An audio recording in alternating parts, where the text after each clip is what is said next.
Stand by. The BRN goes worldwide at 6 a.m. Eastern.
Stand by. The BRN goes worldwide at 6 a.m. Eastern.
Stand by.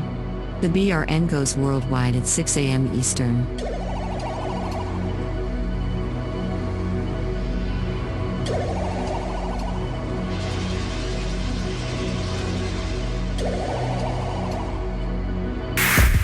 Attention, BRN affiliates. Showtime in 90 seconds.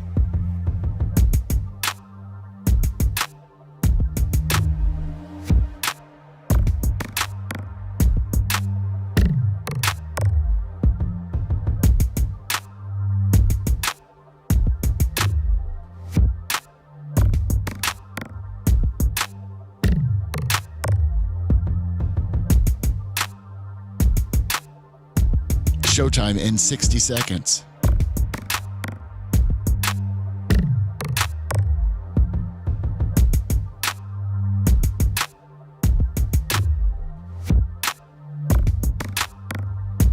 "45 seconds.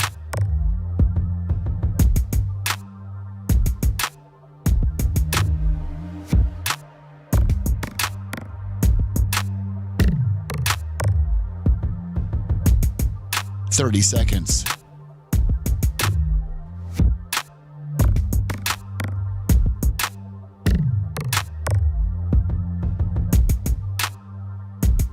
The show will start in 15 seconds, and this is your last audible warning.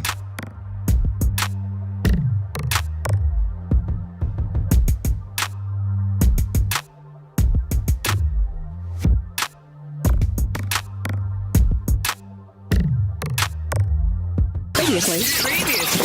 Previously on the Bubba the Love Sponge show. Have you made out with the golfing girl? Have you gone on a date? Have you spent the night? Have you blasted? Look at that smile. What? No, we haven't blasted. It's just funny because I had to go to Miami. Right now, I'm kind of focusing on, personal health and wellness. That means Pornhub. That means you're Pornhubbing the hell out of your child. I mean, personal health and wellness means that I'm touching myself to Pornhub, to MILF amateurs running wild. Self-help. Wow. You're listening to the Bubba the Love Sponge show. Broadcast rights for the Bubba the Love Sponge show have been granted to this station by the Bubba Radio Network and is intended solely for the enjoyment of our listening audience. Any rebroadcast, retransmission, or other use of this production without the express written consent of the Bubba Radio Network is prohibited.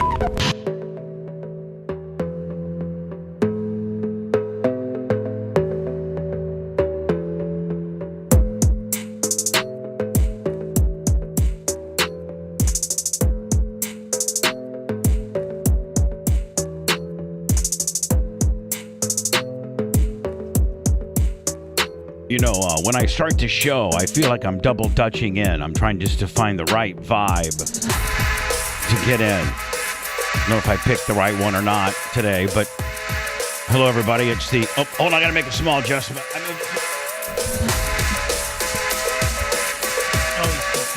We got all these computer screens and stuff, just like Babyface said, Lummy looks like a day trader over there. Sell. Buy. No, they're supposed to be buying us. Buy. He's over here. 25 on the Venmo. Watching the Radio IO stock over here. Jesus, he already comes in with Did you not get the instructions right before the show? Jesus. I can't help myself. You just can't. You can't help. You're not even a walking funny guy. You're a walking rebuttal guy. You know what I'm saying? Like you're just sitting there waiting to pounce on somebody's statement to try to make it a schmarmy, toothy, counter-programming, gem. And you're about, 30% on. Like you hit it 30 to 40%. That's an all. 40%'s a Hall of Fame or 30%'s an all. Actually, now it's in Major League Baseball. Yeah, I mean, you're there. You're getting us to the sports deal. Way to go. Yeah, way to go. Instruction number 2. I'm not gonna fall for it. I'm not gonna. I'm simply not gonna fall for it. He almost did. By the way, it is Thursday. It's Thursday.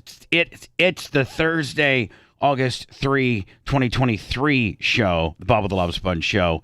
Babyface Brian, the Babyface Matroni, the attorney of law, partner of Hunter Law, 844 Ask Gina, either family law and or accident, slip and fall, all the good stuff. Brian can handle that. I guess probably the only thing really Brian doesn't handle really. Well, I mean, there's a lot, but like you don't do like criminal stuff. You're not a criminal guy. No, and we obviously refer those cases to Kevin, but anything else, like if you have almost anything else, like and if you have medical an issue, medical mal. But if you have an issue, if we can't help you with it, or if we can't guide you in the right direction, we'll get you to somebody who can. And you're pretty versatile, aren't you? I mean, right? I'm willing to help out and research stuff. I do it all the time for the Bubba Now, do you Army. have to be more versatile than Gina? Because Gina, like when you're family law, are you locked into that lane because you have to know that lane so well and that there's just not a lot of... I see some little boutique one-off attorneys that will offer family law, ticket. He can get rid of your speeding ticket. He's a criminal guy. He's a family guy. Is that just some hack that just knows enough about... He's a lawyer that he can just look up case law and knows enough about law to be able to, kind of represent... Because the real good people, like the Kevin Hazlets and the Regina Hunters, like that, they're laser locked into a lane. Yeah, they stay in their lane. Well, let me ask you this. Would you go to a doctor that's a proctologist and a brain surgeon?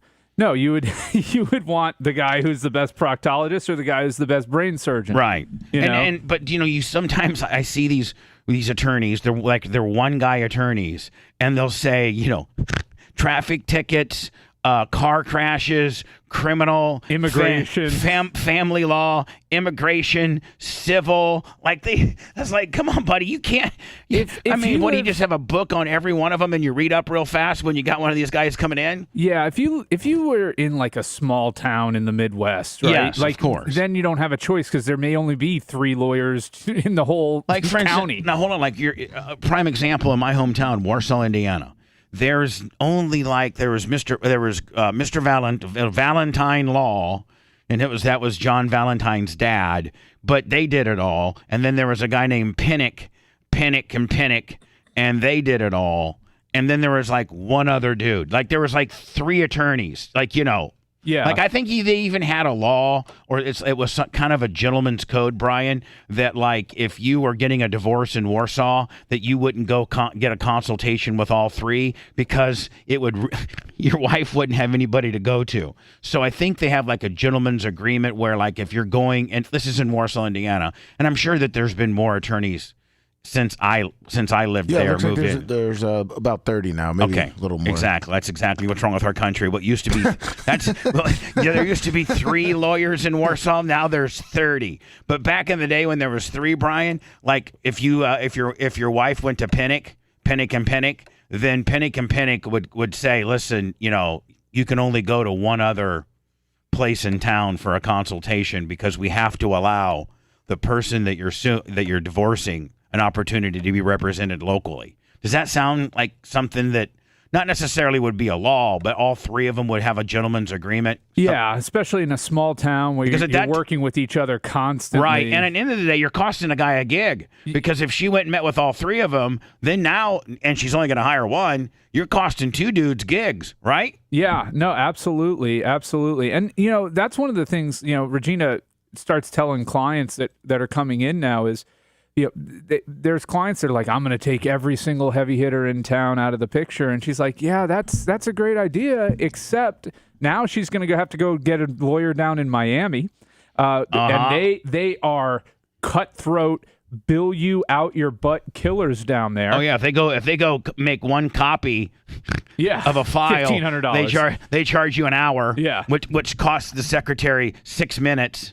Right? Yeah, no, they are. I mean, I've seen some Miami law, and it's like, wow, it's like it's almost comparable to like cutthroat Manhattan law, almost. You know what I'm saying? Yeah, no, it's definitely a different world. It's California, Miami, so you're right. New York. You're a woman, and you go to Regina, and you're just mad as hell because you're divorcing this swinging D, and you caught him with like a 23-year-old hottie, and you're 52 and been with him for 25 years, and he's a zillionaire. And you go and tell Gina, listen, I may not hire you, but I'm going to go and talk to Nancy Harris. I'm going to go talk to Cliff Curry. I'm going to go talk to all the big swing and family D. And then my husband, who I hate, piece of crap. Because, Brian, I'm sure some of these women come in right after the act. Let's say they caught their older husband with a young hot chick, or maybe he's informed her that he's leaving her for this young hot chick. They come in probably right when the wound is fresh, mad as hornets, right? They are mad as hell, and they're like, I don't care how much this cost, because Florida law, is there still a law, Brian, where if she's a housewife and has no income and you're a millionaire, you have to pay her legal? Yeah, that hasn't really changed. All right, so did you know that, Anna? If let's say you're married to some athlete or some lawyer or some doctor. Let's say you're married to Dan, and and he's not wanting you to work all. You've raised the children, you've done your wifely duties. Yeah. And at this point, you don't have to. He has to pay your legal bill. I understand. So at that point, Brian, you go get the slingingest D you can, right? Yeah. And you meet with everyone you can, and you're so mad, and that guy's so screwed. Could you imagine a less compatible couple than Anna and Dan? Oh, God. Oh, my God. Yeah, no, I can. Hold on. Dan and Gina. You think Gina would hold on? You think Gina would put up with Dan's nonsense for more than 1.1 seconds? She's more measured than me, though. Way more measured. Yeah, like she she would play the game better than Anna overall. But no, I couldn't think of a less compatible couple than Dan and Anna. Yeah, it'd be pretty bad. It would be pretty awful. I think with Dan, you can just throw about anybody in there and it'd be like, I mean, I think you can't. Dan's Bless just you. not compatible with a lot of Bless people. you. No, Exactly. he's not. Dan's compatible with me just because he wants to be on the show, and he's compatible with himself. That's it. That's all. I mean, at the end of the day, he's combative with his brothers, is he not? Yep. He's combative with his staff. Yep. I think the only time he has to really settle down is when he goes to Diaco Law, because I think Jay puts his thumb pretty hard on him over there. He had to have it. Oh, he had to go international, right? What do you mean? He sure did. To find He had outsourced. to find a lady. He outsourced that job. No American wanted to do it. What job? His wife. Oh, his wife. Yeah. Yeah. Anna, do you happen to have my Clorox wipes? I do. I'm Oh, sorry. I think I took them and I didn't return them. What a bitch! That really is. You want me to throw them to you? No, I don't. I would like for her to hand deliver them to me and give me a little curtsy and Be say like your she's Noah sorry. Ryan, Brian. I'd like a curtsy and I'm sorry, please, because I'm very, just like I am. I'm very particular. Okay. Thanks. You look like Alanis Morissette. Isn't it ironic? And ironic. Isn't it ironic that she actually looks cute today? Her hair down like that? Yeah, I see that. I see what you're saying about the cutting it Alanis. off. I'm the cutting Alanis it off. thing. No, but hold on though. It's but all going Brian, away. doesn't it? I mean, you watch the Yeah. show. Isn't it cuter than that standard nonsense that she's usually putting up with? Yeah, that actually is a decent look for her. Like roll around, But run Anna, I around think you town. should. I'm not trying to tell you what to do, but Yeah. but I am. I think you should maybe flip it up towards the front so people can see it. Like, why keep it in the back when? Oh, my hair. Why keep the party in the back when the party's in? Yeah, there you go. You like that? Yeah. See that? Yeah. Well, I'm cutting my hair off. Okay. Well, Like how very much soon. of it? I don't know, but I'm but as getting of right impulses now, to do it shorter as than of usual. right now, your hair is still very beautiful, and so can we make it? I think Yeah. this is part of the trying. Did you wear any girl clothes today? I did. Yes. You got I'm girl wearing kind of yoga pants deal. clothes. Don't make me show my ass to the camera. Please don't make me do that. Anna, I wasn't going to. Fine, I'll do it. No, hold on. Brian, now legally. No, Am you're I, good. No, You're hold good. on. Am I not completely covered? You're If I covered. said no, You're covered. I mean, like I said no, I did, and then she said I would do it. Like, Your Honor, I said my answer was no. That was All right, there I'll show was you my shoulder. There was no resistance. And Brian, there. there wasn't even like she said no, and I had to negotiate. Come on, like Okay, see, Anna, that I'm not trying and to then be, also I have my shoulders out for you today for the people. for the people. Even though well, my Anna, elbow hurts Anna, kind of bad. I will tell you this. Got armbarred. I will tell you this. Yes. That in about 5 minutes from now, you're going to be so happy Yeah. that you are trying because you are going to be rewarded. There's a little prize. I didn't know that. John Costica, the great John Costica, sent us. Now it's not a lot, but he sent us gift cards for everybody. No, he did not. Based on what he thinks you might like. Like, he didn't send you a Longhorn one. You know what I'm saying? Oh, thank God. He knows his audience. They got some great salads at Longhorn. He didn't send you an Outback steak one, okay? Yeah. No. He made it any. Lummy's got something for you. He's got something for me. He has a little something for Rhett. He had a little something for Macho Man. What a sweetheart. And he had a little something for Anna. And he said, "Listen, I don't need. I know Dan is a major part of the show, but do I really need to be sending a millionaire gift cards?" I don't think Dan would use a gift card no. anyhow. No, he So does. this is the funniest He's thing. embarrassed to use I it. was at Hunter. Dan's embarrassed to use a said gift that. He's card. like, I don't go to It's a Target. Diaco thing. Yeah. Hold on. I when I was working at Adams and Diaco, Jay would get. By the way, can I tell you something? When you were working there, Jay denoted. I think Jay said last week that you were like, we clown you and whatever. Like, we have this brotherhood of always busting balls. Do we not? Absolutely. He did, and very rarely do we throw any of us a bone. Like, we're always busting balls. But Jay did say, I think this week, man, when Adams and Diaco was around, Brian Matroni was the best we had. Well, so that's nice of him. I loved working with those guys. he said they were the days. best. Do you think you ever would have gotten partner status there? I mean, I was supposed to right before everything. Right. That would have been cool, though, wouldn't it? Wouldn't that have been cool? It wouldn't be like name partner. It's it's like a junior partner type thing is what they had. But I would have been fine with that. I would have been there as long as they would have had. Well, like Thompson, Sizemore, and Gonzalez. I think I know for a fact Greg Herring's a partner. I don't know if they've added Herring to the name or not, but yet Adams and Diaco may not have been Adams, Diaco, and Matroni, but you're still a partner, just not named. Yeah, it's not full equity. A lot of old school law firms that have established their name, once they will fold in another guy that's been there for 10 years and gets junior partner status or partner status, they don't usually change the name because the name is so prestigious. Yeah, you don't want to do that. And there's a difference between a full equity partner and, a partner in name where you get bonus. But we had so much fun there, and working with Steven. Did we not? Working with Steven was just a blast because he was into so many different things. On any given day, I could be helping him plan a hurricane relief event, trying to save the Jackson house, drafting a release for you to have a 50-foot stripper pole somewhere. Right. Helping him with creating an energy drink, helping him shoot a pilot for one of the funniest. Do you have a copy? reality Do you have show? a copy of the Diacos? I don't. I wish I did. The only one has a Jay, and he's not a team player. Yeah, Jay How is like, close was I'm that not to real happy. I coming mean, together? Getting back to that real quick, he had gift cards from the entire time that I was there, which was almost a decade. Jay? On his desk that he never used. Who? If you get Jay. He would never use a gift card. He felt that was like Beneath him. trashy. They all feel that way. Yeah. So John Kostika. So Anna, why is the hair in the back? Oh, sorry. Sometimes it makes me a little hot. Here's what I'm thinking. So The best case scenario would be you could pop one.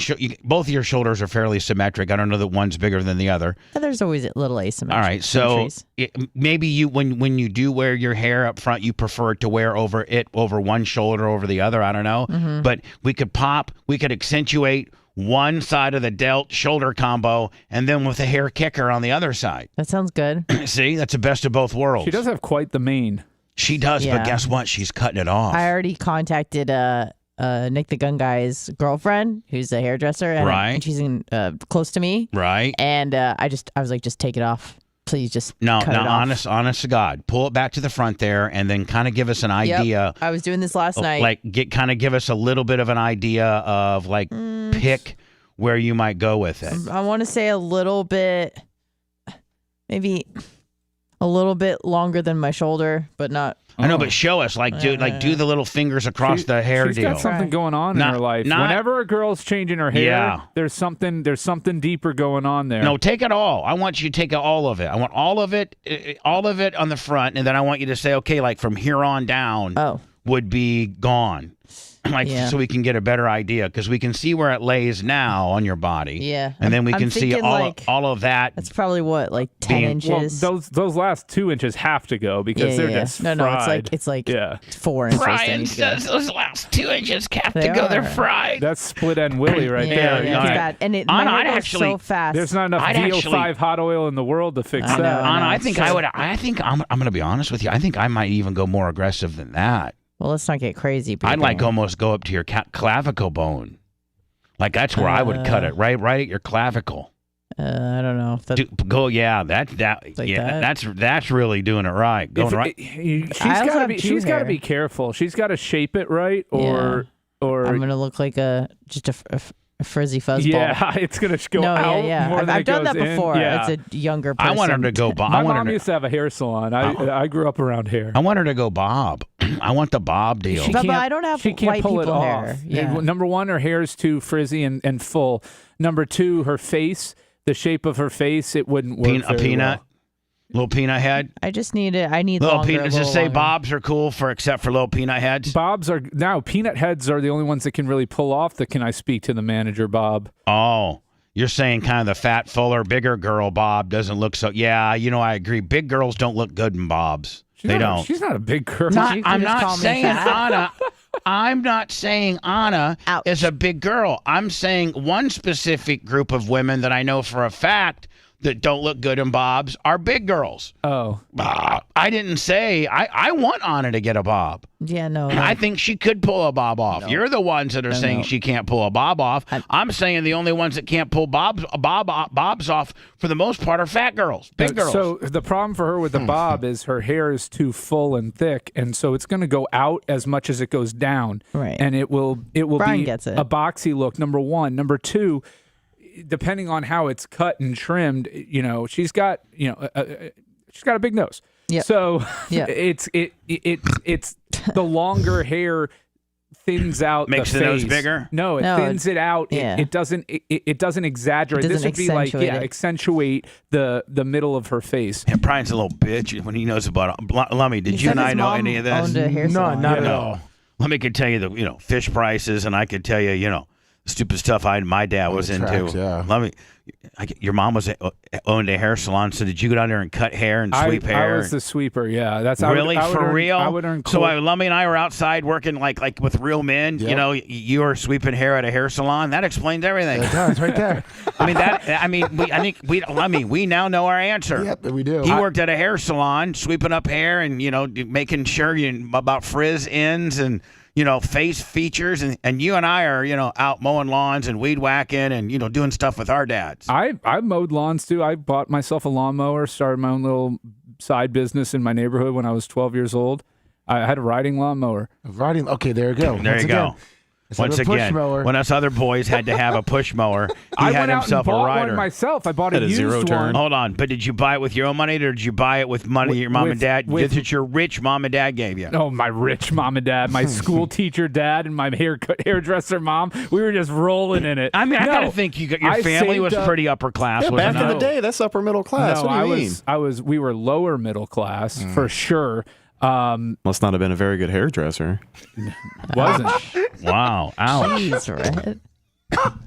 Ouch. Oh, now we're all feeling bad for Brian. I mean, Brian's mom. I mean, you don't want to start slipping on. Yeah, I mean, going at after this people's point, parents. listen, I have no problem. She's got cancer, dude. I have no. Hold on. She didn't have cancer when she was cutting hair, Hold on. did she? I didn't have any. I didn't have any my problems with the God. Brian cut, but when you go to the mom's skills, Yeah. when I'm sure that she had a successful salon for how many years, Brian? She had to get 15. She had to give it up because she has rheumatoid arthritis. Right, and what I'm Oh saying my is- God, Red, But you for a heartless woman, son of a hold on, bitch. for a woman to have a mom and pop, standalone beauty salon that's not franchise, Paul Mitchell, whatever, for 15 years, and I'm sure she probably rented out some chairs and had that whole concept, right? She had like 5 or 6 women that she employed that were working at her salon's name was Susie Q's. It was on Really? 49th Street in Distant Plaza over in St. Pete. Oh, yeah. Yeah, I used to get quarters and go to McCrory's drugstore there. That was there. It's kind of like a. But McCrory's was. It wasn't the 80s and early 90s such a cool time to grow up. It was awesome. It was I awesome. mean, And- literally, your mom could have a beauty salon. You could go sweep up some hair. She'd give you some quarters. You'd go down to the game arcade, play some games, right?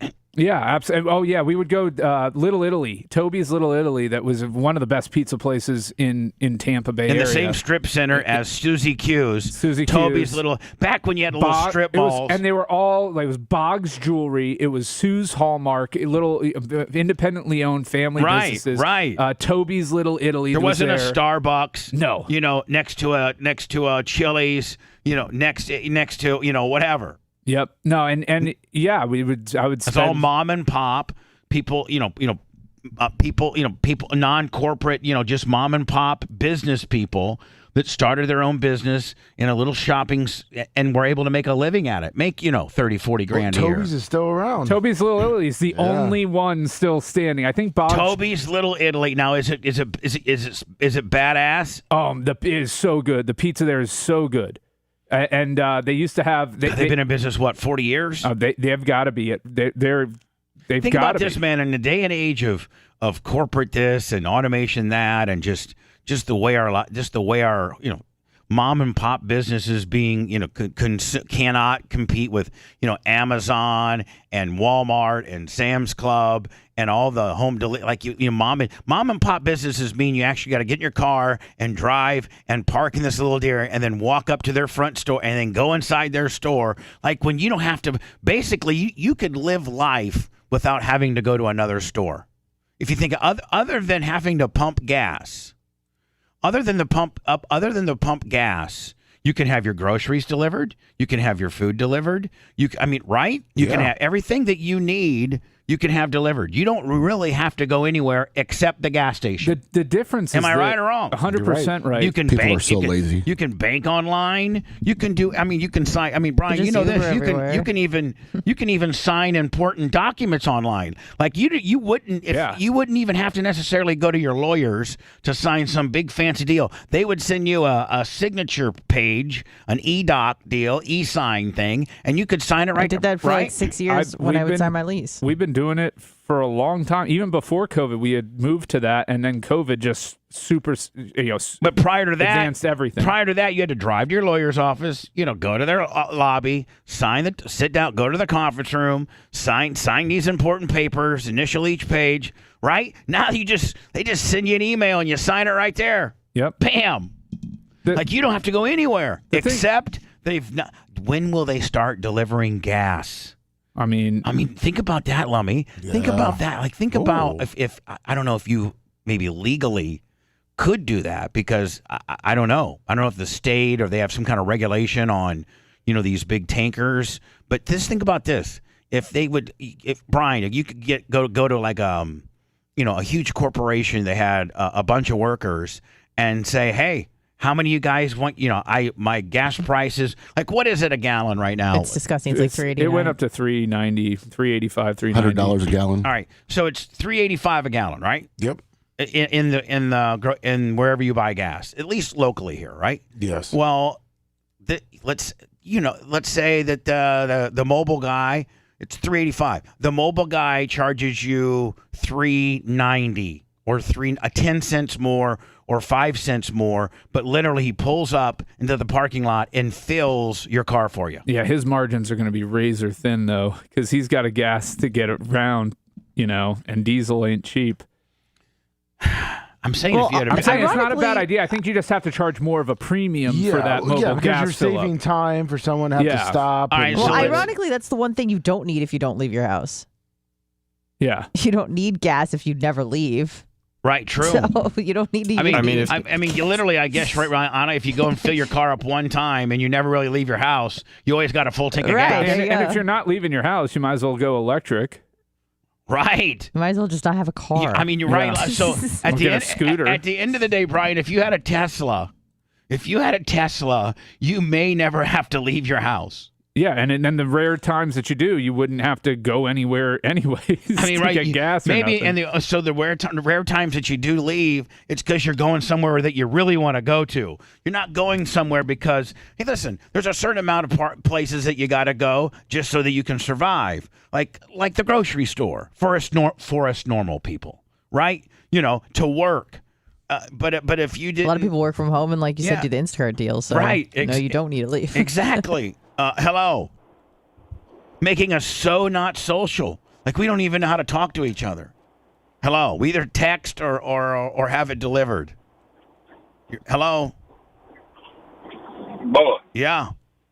I feel like there's a delay. I feel like there's like a delay. Like I say hello, and not everybody's just stupid, slow, and is not paying attention. I think some of them have us on speakerphone. Oh, okay. No, I didn't hear the little noise. My bad. I figured someone was probably already calling before. Which means he's a but chronic. They already have. He's Hot Carl. It's Hot Carl. Don't Google me. What do you, Carl? What do you want, buddy? No, I was just gonna say they already have a fuel delivery service. It became popular like 2 years ago. There's an app you can download on your phone.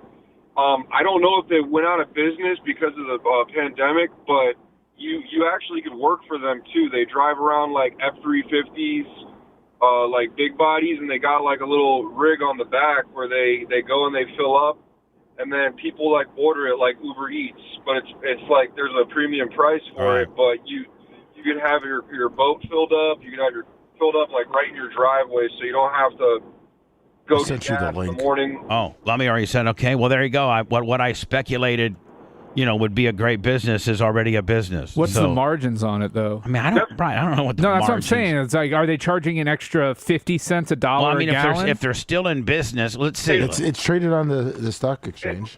Well, you got the setup day trader. Hold on. How is it? Hold on. Here we go. We're gonna.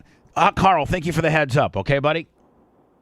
Yep. It's called Easy Fill, and it's traded on the NASDAQ, Brian, at EZFL.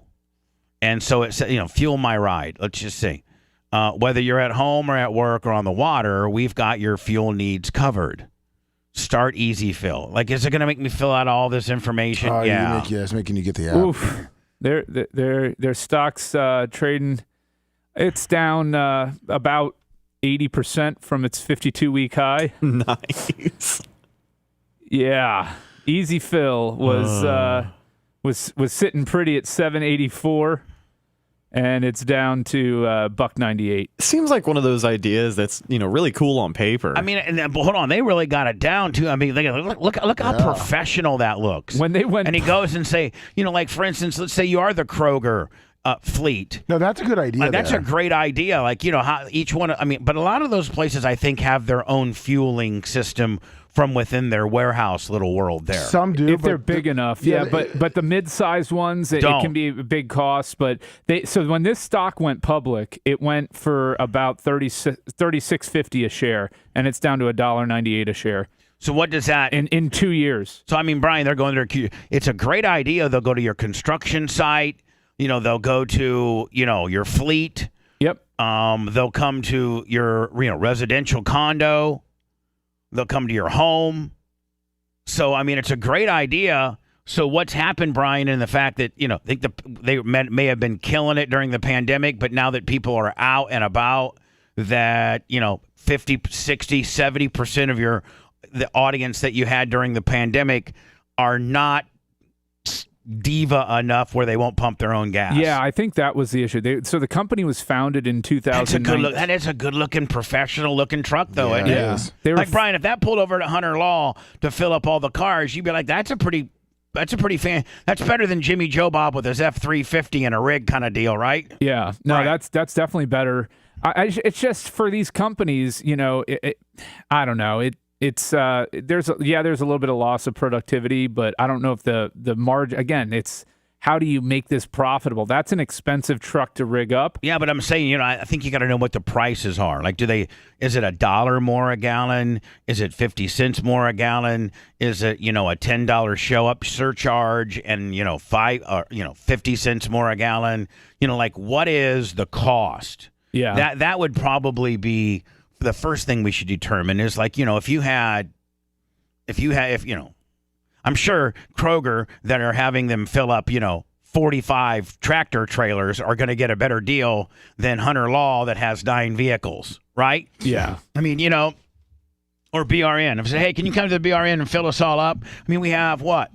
If you don't count the junk that I have in the back, I mean, we have 7 cars, right? 7, 8 cars max. And probably most small businesses, Brian, like Tom's operation, they have probably, 5, 6 cars? Yeah, so Easy Fill claims that their fuel prices are comparable with local gas stations. A service fee may apply depending on your area. Check the app for pricing in your area. So in order to really know what they're charging, we'd have to actually download the app and do all that work. Yeah. So let's just think that who cares? I have to imagine there's a bit of a premium on it because that's the thing is like they say gas stations can't even, if they only sold gas, they wouldn't be able to stay in business with what they make. Yeah, they only make gas. they literally make like rack plus like a cent or two. Like they make like literally, they either break even, lose a cent, make a cent, make a couple cents a gallon at best. Yeah. Like They need to get you inside, buying the Gatorades, buying the Mega Millions tickets. But by the way, Lummy, the Mega Millions jackpot continues to climb. Nobody won Tuesday night. Nobody won Tuesday night's drawing. Tuesday night. Nobody won Tuesday night's. I know. I got it there. I think FLA had a story about it here. Of course, we'll probably get a pre-roll. I'm hitting the button, Lummy, and it's saying it's not giving it to me. No. It's, button? I'm hitting the button. This morning, the Mega Millions jackpot. Oh, Maybe sometimes it'd just be better if I said it. Yeah, just tell us what it says. Well, I mean, now they got me in. Like, how did that happen? I mean, they start the story, then they lock me up, and they throw me over to a gimmick, and now there is no story. Now they're just trying to get more time. Is that what they're trying to do? Yeah. Son of a bitches! I'm just gonna not even give them the love. Them screw you, Channel 8. I'll just read the story. The Mega Millions jackpot continues to climb. No one won it on Tuesday night, according to Mega Millions website. There were 7 $1 million prize winners. The Texas winner won $5 million after adding a mega player. Blah blah blah. If someone wins no one has won the Mega Million jackpot since April. I feel as if is there like 2 or 3 different of these because we just had another Powerball and then there's Mega Millions. Those are the 2 big ones. Okay, those are the 2 big ones. Yeah, those are the 2 biggies. And what they've done is over the years they've made it increasingly more difficult to win because they realize what fuels the playing is the larger gigantic jackpots. So they keep making it harder and harder to win these things. Where the odds are now 1 in 300 million, 1 in 400 million. So they don't want you to win it when it's 335 million. They don't want you to win that one. They want to keep rolling it over, and so that gets into the billions because then that increase. Because you know why, Brian? I think you're right. Because a guy like me, I probably don't. I don't play the $330 million lotto. I just don't. But I am when it gets over $1 billion, I start playing it. So I've got to think that there's a lot of dudes like me. I'm one of them. Yeah, and so you're one of them too. Meaning like you regular lotto you don't play, but when it starts getting where it's rolled over 10 times and it's in the $1 billion range, now you'll whip out a 10 or a 20 and buy some quick picks. Well, my philosophy is this: so at $1 billion, your lump sum take home is probably $632 million pre-tax, right? Or whatever, roughly in that range. It's a $2 ticket. If you have a 1 in 300 million chance, at that point, you're getting even money for your dollar bet. You're getting the odds are even. When you're playing and it's only a $20 or $50 million jackpot, you are getting the worst odds for your bet that you could possibly get on pretty much anything. And so when it gets over $1 billion. Yeah, that makes the odds are worth the $2 investment at that point, because if you do hit it, you'll at least get a dollar for dollar return on your odds. You're getting even odds at that point. I'm not even. You're looking at an economical standpoint. I'm just looking as a straight white trash standpoint. I'm like, billion. 10, $20 to me. I just don't want to be dropping 10, 20, $30. No, you don't have to. Just $10. No, that's what I'm saying is $10. But I'm just not going to drop that kind of. I'm just not going to drop 10, $20 a week for the regular lotto. But when it gets to the B's. So here I am, not a customer. I'm not a customer of Mega Millions or Powerball. But when they start getting into the billions, then I become a customer. I got to think there's a lot of dudes like me. Yep. And so, that's when they really make the money, though, Brian. The more people that play, the more money they make, too. Right? I mean, even though it's a big jackpot, it's a big jackpot because they've made a lot of money. They probably make...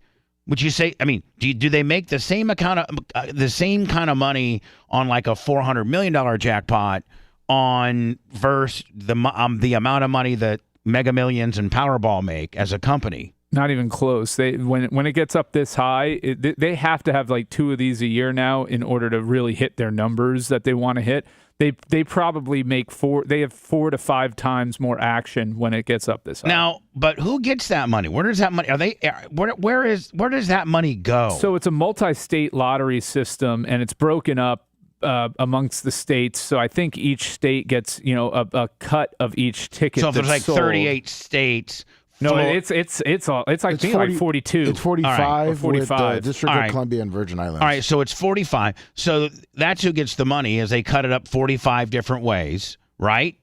Is it, or do they take I'm sure there's a processing or just the company that runs it. Rhode Island isn't getting the same cut as California. It's based on the tickets sold in the state. But what I'm saying is there like a company that runs The game? Yes, it's. Do they get do they get a ton of money? Oh, I'm sure their executives are paid very, very handsomely. We like the companies that run, and I wonder if it's the same company that runs Powerball that runs Mega Millions, or they're two independent companies. I think they're two independent companies. Because now, Brian, the logistics within that is you have to have all types of checks and balances and.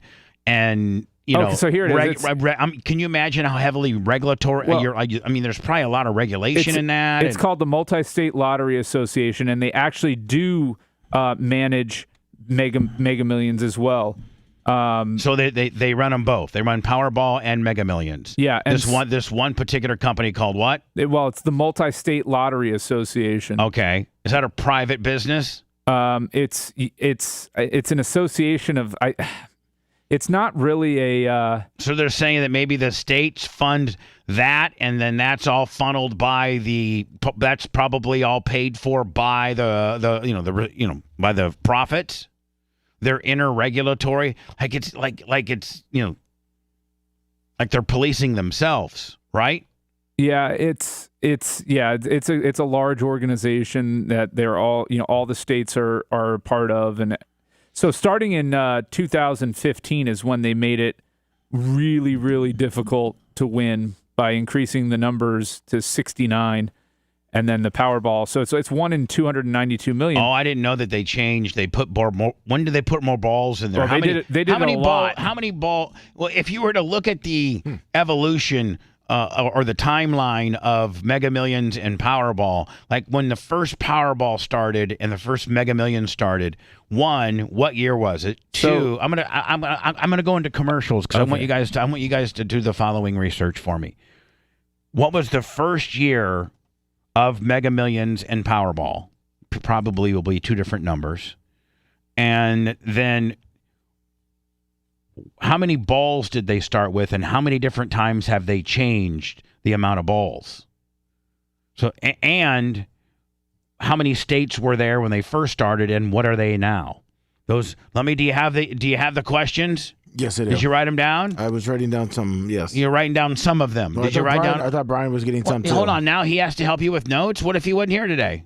Well, then I would have wrote down all of them. I've got all the information. All right, let me just throw it over to Brian. Brian, let's throw it back over to you. I wanted Lummy to have to recite them, knowing that he didn't have them. I don't have all the questions. I just have whatever your question is, I'll have the answer for. Lummy, do you know what the questions are? Yes. When did Powerball and Mega Millions start? When did what number did they go for the balls? Like, where did it start on both of them? And then on Mega Million and Powerball, where are the numbers now? Like, where do they go to, or where do they decrease to? Right. And how many states did it start in? Are the questions I have. Lummy, you give yourself a +1, my friend. Okay. Don't be mad at him, dude. Be happy for him. He would be happy for you. Yep, they got it all figured out.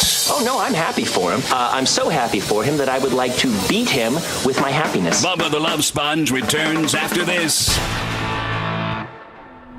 What's that? They increased the white balls and decreased the red balls. Yeah, That's a bunch of shit. they actually decreased the gold or red, depending on what color. Powerball's red, Mega Millions is gold. What were we originally talking about? Trying to think if we need to close that subject out.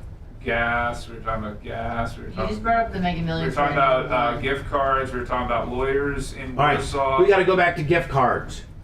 Okay, so. Oh yeah. Yeah. So. John Costica. Yeah. Got me a gift. Because remember that started out with the Diacos don't like gift cards, and then that got into the legal deal. No, it started off with my big dumper. Damn, Brian, we went. God, look how many topics we went. We started out with gift cards. That got into Diacos don't use gift cards. That got into how good of a lawyer you are. That got into your mom's beauty shop, and then that got into small businesses, gas delivery. Small businesses and gas delivery, and then that got into the don't forget to fucking play Powerball. And because it's Mega Million, and then that got into the Mega Millions fucking Powerball talk. Yeah, right? I don't think I could recite that again if I needed to. This is the show. If you have ADD, this is your show.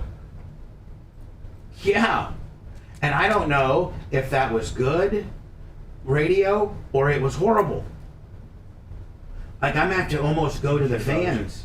Like, I don't really know either. Was that a good 40-minute talk break?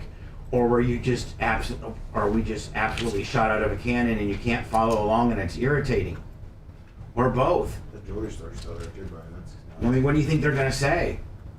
The one that's a little. Boggs is still around? Lemmy's not listening. No, I think they're gonna say. Oh, that... Caviar Taco says horrible. I'm over on Rumble right now, and I'm monitoring what they're gonna say. Solid. All over the road. It was phenomenal. It was horrible. It was flowing. I missed Bubba's bloody ass. Fish on J25. Solid.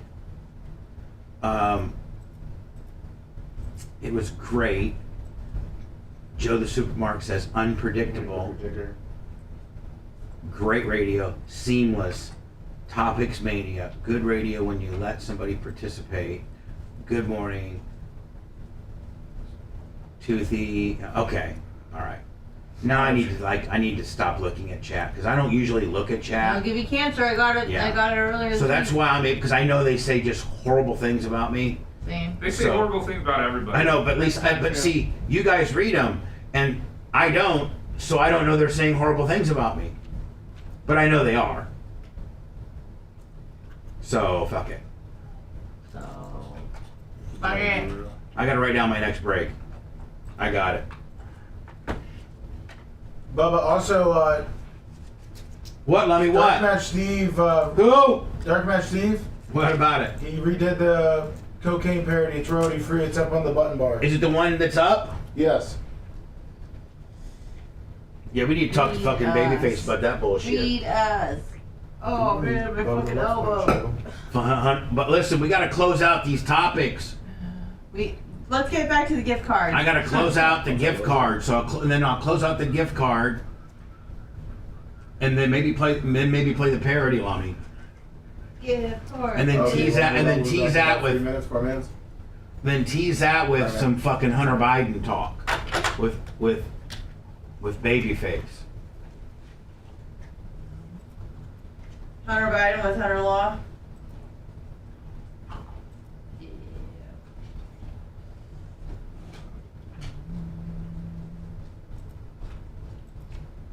Also,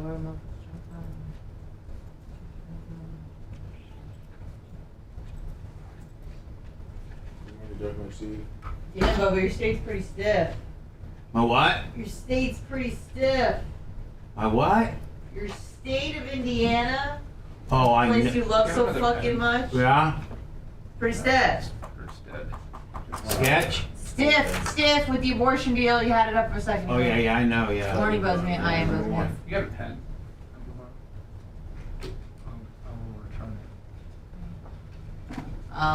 So don't be giving Brian pins just willy fucking nilly around here, buddy. Oh, Me? Yeah. I didn't give him any. That was Anna.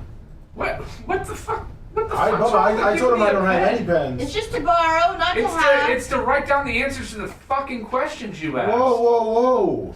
Such hostility. What's giving me shit for trying to help? Jeez, Brian. We got protocols around here, buddy. What, pen protocols? Yeah. For real though. Hold on. Fuck it. It was the best. Anna said as outrageous as you think you fucking. We do. For real, bro. For real. This isn't Hunter Law, buddy. All right.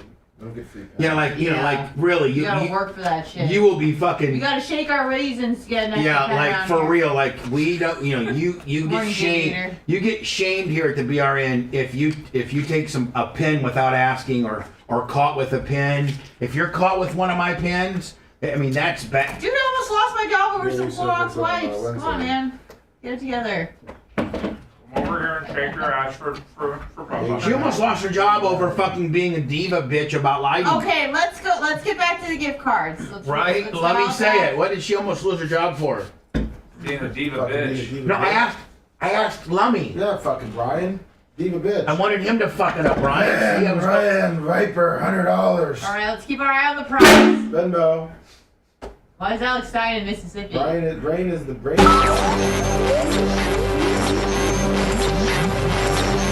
time to scratch that itch, is it? Listening will give you no health benefits, but all the carcinogenic after effects. Stop waiting while you're here for a change. We now return to the Bubba the Love Sponge Show. Me, Lummy, Anna, the Macho Man. I haven't heard anything from Rhett today at all. Rhett, No, he did. He cut on my mom and say what a terrible. That's right. You're the one that took a crap on Susie Q's. Don't besmirch the great Susie Q Hair Salon, Newport Richey, Florida. No, right next St. to Petersburg. I'm sorry. Yeah, Diston Plaza. Was it the Diston Plaza? Diston Plaza. 49th and like 34th or something like that, right? 49th and 38th. There you go. Right near Biff Burger back in the day. Yeah. R.I.P. Biff Burger. Yeah. Diston Optical is still in that. I don't know if it was there when you guys were there. Yes, it was. Yeah, and that's where I go. That's where I go to get my eyes. Oh, really? Yeah. That's who does my eye stuff. Is the woman Linda over there at Diston Optical. Where is your mom's little joint compared to where Linda's Diston Optical is? So the Diston Optical is on the far side by the Publix, right? That extra strip that they built on there. Right. So my mom's is actually right. It was right next door to Boggs Jewelers, which is still in business. Crazy. A mom and pop jeweler store that's still in business. Can you believe it? In a strip mall in St. Pete. In a not very affluent area, I mean middle class area. Do you think at that point, man? I mean, there's got to be something else going on. I mean, I think you know what I think it is they did so good during the 80s and 90s when people were blinging out and stuff that they just keep it going. I mean, why not? And they probably got like a grandfather rent clause, because they've been there for so long. You can only jack them up so much, right? Yeah, something like that. So anyway. Hi, everybody. I think we were talking about the gift cards, right? The gift cards and John Kostika, the great John Kostika from Valparaiso, Indiana, which Lummy, him and Cable Dog and Scott Landers have all confirmed the Friday, September 8th Warsaw football game, and then go out to a little bar after the game, get together. We're going to do a little Hoosier get together. Nice. And at the Warsaw football game, and then afterwards we're going to go to this little bar called the Downtown. And nice. It's literally where all the locals hang out. Like literally, you'll really have a man. Lummy, it's almost like a real Bubba experience, and as a human being, in the fact that you're going to the Warsaw high school football game, even though you didn't go to that high school, but you're going to watch my football team. And you're in my hometown, and then we're gonna go out afterwards to the little hometown bar, and have a few beers and hang out a little bit. Like that's the ultimate Bubba boyhood experience. Well, you're gonna do a tour by the old house? Little drive by? No, that gets a little creepy. Oh. I mean, what am I? You think I'm going to rent a bus with no top on it? We're going to drive through Warsaw, and I'm going to show everybody the various points. No. You would. No. Go to the Quarrels or whatever, the quarry. Penguin Point. Penguin Point, the quarry where you got your first Cheeto finger, or the movie theater. Well, we'll do a reenactment for you for an extra $20. No, I just got, I think John Kostika. Gift cards, Bubba, gift cards. We're going to all meet in Warsaw.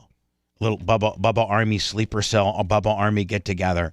I don't know if there's. I hope that there's. Maybe I'll put it up on Facebook, but I need to get the word out because there's people. Maybe there's a couple Bubba Army dudes in Kokomo that don't have an ability to get a hold of me, and they're like, but they listen every day. They're like, hell yeah, we go down on a Friday and hang out with Bubba. Oh yeah, watch a football game, catch. We're Bubba Army. I'd like to hang out with him in that way. We have no way to communicate in Kokomo.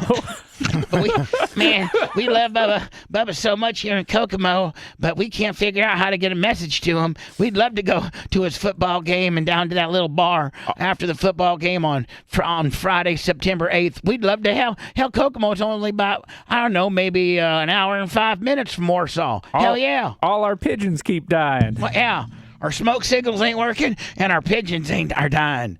Somebody said they're going to go down there to Jim Smith's general store and try to put a telegraph over to Warsaw now.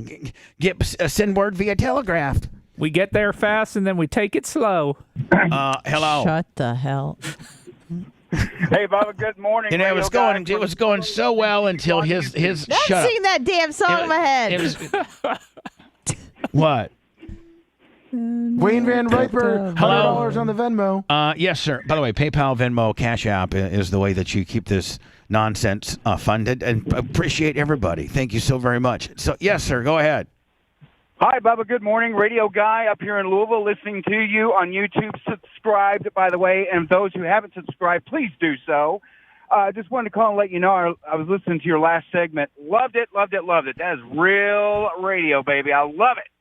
Fantastic. A real radio guy that listened to the last segment and is verifying that indeed it was just unbelievable, brilliant radio, orchestrated by a brilliant host and me, and that I don't have anything to be worried about. These Bubba Army people that are on chat saying that I'm the worst and I suck, they don't have any idea what they're talking about.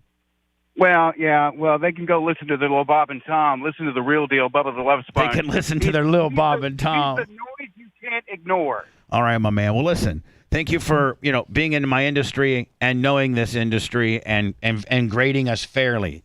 Thank you, my friend. You're the best. Talk to you later, buddy. Thank you. Bye. I appreciate it. That's a radio guy there. You can tell. Kind of can, yeah. That's why I paid him some respect. Do you notice how I kind of and $20 when I could tell? People, no. But hold on. When here's the deal. People can say they're in radio, but radio guys can tell if you're talking to another radio guy. You just can. You just you can just I knew that he said he was a radio guy, but after talking to him, I could just tell that that indeed he was a guy it's either been on the radio or currently on a local show or something like that. And I instantaneously kind of had like a little brotherhood where I kind of lightened up and was like, it's just the way it's like kind of old school. The fact that Rudy, $10 on the Cash App, and little purple jersey, $200 on the Cash App. Oh my God! Getting that Bart money in. John Kostika after hours trading last night at $100, and then Hierarchy just now. Hierarchy Hall of Famer. $250 on the PayPal. From the great state of Wisconsin. Best. I mean, God, what other radio show can sit here and make you laugh and make you have all these emotions and make you think, but then at the end of the day, it's really an ongoing telethon is all it is. No, I mean, come on now. Nobody can do that except us. But if we don't get to these gift cards, I'm going to explode. Okay. Honestly, her horns are starting to poke out. They sure are. And I know we're only going to get to it. It's like it's going to be $9.58. Oh, sorry. Oh, here's these gift cards. Nothing you don't understand. It would be like if somebody put like McDonald's French fries right here in front of me. Yeah, you can smell them. And I was like, and I had to sit here and be on the radio and know that I could not eat those French fries until we do our next break. So, because that's the way things were. I couldn't do it. I'd break down. That's the same anxiety Anna has when she knows that there's free money coming her way via a gift card, and she just cannot take it any longer. It's that, and also the element of surprise. So anyway, where is this gift card going to take me? Bubba and the whole crew has dedicated their efforts to provide great content and. For the Bubba Army Daily, which is greatly appreciated. As a token of my thanks, and how many this kind of shows you how cool John Kostika is. He wrote a letter. Thank you. A formal letter, and then FedExed it an overnight FedEx. Didn't send it, in a manila envelope, 52-day air. He overnighted this to us. So this is pretty cool. Yeah, thank you. Anyway, here's the following. And by the way, John Kostika, God bless your little heart. I mean, just for being so cool. See what Barb? He got me $100 worth of Longhorn. Nice. Wow. That there's fancy for me. Looks like the Merch Crick might be getting a fancy dinner. Are you going to stretch that out? What? Do you have dinner rolls and fries? Yeah, exactly. That will last me at least 3 trips. Please. I mean, 2 of those isn't even going to cover the cost of the steak.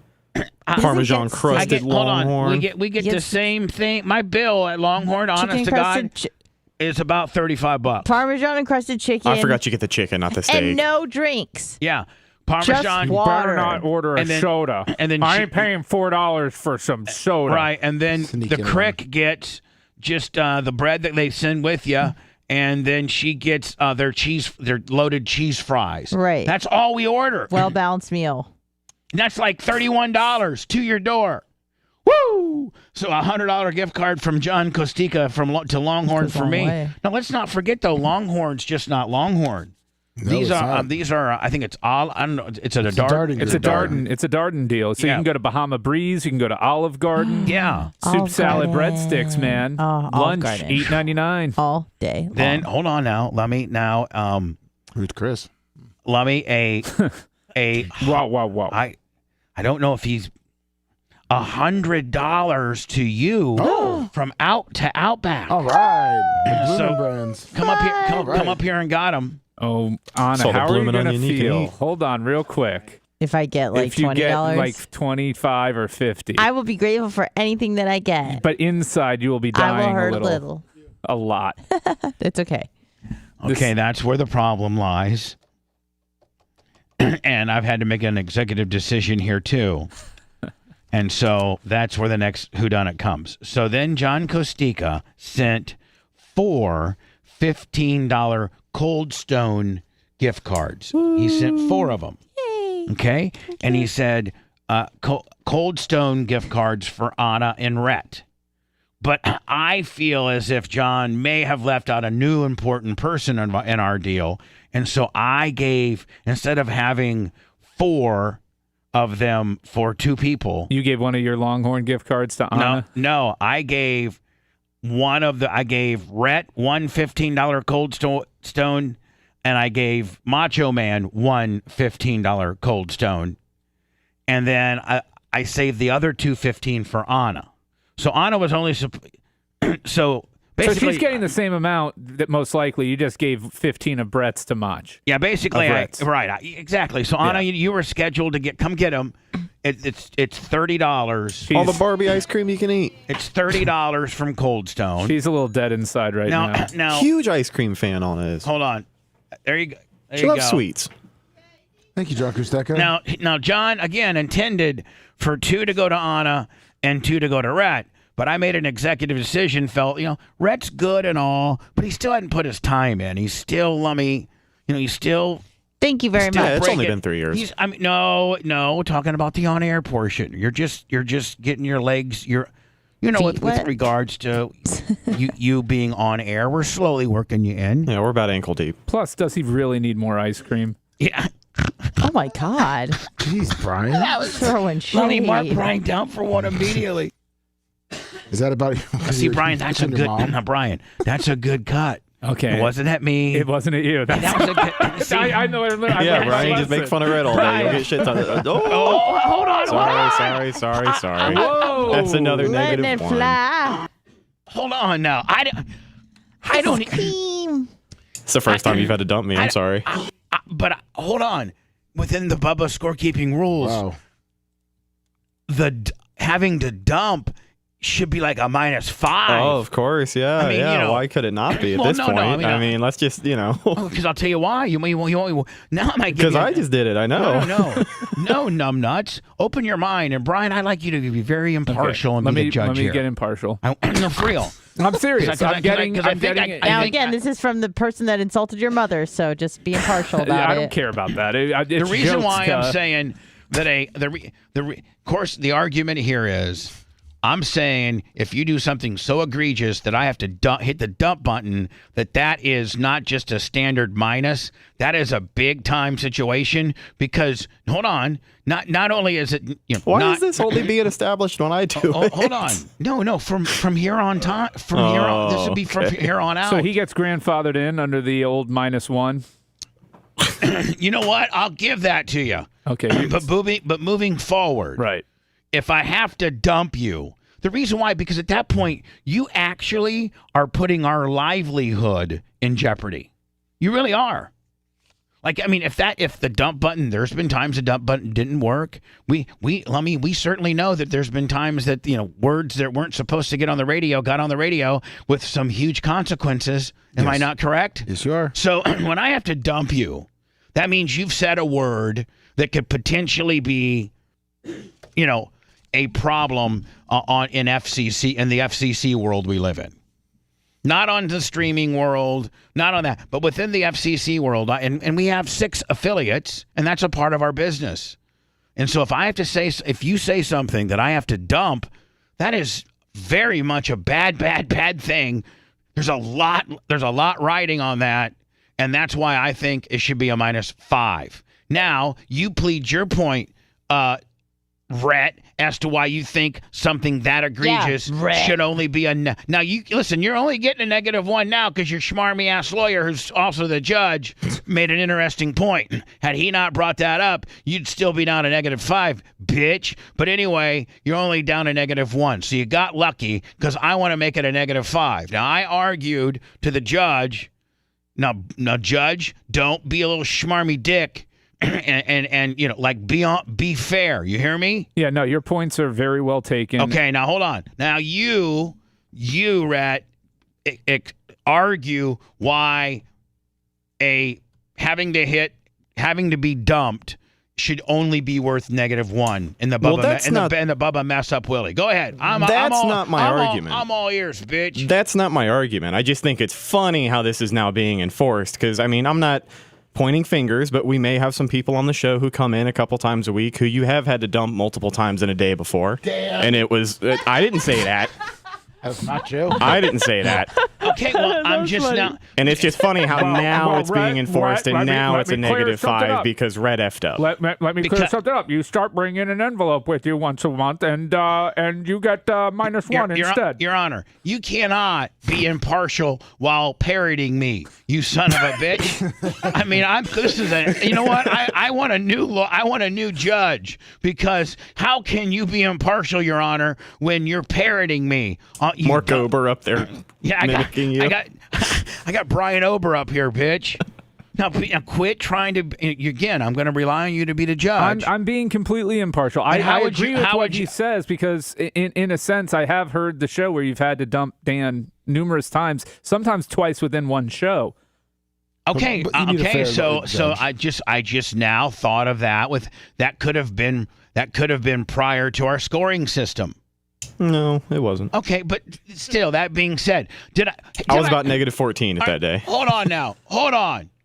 Isn't the absolute Lummy? I think the absolute fundamental description of the scorekeeping game that we play, I think the absolute fundamental foundation of it is this. It's my show. I can do whatever I want. It's Bubba's world, pretty much. Yeah, this is my show. I can have a scoring system if I want, and it's my scoring system, and it's however I want it to be because it's my show. Well, he's right about that, Rhett. Then -5.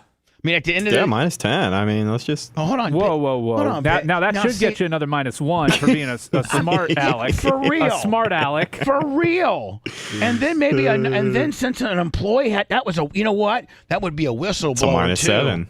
So give Brian a +1 on the whistleblower, and then Rhett now at a -2. Good up, Brian. -6 because you're now he just talked himself right out of the -1 into the. I'm on the -5 train. It's your scoring system. I was going to do a -5 retro of like moving forward, and you had him grandfathered in. Since this was the first one, then he should be grandfathered in and not made the example. Moving forward, it's a -5, but this particular mess up is only a -1. Yeah, but rather than being very, very fair. Rather than being appreciative of it, he said too much. He poked the bear, and now I say -5 is fair game. I agree with you. Okay. But I'm going to overrule you and be nice and say that we'll go ahead and just make it a -1. Moving forward, it's a -5. And that just shows you how much love and compassion I have in my heart. Yes. Wow. And that I'm truly a very, very easy person and very appreciative employer. But just go ahead and give your other $15 gift card to Mini Mach, too. Oh, you know what? Maybe I should do that. You know what? Yeah. No. Yeah. No. Hit him in the wallet, kid. No, he's got to take a big girl out for some ice cream. All right. So anyway, yeah, true. Anyway, Lummy, I then took the other. There was 2 cards that were made to be rats, and I told him to give. I actually gave Macho Man 1 earlier this morning. Yeah. And told him give one of them to Rat, when really both of them are supposed to be rats. But still, Rat, still, you got a lot to learn, kid. Just that exchange we just had just now. That's not knowing how to work. I mean, you got yourself in way over your head. You know what I'm saying? You got to learn how to back it down sometimes. You're still getting your sea legs, kid. You're not worth $30. It's only $15. No big deal. Everything will work out eventually. Were these both supposed to go to me? Trust me, I know. Yes, you got all that you were supposed to get. Anna, like I just don't want to be stealing someone else's. No, Anna. He sent 4, and he said for Rhett and Anna. So what does that mean? 2 for each. 2 divided by 4 is, 4 divided by 2. Divided by 6 is 6. You were supposed to get 2. All right, just want to make Rhett sure. was supposed to get 2, but instead I took Rhett's and gave one to Macho Man. Okay. Because I feel Rhett's not quite, worthy of being a full-time co-host. Napa Mike 25 super chat. He's still, a frog, a rookie, if you will, on the air. Now, listen, video editor-wise, he's the man around here, and his other job. But as we've been slowly working him in, He's a great doggy dad. Brian, is there a condition where is there a condition? Happy Father's Day, Brian, in Florida state statutes that as an employer, if a man has some type of emotional disorder where he can't have dog detachment, do I have to allow him to come to work with his dog? No, not at all. There's definitely nothing. Florida's a right to work state, employment at will, and you can. Have you ever heard of a disease where a man cannot get separated from his dog?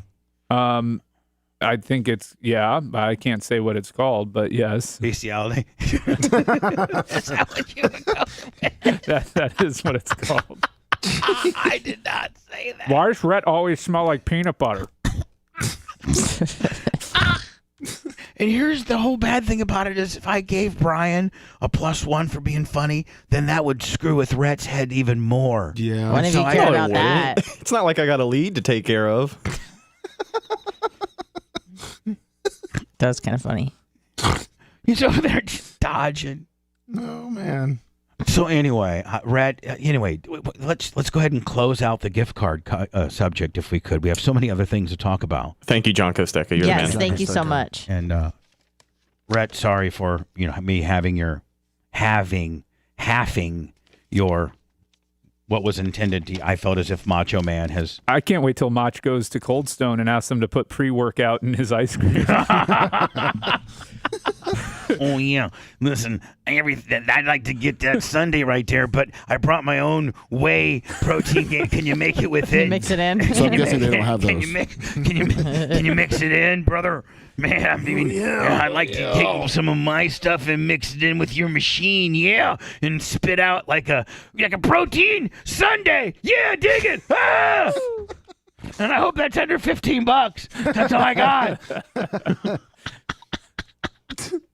All right, so let me does a Dark Match Steve? Yes. A Dark Match Steve redid his Hunter Biden cocaine song with Royal. Now or just some music that he found, or did he recreate it? He produces these tracks from scratch. This isn't he made this. Yeah, he sat down and got the instruments out and put it together. That's even more impressive. Yes, it is. And now, can we make it a video and get it up on YouTube's and Locals and Amazon and everything else that we put, Facebook and everything else that we promote? Rhett's got his hands on it, so he's working on it. Hold on here. The Secret Service. Now, have you heard this, Brian? How brilliant the lyrics are? Hunter Biden cocaine's. I have not heard it yet. Oh, I think you'll love it. I mean, even you. Look, it's funny. Diction's hilarious. The line. No, I'm joking. It can be. It can be when it's the president's son. The Secret Service was investigating the shocking discovery of. And you don't think if Jenna Bush was hooked on cocaine, or if the Obama girls were hooked on cocaine, that wouldn't be fun news to cover? I mean, Don Jr. is on something, but he's never gotten busted for it and taken photographs of it. I mean, can you imagine Amy Carter and, being hooked on cocaine? I mean, all of our other presidents, children being hooked on cocaine. That'd be one hell of a story, would it not? There was a huge story when the Bush daughters got busted for underage drinking. Yeah. Cocaine. Come on, man. The Secret Service was investigating the shocking discovery of cocaine. Anyway, by the way, I'm so sorry. Don't mean, but thank you to John Costica. Thank you for the gift cards. Seriously. God, awesome. I love that guy, Valpo. Just steps from the Oval Office, conservative media is pointing the finger at the president's troubled son, Hunter. This was all unfolding in between visits from the president's son, Hunter, a recovering Such a drug good addict. song. Let me. You can tour the White House if you give him an ounce of cocaine. Wait to hear the lyrics are so good, Brian. Listen. But it got shut down when somebody found his cocaine. Secret Service evacuated parts of the White House yesterday. Hunter likes cocaine. You identified Hunter Biden was paying prostitutes related to a potential prostitution ring. Is that correct? Yes or no? Yes, that's correct. They won't prosecute when he buys prostitutes and cocaine. The D.C. Fire Department confirmed it was cocaine. When they impeach Trump, he celebrates with a bump of cocaine. Hunter Biden had written off payments to prostitutes. Hunter likes cocaine. There were deductions for what we believe to be escorts, and then that $10,000 golf club membership that was for a sex club. His computer got pawned while he was high on cocaine. He said it was hacked, but he sold it for crack cocaine. Dishonorably discharged. That's not true. It wasn't dishonorable. Man, you could get this could go viral, Brian.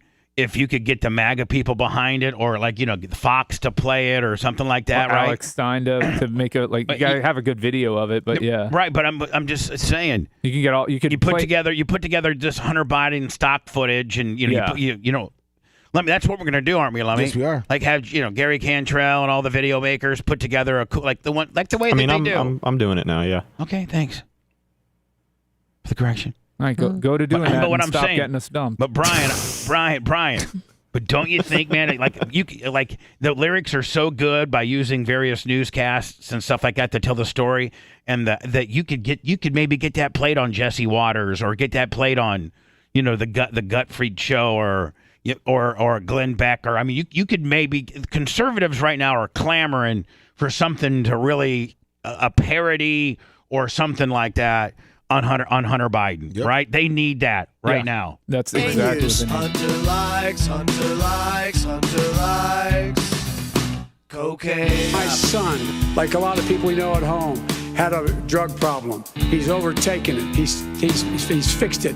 And Brian, they'd play it because you could say, "Hey, listen, it's royalty-free music." So you don't like usually some networks and stuff won't play a parody because they'd have to pay Eric Clapton various royalty fees and stuff for airing on their air based on how big their audience. Like, it can get expensive. But if it's royalty free, right? Right. And you're not going to have any BMI or ASCAP or any of those type of issues while playing this. Worked on it. While Joe sniffs minors, Hunter is snorting liners of cocaine. I mean, we could get it to Colbert. We could get it to Colbert's not going to Colbert. play it. I'm saying, we could get it to Crowder. Yep. We could get it to Rogan. We could get it. It's pretty damn good. He snorted his brother's ashes. He thought it was a stash of cocaine. Theoretically, this could be the biggest video we ever made. It could be, yes. What's the most hits? Well, I think 7 million, right? About that, yep. We have one video that got 7 million views. That's like our number one, which is quite a bit. Let's top it. Son, Bo Biden, you're talking about. I don't know, Bo. Hunter likes cocaine. Hunter Biden is a degenerate drug user. His own father was the man in the U.S. Senate for over a decade pushing for stronger penalties for crack cocaine users. Man, you get that into a fancy little video and then get that out to the MAGA and just, conservative. Because you don't have to even be MAGA. If you're just conservative, you like that, right? Yeah. Just because it's bad. Because if you're conservative right now, you feel like, man, you guys are just killing Trump. You guys are just killing us right now. And even if you are conservative and you don't care about Trump, you're mad as hell about this whole Hunter Biden stuff. You feel as if this guy has been given, a pass, and there's a lot of, real crazy, not so cool stuff. You hate Hunter Biden if you're a conservative, and every one of these shows are conservative based. Yes, so I think we can. I mean, let's get this done. Brett's on it right now. We just got it this morning. Perfect. We're on it. Hon, are you hot? I saw you fanning. I saw you fanning yourself. A little bit. She's sitting there contemplating what it would have been like to have $100 worth of gift cards. It was Brian. I'm teasing. I'm teasing. No, I'm not. I'm so grateful. Oh, you're saying in her little. Oh, she's spun out in her head. Oh, so she's saying, I'm always spun out, but not over this. She's like, okay, so John Kostikis thinks I'm 30% as good as Lummy. Right. So that's not it. Yeah. I mean, it is true, but... yes, Bubba. Lummy. No, I'm sorry. Brian's right. You won't admit it, but that's what's going on in your head right now. Spun out. No, just think about what ice cream I'm going to get. No, that's not. You know what? Now you're lying. When she does that baby voice, it's total put on. Right. No, it's not. Yeah, it is. I was actually on the Cold Stone website. Now here comes the nervous excuses back. She was on a website trying to see how much she could resell those gift cards for. Non-scripted and unregulated. Sort of like the same sensation you get after sex. Bubba the Love Sponge. The Bubba the Love Sponge show returns after these words. Bubba, if I gave you one of these, would you go get the Barbie ice cream? No. Okay. Bubba's food review. Cold Stone. I'm going. Let me pitch this to Brian really quick. How funny would it be if fucking Bubba went in there and was like, can I get the Barbie? He needs to go in there with a pink shirt on, like a pink Bubba Army shirt. Bubba, you know that Brian would be behind this. Just to go and order this. What? You know he would be behind this. How hilarious it'd be for us. Oh yeah, of course. He won't do it. And there's a Cold Stone 11 minutes away from here. Yeah. But you have a hair on your ass, Bubba, if you won't do that. I pitched that idea. I'm like, it's viral. People are doing it everywhere because of the Barbie movies. It's so funny. Okay. Do I get with the manager and settle up that I'm coming, or do I just go propane? I think you just show up and ask for the Barbie ice cream. Yeah, but I'm gonna look like a fool, man. All these people. That's the point, and why it would be hilarious. You would not look like a fool. I'm gonna look like a fucking fool. Why? Because people are gonna be like, "This is what Bubba Love Sponge is regulated on down to now." No, but you were doing DoorDash. This is way better than that. I was doing DoorDash. Well, yeah. It's not like you're marking out to anything. You're just getting some fucking ice cream. You gotta get him an "I'm a Barbie girl" shirt.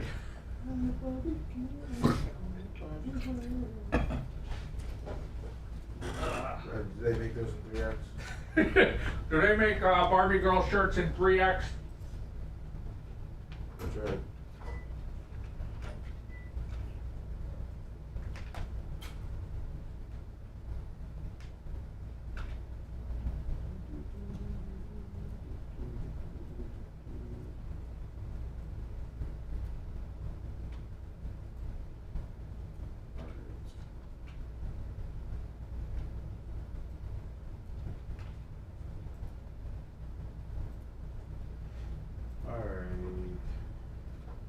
What's up, Gary? You gonna make it? Yeah, I'm gonna make it.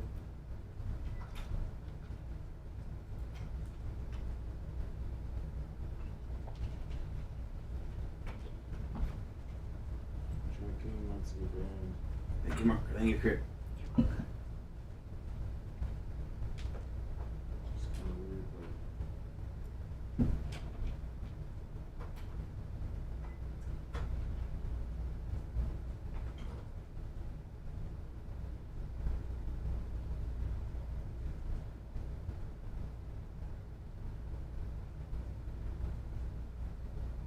Cracker, Chris.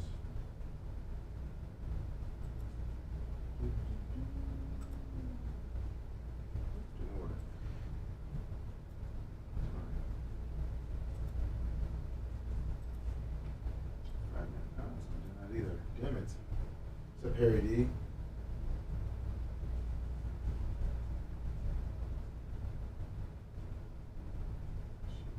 EJ Cook.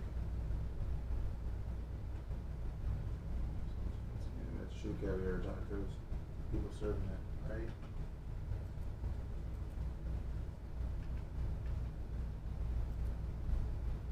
No.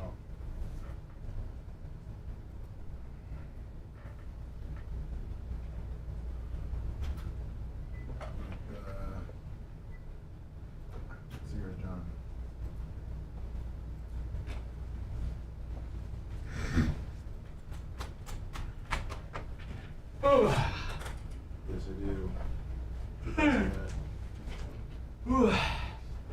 What's up, everybody? Yeah, Margot Robbie was really hot in Wolf of Wall Street. That scene with her in the nursery. Oh my God, that's the hottest fucking scene. I mean, we may not agree on a lot of things, Brian, but that is it for me.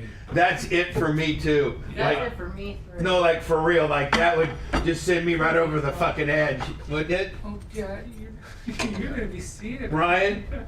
Oh, Would that not just send you right over the edge? absolutely. Like, Absolutely.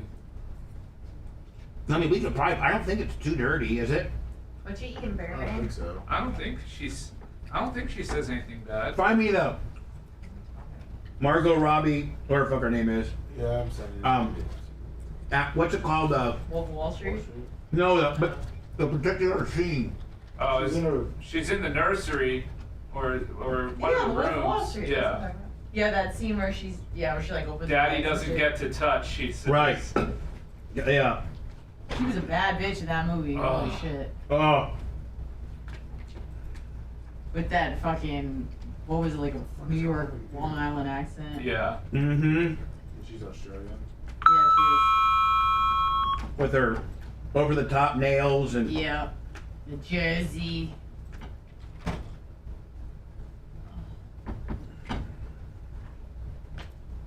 So, Brian, what did you think about the song? I thought the song was pretty good. It's pretty good. It changed up the music, so it definitely wasn't. So excited for my ice cream. Thank you. Mm-hmm. I sent it to you. Sure. Thank you for messing my head up. What's your favorite flavor of ice cream, Anna?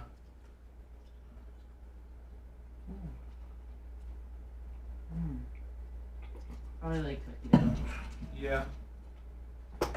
I think cookie dough, cookies and cream, mint chocolate chip are probably my power mint three. chocolate chip as a kid. I don't as much anymore. But I like the real mint chocolate chip, not the green shit. I like the white Briars, okay. like yeah, I always get the legit. green. Yeah. Like you don't need to put.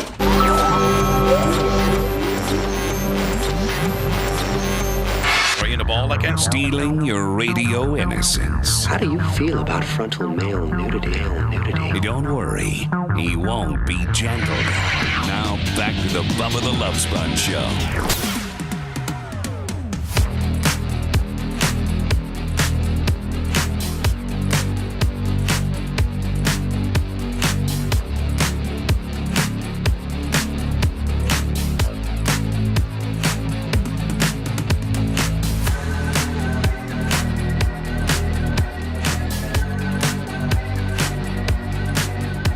The Bubba the Love Sponge Show, Thursday, August 3rd, 2023. Probably opening the show much like I should have an hour and a half ago.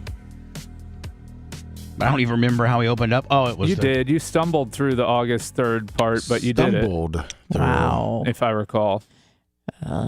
I do not recall that at all. It wasn't your either. smoothest intro ever. Let's just say that. I think it was probably one of your Don't best worry about intros it. you've ever had. Wow, Whatever. Look at all these sycophants over here for you. So, I don't know how.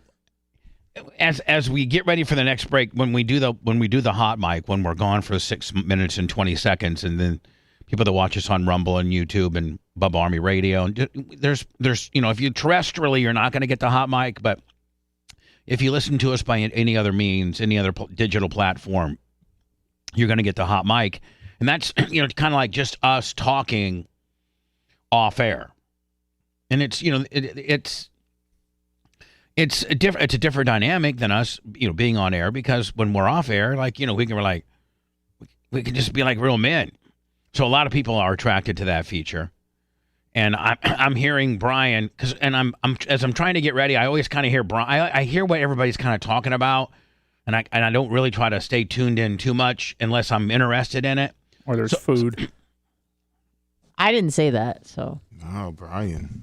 I'll take a -1.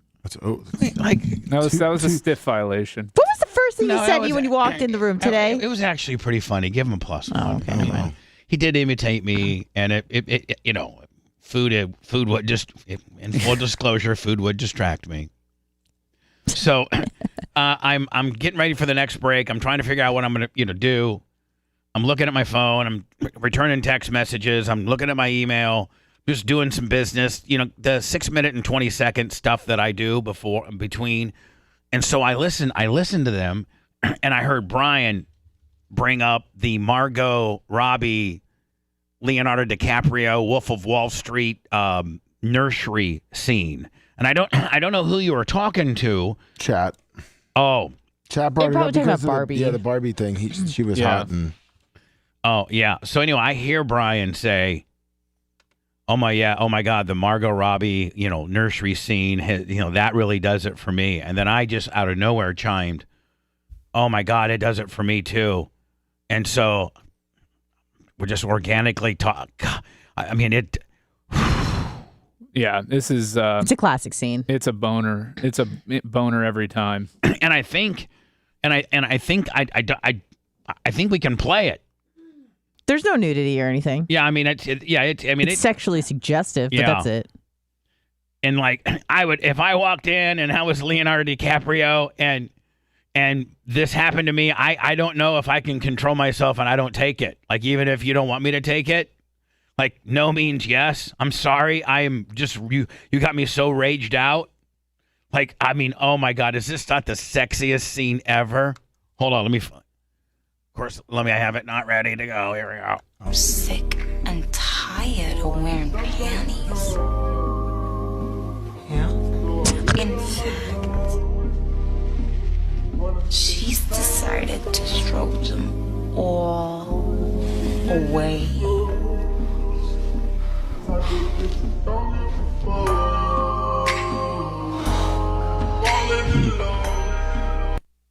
And that actually cut out a lot of what she actually said, but that's probably the only thing we can. That's probably the only thing we can play. Probably the stuff that they cut out could potentially be an issue. I think. Yeah.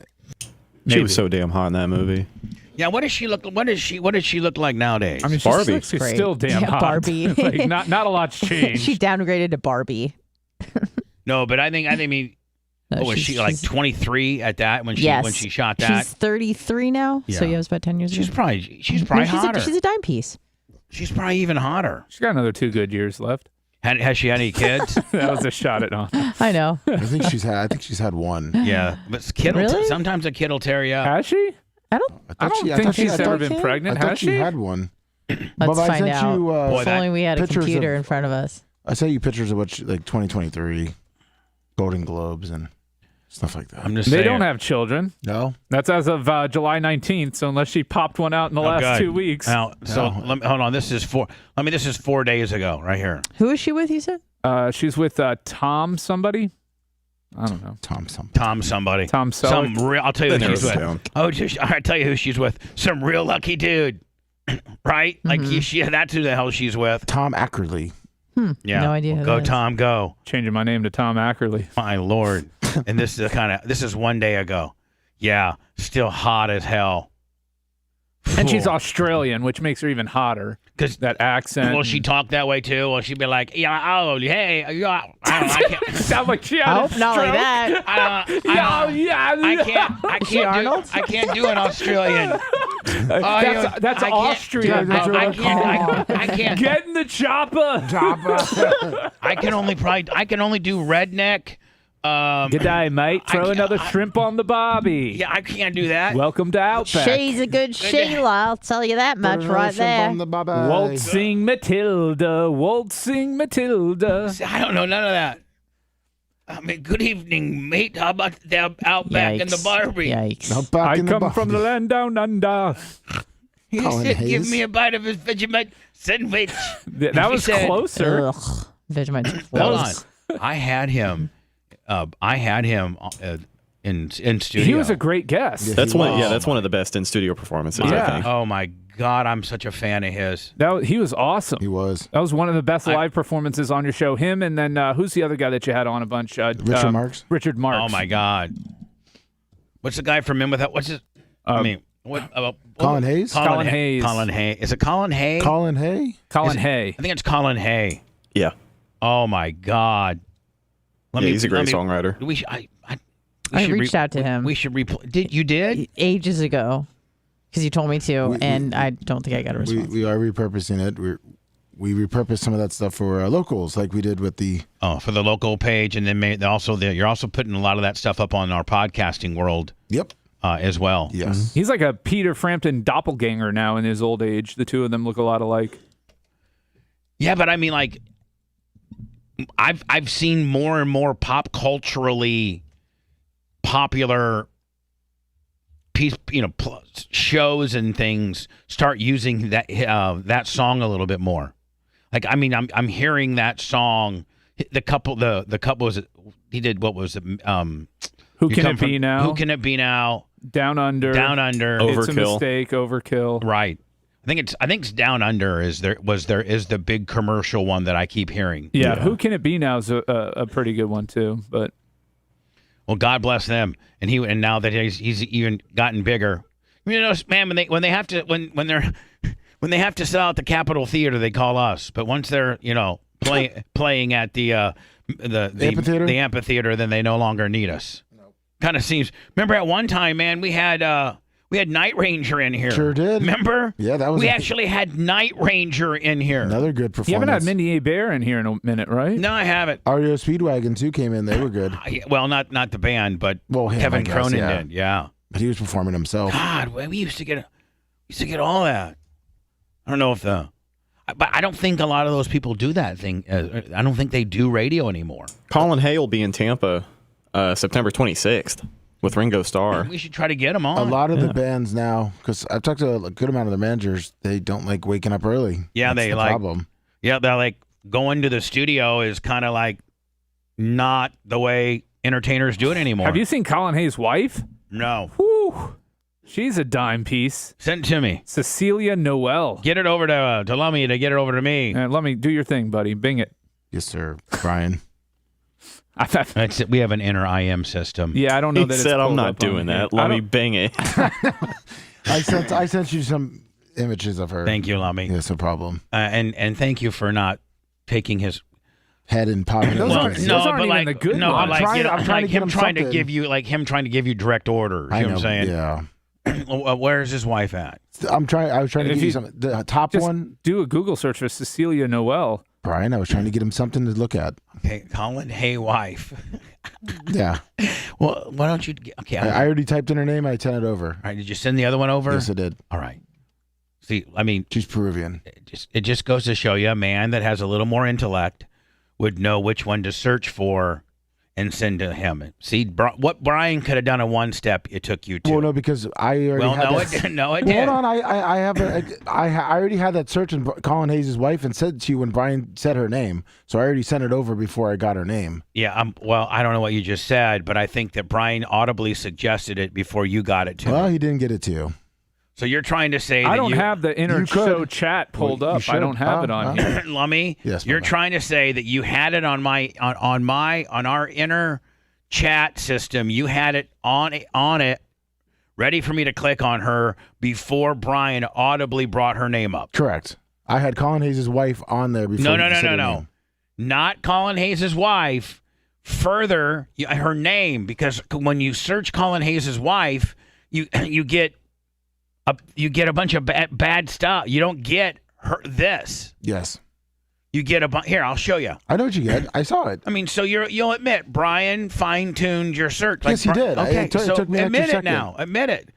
Or it just takes you a second to understand what I'm trying to say. Brian fine-tuned my search. He had an extra 10 seconds.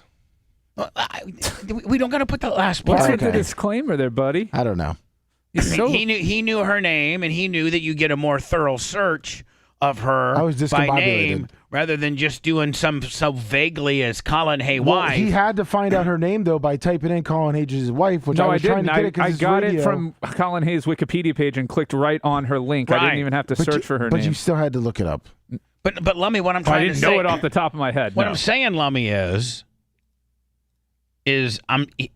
when he gave me information, it was a little more thorough than your information. Yes, I was discombobulated after him bossing me around. I'm sorry. Maybe you should have just let, because when you guys know I'm looking for something, I'll tread water. I can go a while. I didn't want you to tread water. And So it's probably better to give me a more thorough.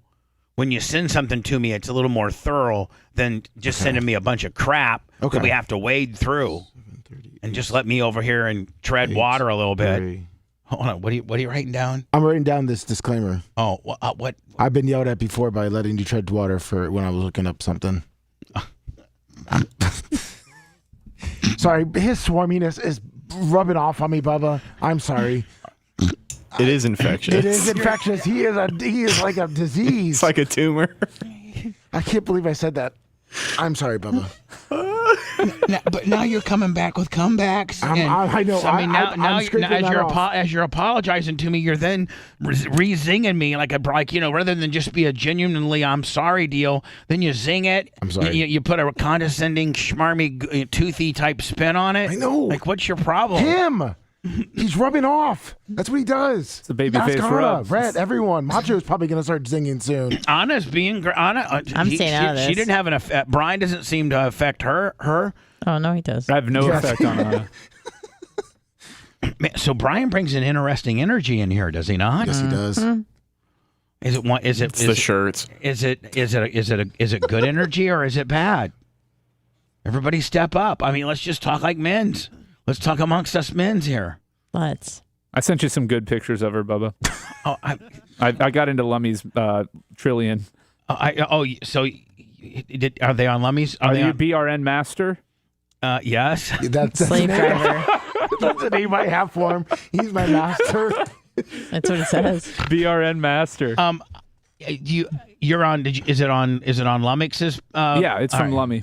Well, it's the Google ones. It doesn't make you look any better when this is what you send me. Oh, good job, so Brian. When you scoop, when you think you're scooping, but you really send a dead link to me. But wait, it says it's sending it to you to it. I'm just saying, if you're going to be in the IM game and get stuff to me, buddy, it's a dirty game. It is a dirty game. I'll get better at it, Bubba. I'm sorry. I'm changing my password.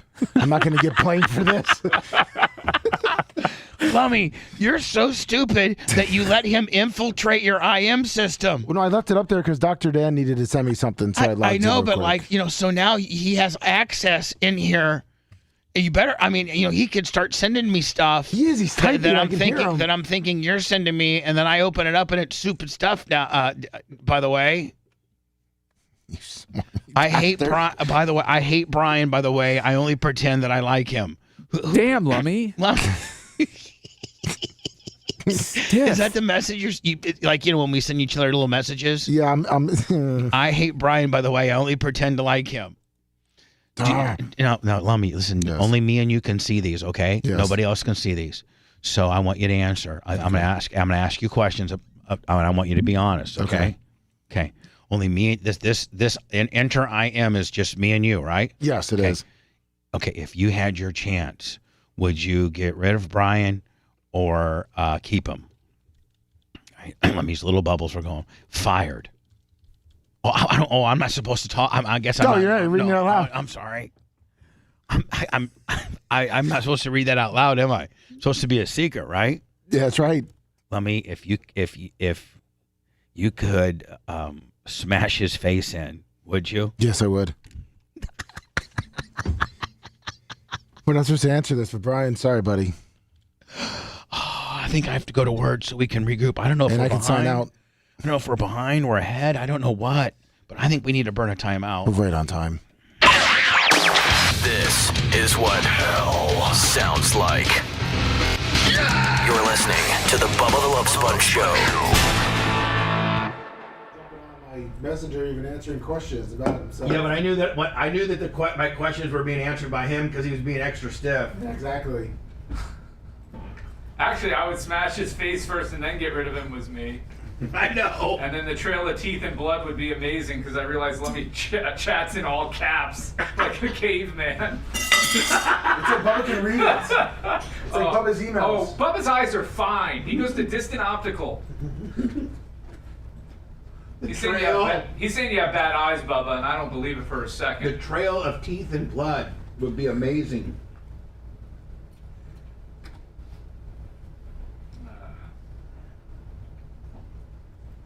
But he did scoop you, Brian. I mean, he did scoop you, Lummy. He did. Scoop the fuck out of you. I gotta got disconnected Yeah, from you Trillian. got disconnected, all right, Brian. Yeah. I was getting yelled at for not sending stuff to Bubba, so I was like, well, I better get this Trillian in-show chat open so that I can send him what. You should sign it up. So then Dan's on, you can be on it. Dan doesn't even have one. Does he? Dan doesn't know what to do with that. They're not good multitaskers. Have you seen Dan try to type and talk? It is kind of amazing. It's like that one finger. Yeah. He's a search and pecker. He is the peckiest You gotta like pecker. look down, look back up, look down. He's the ultimate search and pecker. Is it like his texting? Oh, he doesn't text over you. I mean, he's a doctor. He fucking dictates shit. He dictates everything. How's my dictate? Oh my god. How my Brian. dictate? Brian. How my dictate? How my dictate? How my dictate? How my dictate? Yes, Bubba. Is there a song called that? How my dictate? Mm-hmm. Not How yet. my dictate? How my dictate? All right, have you seen his new Ferrari? Do you like it? His new Ferrari? Of course, I love it. It's the best. The Ever. 80s or That's 81? all. He got a 1990s Ferrari. Something like that, yeah. He's playing Outrunner. Relax and relax and relax. You haven't seen it? No. Cocaine. Where would I have seen it? It's on our... Show Instagram? I don't really go on But Instagram. I didn't know if you've seen them. No, I seriously haven't, but I'm sure it's very cool. I want to watch Wolf of Wall Street again. That was such a good movie. It's such a good movie. Such a good movie. Oh, that movie holds up. Yeah, it sure does. I'm telling you, Bubba, you've still got to get something going where you like watch football games or movies and you tell everybody the exact moment to start it, right? We're starting it at this time, and you don't play the audio or video through the stream, but people get to like watch it with you as a chat thing. So you're not showing the movie, but they know exactly when to start it, and they're watching in time with you. Well, you could just go live on it if you just went live on YouTube.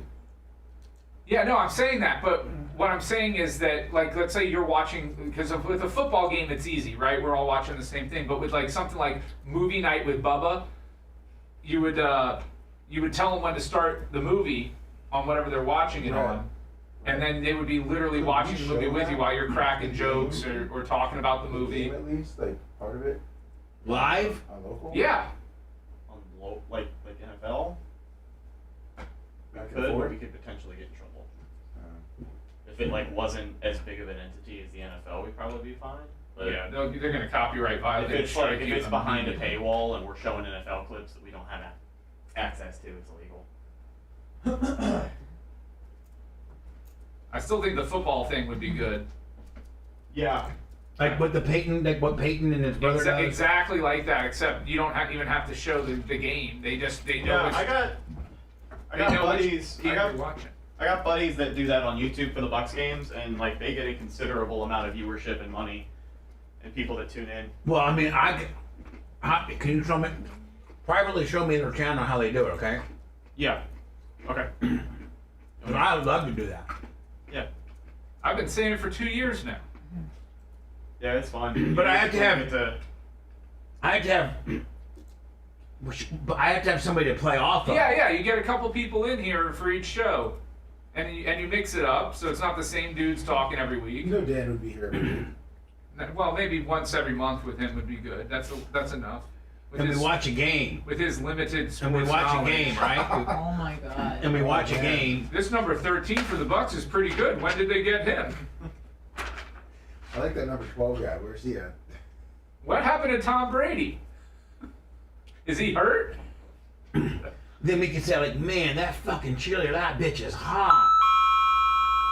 Right? I mean, can we say that? Like, if there's, Yeah, you could say whatever you want. And people would know what you're talking about because they're watching the game with you. But you don't have to actually show the game.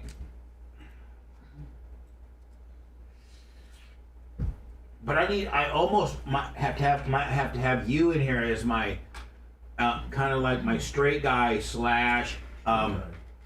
like statistically. First time anybody's called you straight. No, but like, what I'm saying is like, you know, like I would get mad at this dude, and you'd go like, well, you know, statistically, he's like, you know, really pretty good, and you know, is the number 2 overall, and I like need something like that. Yeah.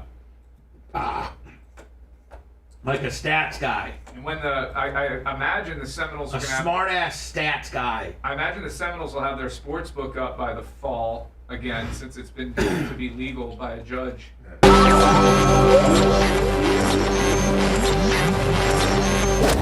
His rhetoric slowly sinks into your skull. Corrupting the synapses in your brain, taking control of you. And there's no way to stop it. We now return to the Bubba the Love Sponge Show. Man, those old serious positioning statements were so badass, were they not? They were. Yeah. Speaking of which, we are in the middle of a huge rebuilding project of BubbaArmyRadio.com. Everybody that's a customer right now or a subscriber that goes and downloads the daily show or goes back to the archive sections, I don't think your world changes a lot. There may be a day, I don't know if Macho is available or not, but when we finally make the flip over, Macho, could there be a day maybe we're down, or will it be seamless? They're saying should happen overnight, so nobody should notice. Okay, so there might be one overnight where we make the switch to kind of what we're doing, and the new features that we do are going to come in different phases of. This is not, it's going to be a kind of maybe a 6 to 8 month project, but we should have it completely the way we want it, like in about 8 or 9 months. But boy, Lummy, some of the stuff we're doing with BubbaArmyRadio.com is really going to be. I'll just give you a sneak little peek. For free, you're going to be I don't know if I should say that, Lummy, right now, because that's Yeah, it's a big deal. Yeah. That's a very big. Yeah, I need to keep that under wraps until we got. Yeah, just don't throw that out. You got on excited by saying free. She's like, "What is it?" Myers perked up. Well, she's still struggling with it. She's 70% as less effective as a co-host. She's checked out since she got that gift card. That's not true. I'm very much checked in. No, bitches. She's angry. You're so checked out that you have to act like you're all that. Huh? Yeah. Oh. I'm saying you're so checked out that you have to say, I'm checked in, bitches, when really you're not. You're so far gone, it's pathetic. I mean, you're just struggling with yourself. Just take the rest of the day. Get your chickens the hell back. up, Brian. Yeah, like, do you need the rest of the day off? Just saying, get your chickens back. Man, Brian. We got Brian. I got plenty of chickens. We got Brian here, and here's the deal. You could go, take some time off, rest a little bit. I am rested. Well, and like Brian will stay for the after show too. Yeah. Okay. And no, Brian. I know he will. Trust me. Yeah, and so God, no. It's a different feel for the listeners. It's kind of now it's a bad feel. It's a good. No, it's now kind of more of a dude's show. We don't got to worry about you. It's always a dude show. Oh. You don't care about me and my feelings, which is a good thing, right? No, how can you say we don't care about you and your feelings? Well, it's not like you cater the topics to me.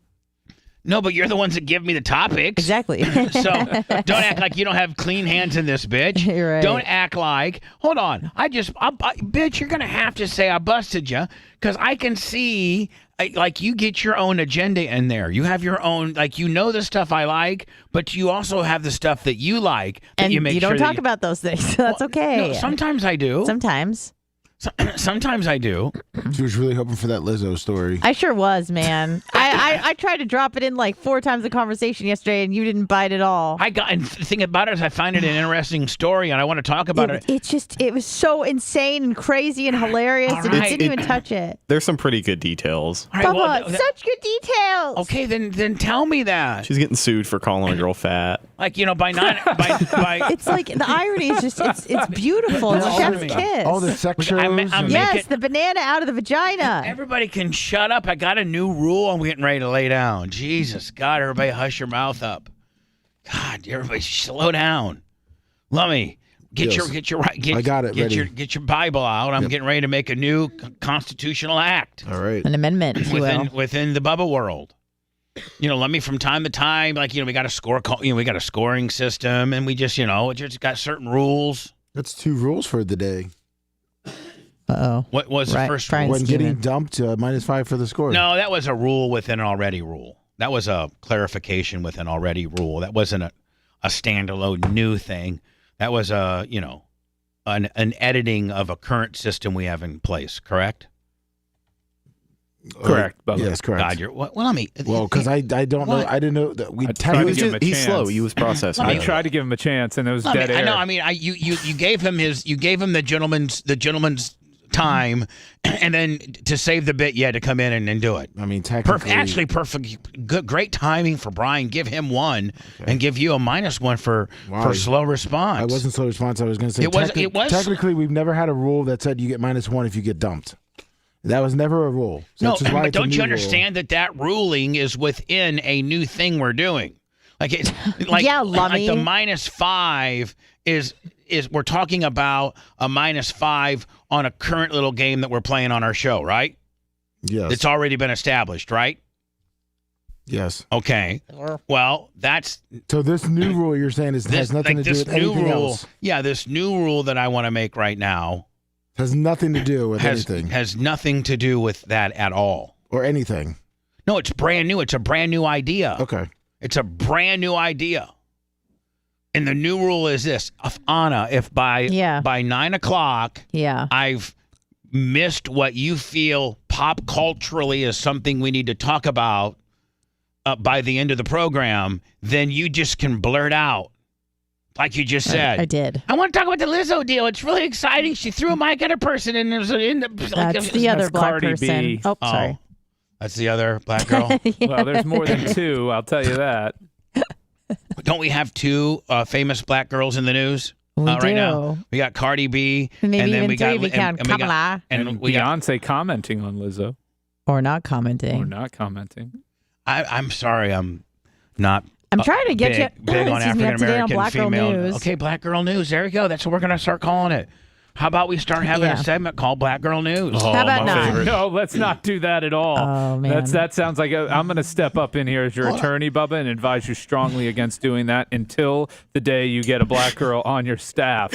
Brett's going to make a mess. So you're saying if we would happen to hire an African American woman, I am half African American. Then we could do Black Girl Bubba, News. But surprise! I'm half African American. Yeah, I've been telling you this. Yeah, Egypt doesn't really count. It's South Africa, so go F yourself. I mean, Brian, technically it is South Africa. Yeah, technically. Okay, Really, I mean, technically it is. I know, but it wouldn't be a stretch. But no, it's not African American news. It's Black Girl News, and there's a big difference there. You're right on that. Sorry. I mean, I identify as okay. You know. Yeah, let's see. All right, here.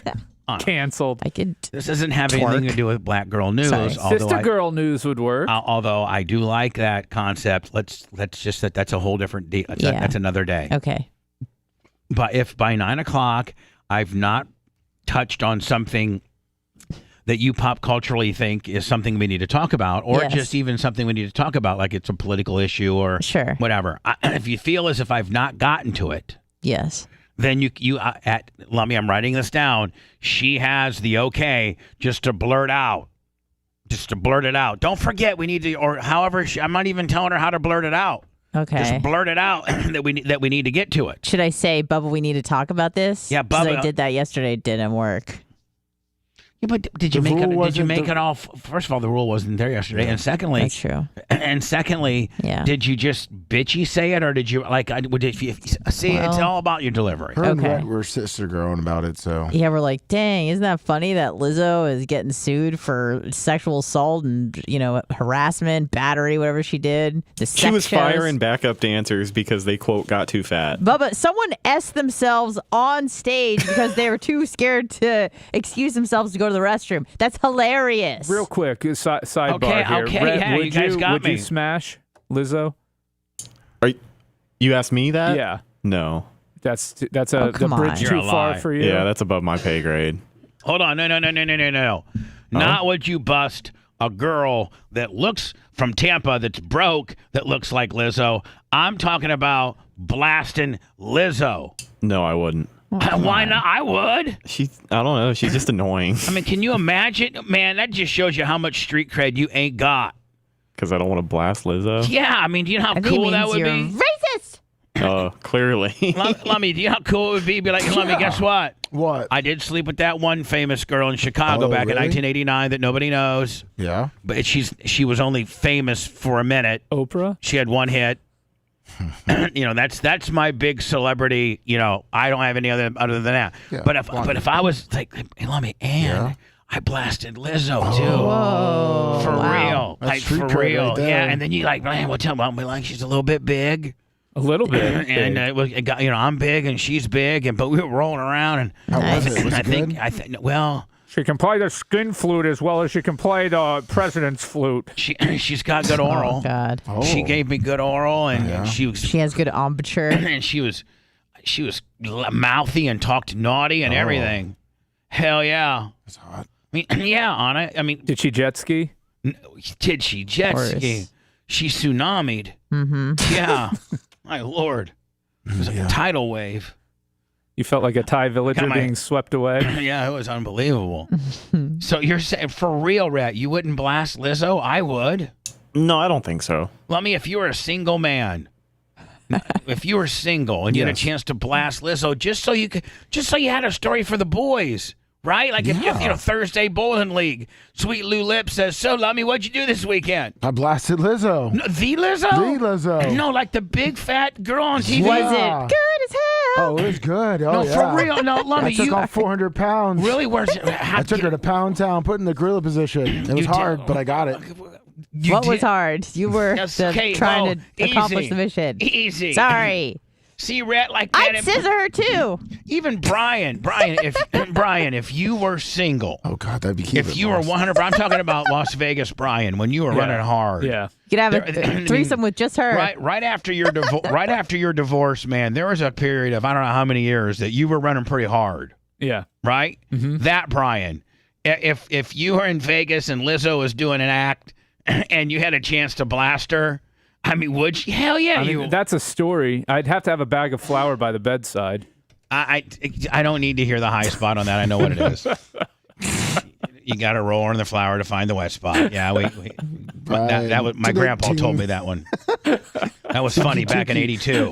Tukey. First of all, Lizzo would not even know that I did anything. Okay. Yeah. I mean, so Rhett. I mean, listen, every dude from You're just trying to get me off of peer pressure here. Okay, I mean, fine. That's how it happens. I mean, you blast big African American women that don't have jobs and are nobodies. I mean, if you have a chance to, I mean, you literally think about all those nobodies you banged. I mean, you like larger African American girls. There's nothing wrong with that. That's kind of your thing. Sure. And you've been with multiple larger African American girls. So your latest African American. Yeah, but I'd say girl, the architecture of the girls that I usually get with. You're not letting me finish. Your latest African American excursion happened. You guys met at IHOP. You know. I mean, this wasn't my late. Shared, yes. But you know. Oh, there's been another Bubba. No. Oh yeah. Don't let me scroll you here. Go ahead. Sorry, Don't I didn't mean to let me interrupt. scroll you. You mean don't let you interrupt me with some real news? I've already derailed the show enough. I'm sorry. So you're saying that you've had one since? No. The not a black chick. Not a black chick. Remember? Oh, all right. Okay. I'm sorry. All right. So the last African American woman you had was this girl from Tampa, just a regular African American girl from Tampa, good girl nonetheless. First one of the day. And you guys enjoyed. You guys decided to meet at the IHOP. And you guys enjoyed a short stack and then took it over to the Motel 6 from there. Absolutely. Okay. Well, the La Quinta, but what's the difference? The La Quinta. They keep the light on for you, too. So you'll blast that girl, but you won't blast Lizzo? My Lord. What is wrong What if with Lizzo, Lizzo's got so much money. What if she was like, man, you know what? I really like this ginger. Well, taking that into consideration, the social perks, then yeah. Yeah, I would. But that was implicit in the original offer. Yeah, he's stupid. See, okay. Lummy, you know what? Today should be a celebrated day. The fact that Red is stupider than you are today. Oh, thank you, Red. Write that down. Thank you, Red. Thursday, God bless. August 3rd, 2023. For this particular day, Rhett seems to be a little bit dumber than you are. It may just be hopefully a day thing. Maybe it'll be a trend. I don't know. We got 2 hours left in the show. He can reverse it, and so could Lone. But I'm trying easily. to multitask as well. I'm sorry. I know, holding your dog. Yeah, exactly. It's tough to hold your dog and, you know. It is. And navigate all the different switches you got to hit. And you can't, I mean, there's a lot of different buttons you're hitting. And when you, I mean, you're basically down an arm. Basically, we might as well amputated your arm since you got this dog because you only work with one hand anyway. I mean, listen, I know. Don't get mad at me. I'm not mad at you. I'm cool. I'm cool with it. I'm not saying you can't do it. Don't take it the wrong way. Are you mad? No. Okay, cool. No. He might lose Scout in one of Lizzo's folds. I mean, where did my dog go? I don't know. Start jumping up and down. Maybe it'll come out from one of your folds. Shake her out of your TT. So what do you think about all this Hunter Biden stuff, I Brian? think if he's guilty and if Biden's guilty, investigate him and prosecute him. If they've got something there, go for it. Nobody's above the law. I mean, but what they're alleging right now, like this one right here, foreign nationals gave Biden family and associates $17 million. Then prove it up and convict them. Now, if there's been crimes committed, but are they going to convict be them. able to prove it up? I mean, are they going to? They're saying as they are trying to investigate this, they're being told by their bosses to stop. Yeah, but he just whistle blew now, so now it's on the radar. So there's ways to get around bosses that are telling you to stop, and this guy stood up. And if that's the case, go after him. I mean, if you have the goods on him, go after him. I have no problem with that. No problem whatsoever. The problem is this: all of these MFers are corrupt as hell, and so if we start convicting and arresting them, there'll be nobody left to serve, and there'll be like 10 people left in Congress. I mean, is it that dirty, even that deep into Congress? Oh yeah. No, my God. How do you think you succeed Moscow in politics? Mitch? Come on. And I don't even know how you circumvent that. Like, that's just the name of the game. I don't know how you would get rid of it. It's not if or when. It's just an inevitability. It has to happen. Has it always been that way? Of course. And we're just kind of now figuring out, or has it gotten the stakes gotten higher? Or is it more public now? I will say this: there's always been an element to it, but now with globalization and everything else going on, it's probably way, way, way worse than it ever was. It's easier. Couple different things. One, you can whistle blow and have a platform immediately. Back in the day, if you whistle blew, you actually had to, go to a person's office or call or write a letter and, go to and start that process of telling on your boss or telling on something like that. Now you can literally, set up a Twitter account and right? Yeah. I mean, then secondly, it seems like whistleblowers are protected now. Like I don't know, Brian, if you're a whistleblower, is this whistleblower, does he get to go back to work? Yeah, he's protected at work now. Now he's untouchable. He may not advance much further, but he's pretty much untouchable. Yeah, they've already taken him off most of his cases. He's pretty much going to sit there. Yeah, so now he gets paid to do nothing. Killed. That's pretty cool. I'd be scared for my life if I was that guy. Yeah, I mean, do you get scared for your life? I mean, I'm not going skydiving or doing any extra dangerous acts, but I'm not too worried. Hanging out with the Clintons.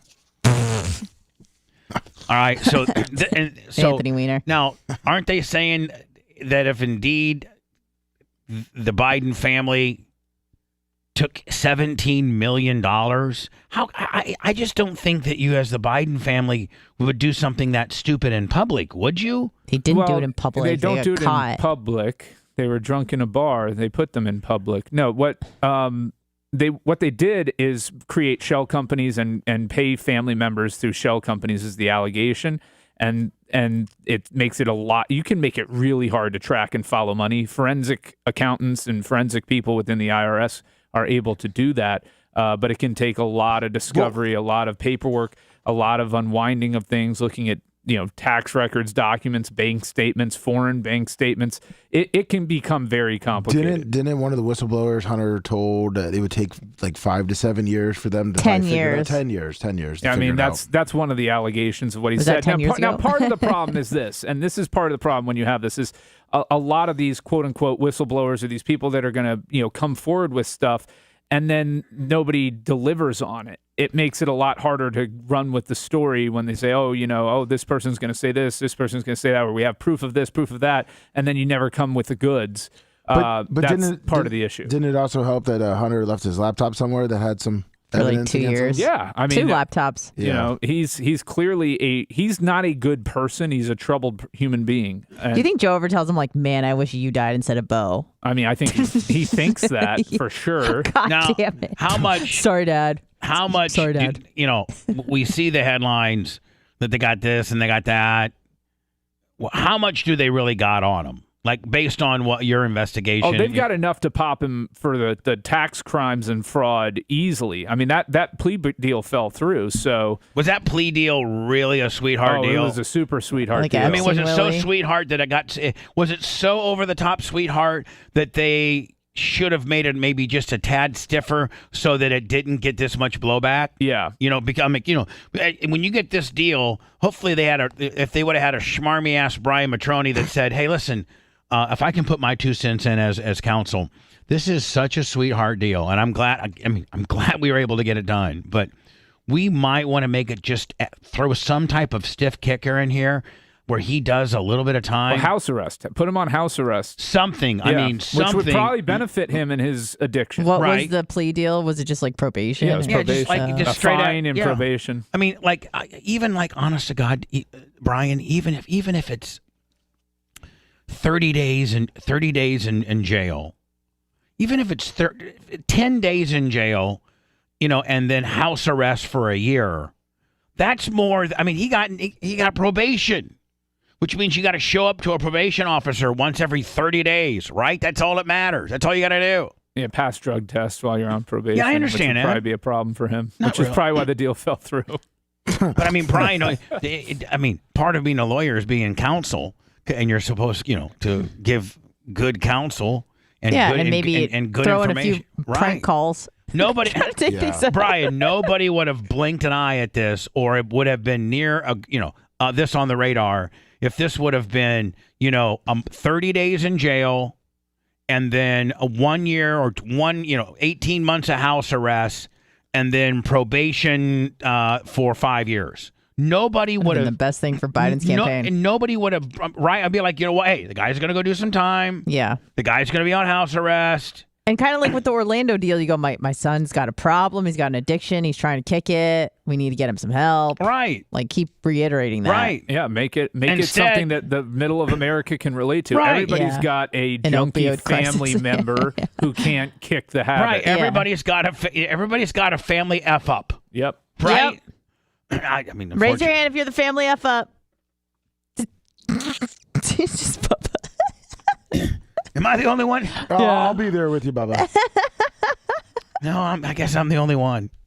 I mean, but they got. I used to not be. But they got. And then Tara had to go make $5 million. Yeah, I used to be. Hold on, I used to be Janie's favorite. Oh man, I used to be the pimp of the family. I made the most money. I lived in a big Did you have a mansion. plane? Had a plane. Did you have a mansion? Had a mansion. Now my wife's my gonna stop sister's there. buying my mom Hermes bags. Now I'm living in a 1-bedroom, apartment. Not barely, Window unit AC. Oh, come on, it's 1.5 bath. I'm living in a 1.5 bath. I'm living in a 1.5 bath in the West Shore area that I don't even own. I'm just blowing rent. And my sister's building a big ass $2 million mansion. And she's got a Tesla, and I drive a smart car. That's the original Tesla, the smart car. Oh yeah. I mean, man, they would have, but they got too full of themselves, and Joe's dumb as hell, and should have said, Joe should have said, Hunter, I'm just telling you right now, if you do a little bit of time, and I feel like I'm Bill Clinton. I'm old Bill Clinton. It's okay. And an Aussie, apparently. It's not bad for old white guy. That's a pretty good old white guy voice. It's kind of universal. You didn't say ooh-wee. Do some time, Hunter. Do 6 months and then be on house arrest. That's just partying, Bring all those whores and strippers right over there to the beach house. And then probation, which plays. We got those drug clean kits that we can take. I mean, listen, if if the president of the United States, I mean, who has the best of everything, and if you need something, they could potentially make it for you. Yeah, like clean urine. Formulate something that's not even open to the public, like as doctors and stuff. You're like, listen, make me. He's in bed with big pharma. You don't think that Joe Biden didn't call, Pfizer and said, I need you to make me a pill that Hunter can take that will make his system look clean in 5 days, right? Yeah. They'd whip him right up. So Hunter would right now be serving his 10th day of his 30-day sentence. 20 days from being out and telling the entire world, double F you, I did my time, bitches. Optically, that just looks like, oh, no one's above the law sort of a thing. Yeah, it looks like. Even though that is a sweetheart deal in and of itself. But I mean, everybody. Better than a probation. America, people hate people that feel they're above the law, and sometimes you got to be humbled. Even though people know that, they don't want humbled. it in their face. They don't want it shown in their face that they're peasants. So and now, Brian, this potential plea deal that he had that went sideways now has a lot more eyes on it as to what happens. And now I think he doesn't get such a good deal. I think they got him dead to rights that they're going to have to plead it out some way, shape, or form. But I don't think he goes to trial with these things, does he? No way, he can't. He's definitely guilty of the tax stuff. For sure. You can't write off hookers and coke as a business expense. You just can't. You just can't do that. I mean, you just can't. Trust me. And especially I've tried. And Brian, hold on. Especially. I mean, listen, I'm dumb and Lummy's dumb, but Lummy, we even know you can't write off hookers and coke on your business taxes. Nope. Now, personal taxes, that's a different story. Intensify the fact that you are the vice president's son, so that maybe your tax returns might get looked at a little bit more under some more scrutiny, right? You might want to really be, extra conservative. And here's this guy writing off hookers and blow on his taxes. Like, he's dead to rights. This is not going to go to a jury trial because it would be scary potentially what he would get. So he's going to settle this because they got him dead to rights. Brian, what do you think he gets? That's what I was saying. Like a house arrest, like a 1 year house arrest, and 5 years probation afterwards. I don't think too many people. I think people want jail time now, though. But here's the thing: he's still the president's son, and you have to provide. I think he gets Secret Service detail. I think he does. So he's had it for a while. It's a tough situation to have Secret Service protection in jail. He'll essentially that'd be cool. He'll essentially be on house arrest in jail, so just have him foot the bill, and then you put the expense on him and his family, too. You're having to pay for, everything associated with it. So, I mean, I would be okay with that if it was truly upheld. Do you think that's how it's going to go down? I don't know, but that should have been what they came out of the gates with, not this misdemeanor slap on the wrist probation for something that, Wesley Snipes would be in jail for 2 years for. Yeah, exactly. You're exactly right. What Hunter's deal, him walking away scot-free on probation, Wesley Snipes did 2 years for. You're great analogy. Lummy, give the schmarmy one yet another point, my friend. On point today. Love him. Hello. Hey, what's up, guys? It's Dark Match Steve. Dark Match Steve. I got to tell you, that cocaine song's unbelievable. Thanks for putting me over, Bubba. I hope you can get some clicks off that. Hope we can make some money off that, buddy. I got to tell you, when we did that, when Manson did that, what was that? The Biden deal. Yep. We got 1 million views. Yeah. We got 1 million views on that. So that political stuff super creepy is super creepy. That political stuff, is far more wide-reaching than our stupid stuff that we come up with. So, I think we have a chance for it to be big. Now, please don't think that I need to So I hope you're not trying to cut a deal with me where you're like, you get some kind of percentage or something. No, that's all you, Bubba. All right, thanks. That's for you.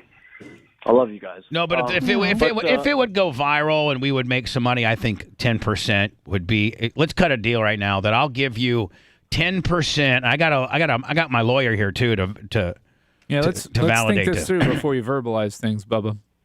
He's not a real lawyer. It's okay. All right, Brian, what do you think of fair percentage? Like you're not a real parody. But hold on. No, he really is. Right. Steve, don't listen to him. Counsel, please don't engage with my the guy that I'm doing business with. Okay, just draw up this contract. Dark Match Steve, what do you think would be a fair amount? Oh, don't do that. No, we're gonna do that. All right.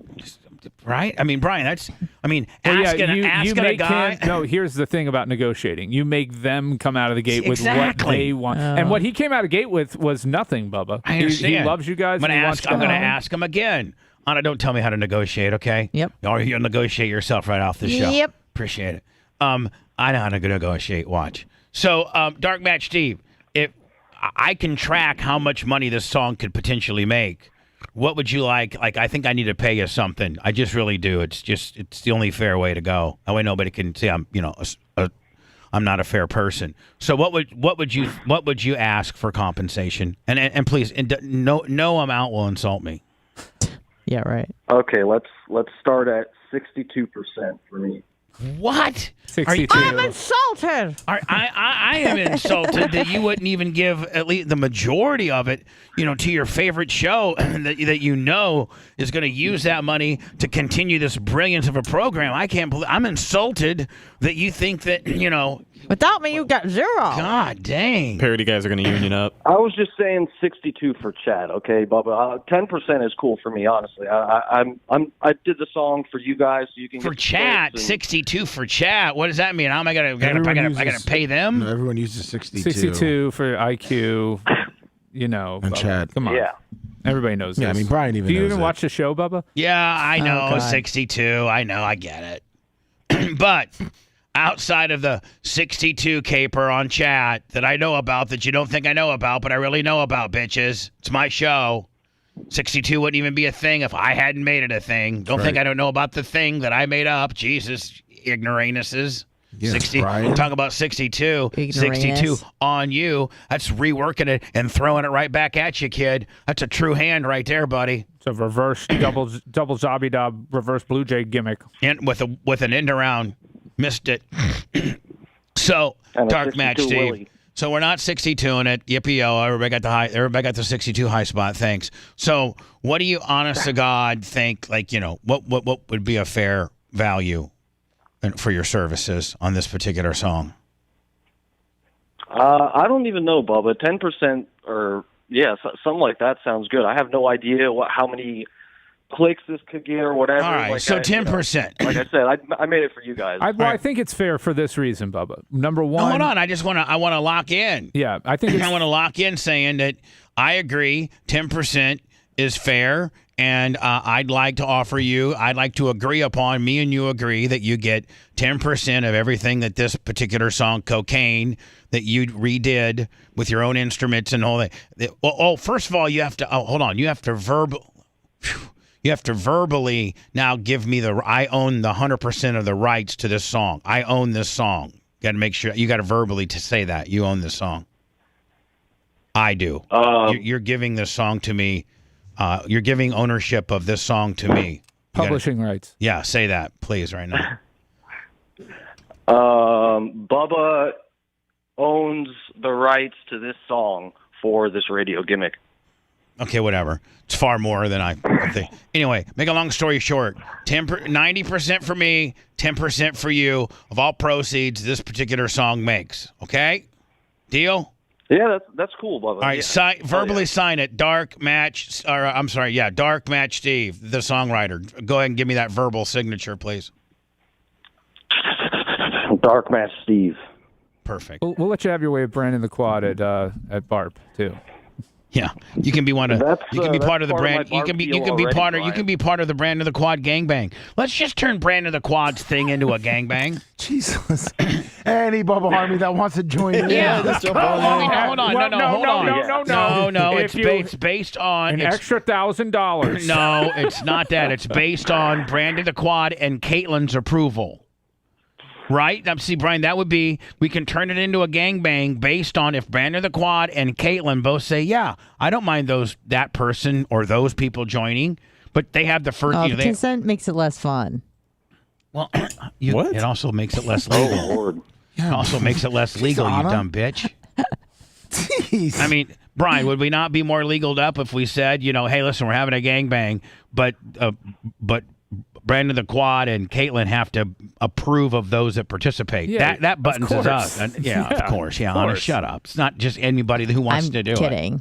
If you'd like to submit your name, if first of all, if you're going to qualify for BARP and you're going to be there, and you'd like to be in a gangbang with Caitlin Hatley, Brandon the Quad, Dark Match Steve. No, Dark Match Steve. No, the woman, Micha, and then now her husband Lupe. So far, those are the people we have in the gangbang. Now, Steve, you're saying you're going to be in the gangbang. What deal did you cut with whom? Well, I'm the fluffer every year. I'm Brandon's fluffer. Well, that he is. Yeah, he's worked it out with Brandon and everyone. He's the fluffer. I've been behind the scenes fluffing. You didn't even know, Bubba. Yeah, the signs on the doors at BARP. Like milk room. Like Are we fluffing the milk room? I thought that was a joke. Is this a shoot? I didn't realize that was no a jokes shoot. here on this show. Are we shooting here or are we working? Is this a shoot? I just need to tell you. Don't lie to me, Lummy. Because if it's a shoot, then it's cool. I just want to be respectful. Lummy, is it a shoot? It's a work, Bubba. Oh, okay, cool. Sorry, I can't lie to Bubba. You can't lie to me. Come on, buddy. Lummy. Dark Match. Dark Match. He had him. He was on the ropes. Well, that and I don't know if I can condone it. Like, I can't sit here and endorse it if it's really a shoot. If you're really fluffing a man up, I'm sorry. I don't have anything against it, but I don't have anything against it. For those each their own. I just don't know if I can be necessarily making that part of programming. Why not? I don't know. What's the difference? You anti-gay? No, I'm not. I'm not anti-gay. I want to, but I want to be legal about it. What's illegal about DMS fluffing Brandon the Quad? I don't know. I think I it don't just really think BTQ forced Dark Match Steve to do anything. Yeah, I don't think so either. All right, Steve.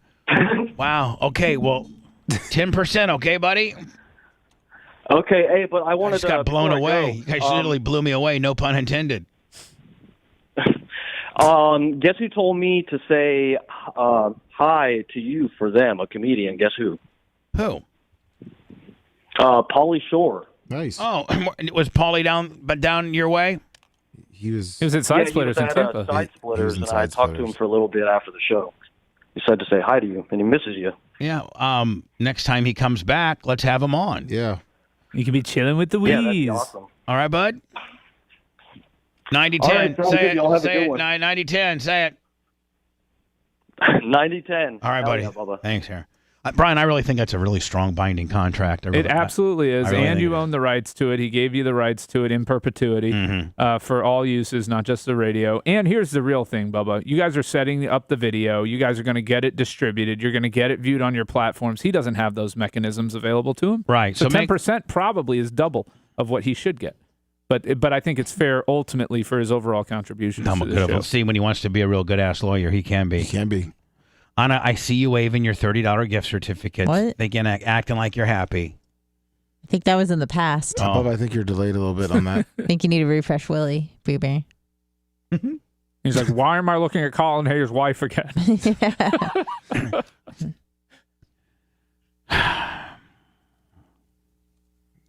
everything okay? I think. I feel like I'm having a Mitch McConnell moment. Do you want to take a break? Striving to reach new lows every day. It's Bubba the Love Sponge. Never go full McConnell. Oh, I was going a little bit fucking McConnell. I gotta make urine. Can you stay here? Yeah, I'll be here. You're peeing again, huh? I'm always peeing. I know. Always. This is Always. the I third- peed like three times Three last times, yeah, wow.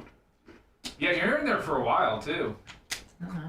Yeah. You don't know what I'm doing. I know, you're fiddling your faddle. You got me.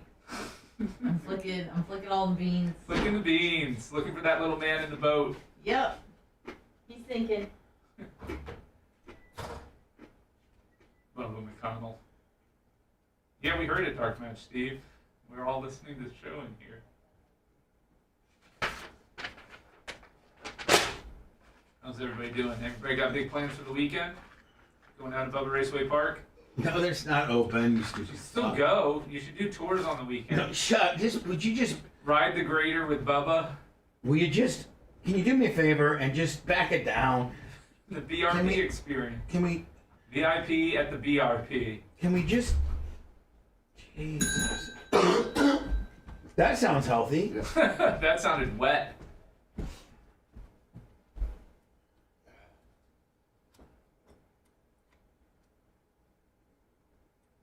McConnell was a hell of an effective Senate Majority Leader and leader for the Republican Party. He's been extremely tactical and has outflanked Chuck Schumer at pretty much every turn. Chuck Schumer's a moron. That's a good week, Steve the Grumpy Has Old Man. has school started yet? August 10th for Hillsborough. They started. They started yesterday in Indiana. I think they started in or about to start in Pasco too. All the redneck towns start early. Man, remember? Man, back when I was in, we didn't start until like. Might have been the Monday. No, it was like the Monday before Labor Day or something. Yeah, it used to be after Labor Day up Yeah. north. I mean, those kids wouldn't go back to school till like September 5th. Right. It was after Labor Day. Mm-hmm. Yeah, even us in Florida, we were like the week before Labor Day, which was really cool because we would go for the first week of school and then get a 3-day week. Right. 3-day weekend and then kind of ease back into it. Right. You'd go 5, and then that next Monday you'd have off, and then you'd ease back into it. Yeah. What happened to Donkey Teeth? I don't know. I think he's mad at me for something. I haven't seen him in chat in forever. Does anybody know what? I'm on Rumble. I don't know what happened with Donkey Teeth. Can anybody? You know, a lot of these people, like I make mad. But like Donkey, you would think that when you got to the level of Donkey Teeth, that like, you know that sometimes the show's gonna make you mad, and you just gotta deal with it, right? If you've been around that long, like how can something have made you so mad that you leave forever? Yeah, I don't know. I mean, unless I talked about you or said something like that. But you've always been, his pretty Asian wife. I mean, it's never been anything bad with it. No, I understand that. That's why I'm confused. He hates the subject matter. Oh, okay. So the show went a little too right for him? Really? I don't get that from him. I mean, I understand him being a little bit left-leaning, but he's always struck me as a reasonable person who is willing to hear... I never knew that he was that much of a political guy. Yeah, he would message me sometimes and be like, and we'd have conversations, but I didn't think he was bothered to that point that he would quit the show. Me either. No, that's the reason. Which is disappointing. But I'm sorry, bud. That's why I didn't bring it up. Man, I try to be. Brian, I think I'm pretty right wing, but I'm not. I mean, like I'm all over the place, aren't I? Yeah. Oh, you didn't answer that. Ryan didn't seem like he was too. I was reading chat, so it was a half-hearted yeah because I was half listening and I had to full listen, and when I was full listen, it was a little delayed. Bubba, when you talk to me, I full listen.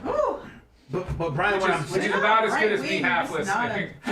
What I'm saying is, like, I mean, I know that I'm probably right wing, but I try to like fucking, like be down the middle and not really give a fuck and not really be a Johnny Rah Rah for much. Just be fucking cynical about it.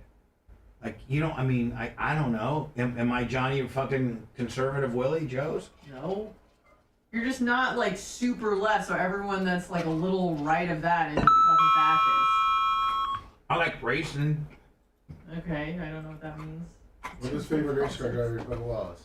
That's pretty right of you. Even though all I do is hold on. left.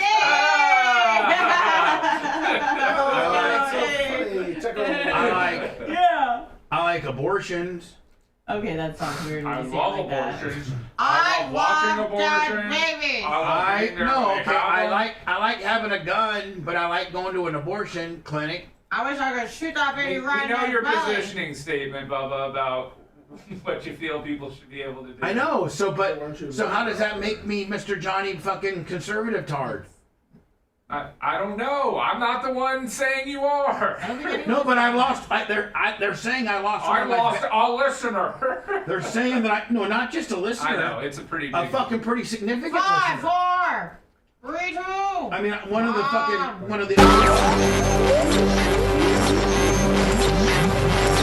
You are about to enter the Bubba Spin Zone.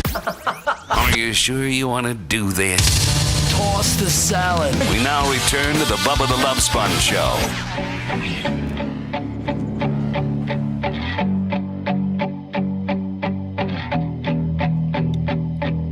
We all have a heartfelt reason to support our blood pressure. In fact, more than half of the U.S. population would benefit from blood pressure support. Super Beat Heart Chews are an easy and convenient way to support your healthy blood pressure and healthy lifestyle. There you go. Even a man like Brian Matroni, not even gonna give you a description of what that man is, but he's certainly a man, a lawyer, a father, rugged. You know, he's kind of nerd rugged, and when you're nerd rugged, what do? You take your Super Beats, my friend. Paired with a healthy lifestyle, antioxidants in the Super Beats are clinically shown to be nearly 2 times more effective at promoting normal blood pressure than a healthy lifestyle alone. Over 30,000 5-star reviews, and you can double your potential with Super Beat Heart Chews, and get a free 30-day supply of Super Beats, and 15% off your first order by going to getsuperbeats.com. Promo code Bubba. That's GET, Get Super, BEETS, getsuperbeats.com. Promo code Bubba. Promo code Bubba. From Brian to Bubba, we all take it.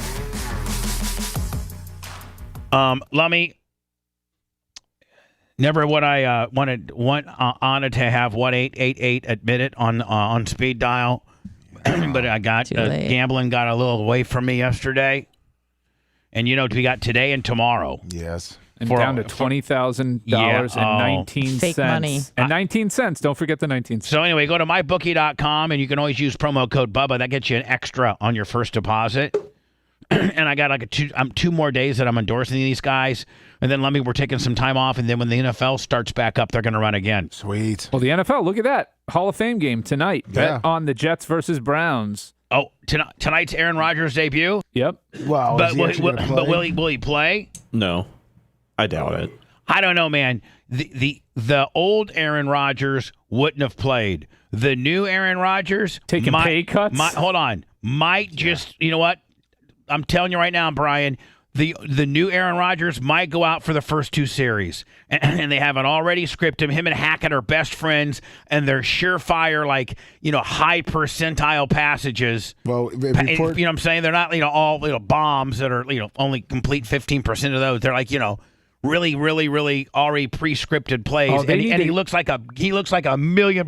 They need to play action. First play action pass, 60-yard bomb down the right sideline. Right. Reports have come out that he's not going to play in tonight's game or possibly any preseason games, and if he does, it might be against the final preseason game against the Giants. Oh, he's that guy still. That's the Aaron Rodgers we know and love. There you go. There, you know what? He hasn't changed much, pussy. No. And Brian, what's that say about what he thought about the Green Bay Packers? He really hated them because he went and took nearly half the money. Yeah, he really hated the Packers. When he thought he had to play for the Packers, he jacked him. He absolutely robbed him blind. But then when he finally got his way, because it was Hackett all along, he loves the Hackett guy. Mm-hmm. Hackett was his former quarterback coach at Green Bay. I forget under what coach, McCarthy maybe. Yeah, I don't know. But anyway, he loves this Hackett guy. I don't think, Brian, that he got along with LaFleur at all. No. I don't think he got along with anybody in that organization post the drafting of Jordan Love. Right. And so I think I think everything was okay until they did the Jordan Love deal. And then that put him out. That showed him that Google Huntz was a complete dick and probably didn't know what he was doing, and they're inept. And then you bring this good look, and then they pull a couple good years out of their ass, but he just can't. Maybe they didn't ever make it to the big one because he didn't really care. But But I think once you get that far down the road, I think once you're in the NFC Championship game, you know, for marketability and things, you're going to want to win that game. Yeah, I don't see him. Anyway, but no, back. Brian, if he was the new Aaron Rodgers and somebody could talk to him, it's like, Aaron, let's do it different.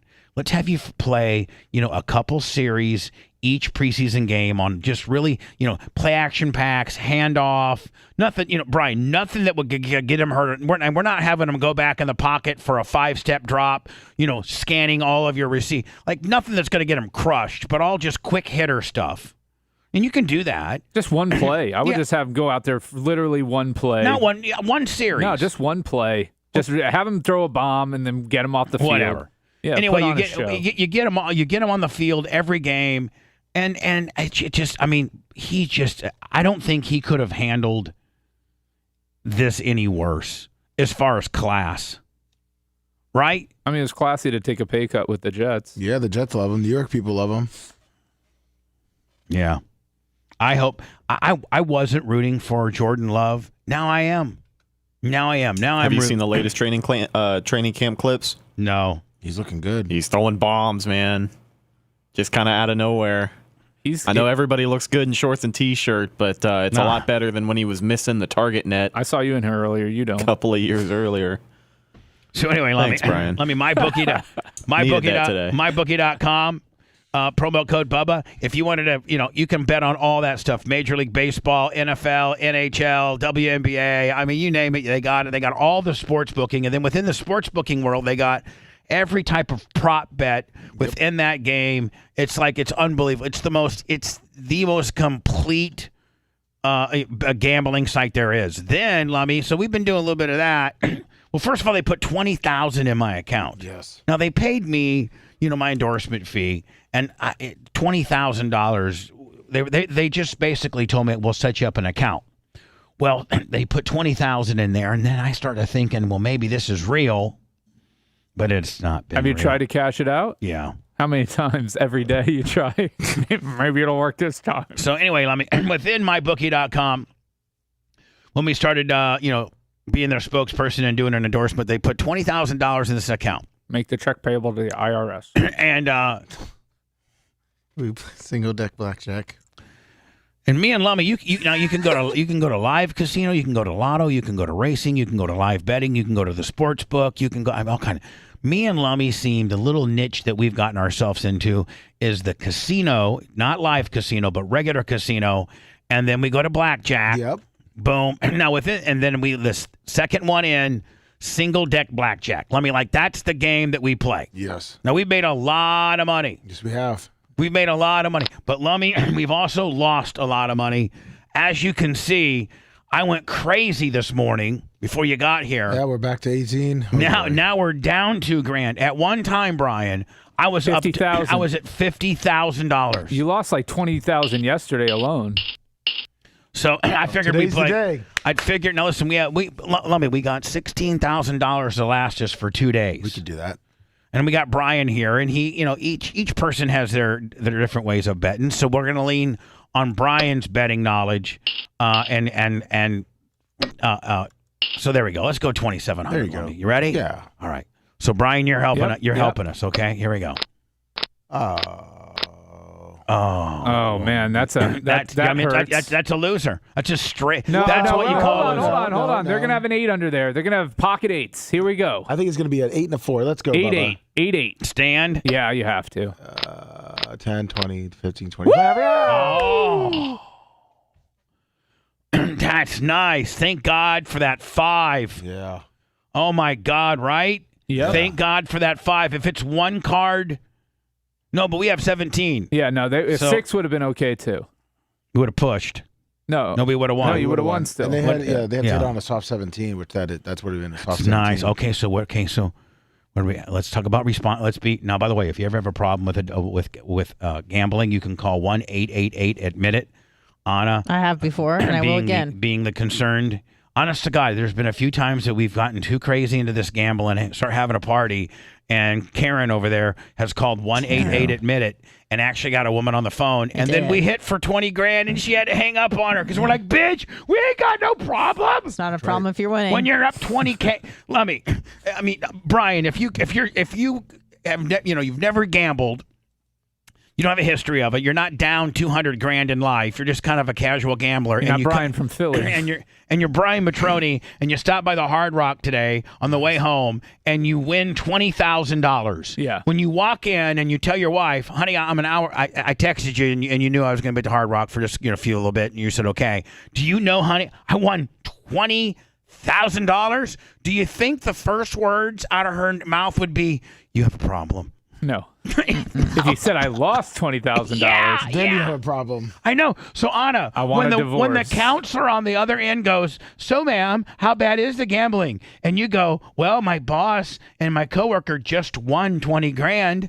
I don't think that she can help you." She's gonna be like, "I am not equipped for this." Yeah. Yeah, she's not gonna know I'm not what to equipped. say. I'm not equipped for winners. That's right. All right, let's go up to $3,000 now. Three even. No, even. here's Brian. Here's what I'm thinking about doing. What? Putting $638 on there. That way I know no matter where this goes, we're even. 698?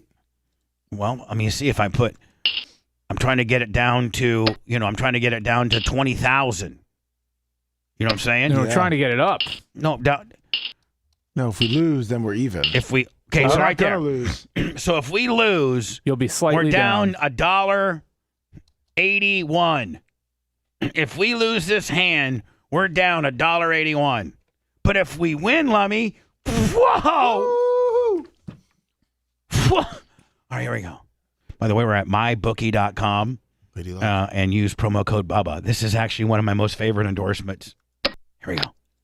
That's a good card. Good card. 17. Oh, Not bad. 13. That's okay. Against the 3, we're We're standing. Stand Stand. in the place where you live. I am. 60. Yep. Yeah! We ain't got no problem, bitch! I'll hang up now.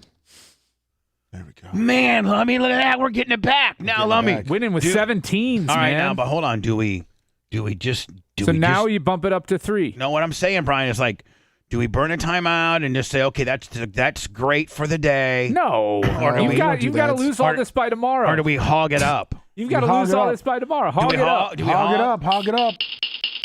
That's right, Bubba. Hog it? Yeah, there's no hog way it. we win 3 in a row, though. Brian, no negatives here. I know. All right. MyBookie.com, promo code Bubba. We're playing single... No! Oh, man. The only thing that beats us is an ace. Well, they don't have it, though, because they're offering you insurance. Right. Oh, you don't win 3 in a row. No eighth showing. You don't win 3 in a row, Mr. Negative Nelly. We could push, though. That's all right. We could push. We could.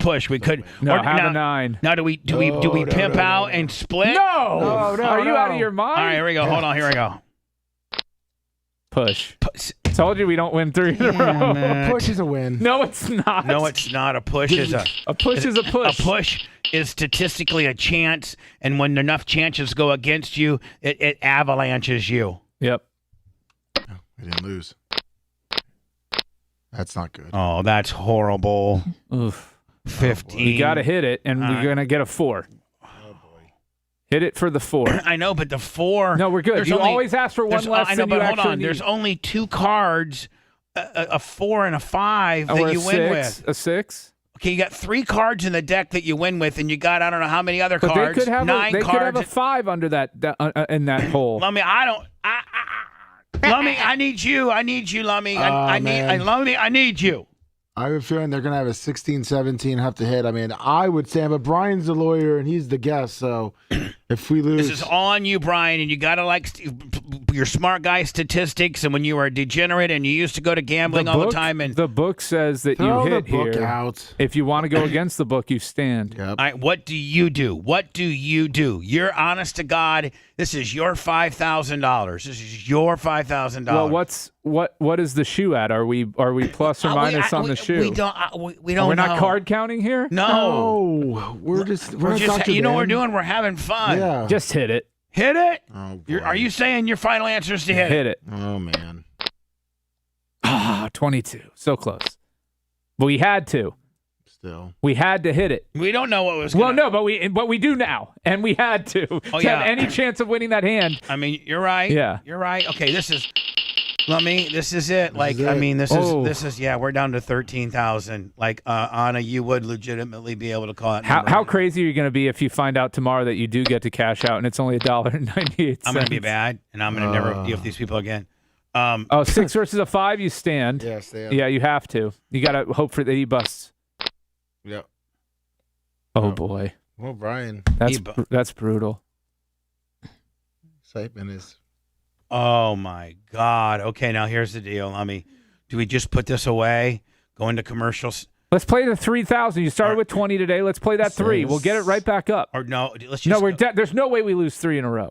Okay. Let's just be hogs and go. Go 3 grand. 5 grand. 3 grand. Do we put it away and wait for tomorrow? 3 grand. 3 grand.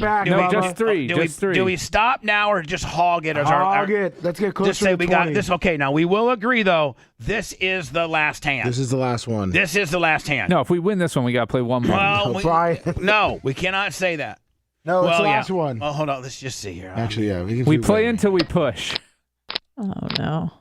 Woo! You were going to quit. Yeah, Bubba, come on. Come on, Bubba. No, but see, now hold on now. Get that extra We got to quit 2,500. now. We got to quit now, Brian, because we're actually 800 ahead. That's right.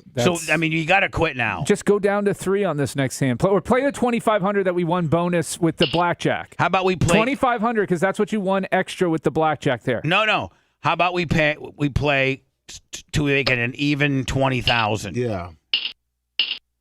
There it is. That's the 19,998 that we were at earlier.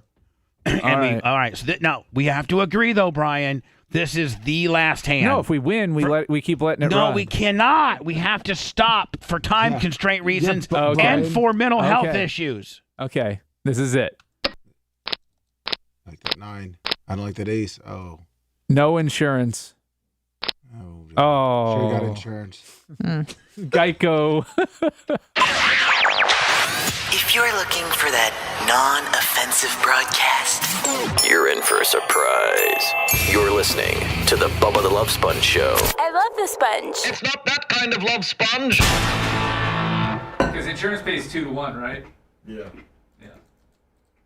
They put that thing over quick too. That was fast. It's like in your face. It was almost like an angry dealer. Yeah. You know, like angry dealers. They were mad that we hit It's the like- blackjack on that big $5,000 bet. But you know, sometimes they like, Bubba, I'm telling you, you're going to be surprised, and they're going to they're going to convert this into real money for you.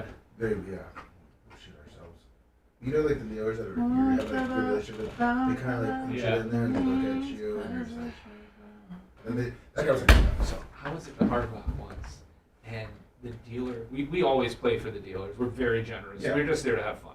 So my wife and I are playing together, and this dealer thought that I was counting cards because every time he would switch, like they would switch out, he flashed me the burn card every single time.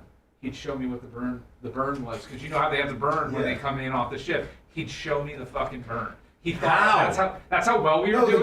the guy was showing up. He was showing me the burn. You're was not trying- supposed to do that as he a was trying dealer. to help you. He was helping me because I was betting heavy for him too. I'm surprised they didn't catch. What's the burn? That was a burn card one they throw away? Yeah, that's the one when they switch dealers. They've got to burn in, burn out. Well, just burn in, and then they burn. So every dealer coming in burns a card, and it's to stop any sort of collusion or cheating, anything like that. Card counting too. And card counting.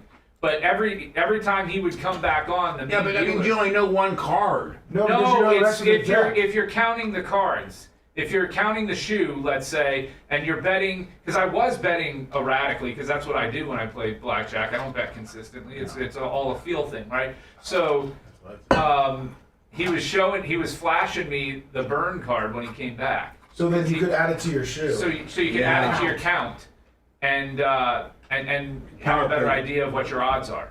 It's the only way you can turn the odds in blackjack in your favor. Otherwise, you will lose eventually. The odds say the house is eventually going to win. Variance in a short session, yes, variance, you can defy the odds. If you play a long enough amount of time, you will lose. It's impossible. And what is it, like a 5% house edge? I think it's like a 3 to 5%. Aren't the best odds? Isn't the best odd game is craps?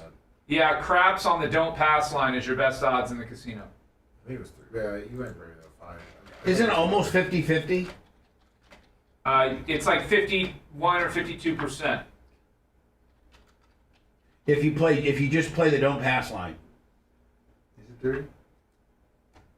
The house edge over an experienced player is only 2%. Oh, wow, it's lower. Now, is that multiple decks? Well, I think if that's the thing is how many decks do they have? How many? And what is their blackjack payout? But then you gotta look at how they shuffling too. Then you got power bet. Automatic shuffle. I don't know. Single deck blackjack offers the best odds. House edge is just 0.13%. And we were playing multiple hands, but Sumo said that you statistically are hurting yourself if you play multiple hands. You statistically have a better chance if you just go one hand and load it up, 1 versus 1, rather than having them. Is that true? Well, because whatever their edge is, they have on each of those hands. So you're spreading. You're multiplying their edge. Sumo said you're losing 2% a hand. Yeah. Las Vegas Mario 20 on the Venmo. So that would be because Sumo knows a lot about gambling. I mean, if you know that means you're probably pretty much a fucking good gambler, right? Yeah. Man, Sumo is a good gambler.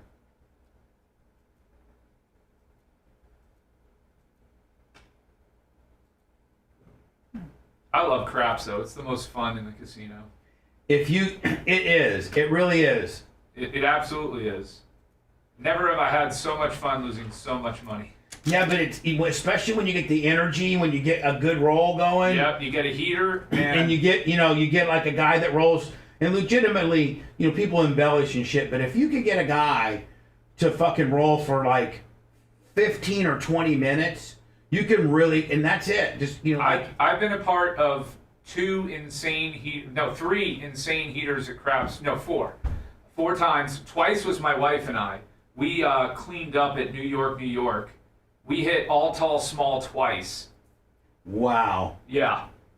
We hit it twice. How long did that run go? Oh man, because the problem is, so when you start your run and it's a dead table, it goes pretty quick, right? But then as you start winning and more people come on, right? It takes them longer to put the each roll can take 2 or 3 minutes, right? Because they have to fucking take everybody's bet, so they got to pay everybody out. They got to take everybody's bets. A lot of times that ruins the pace of the fucking table.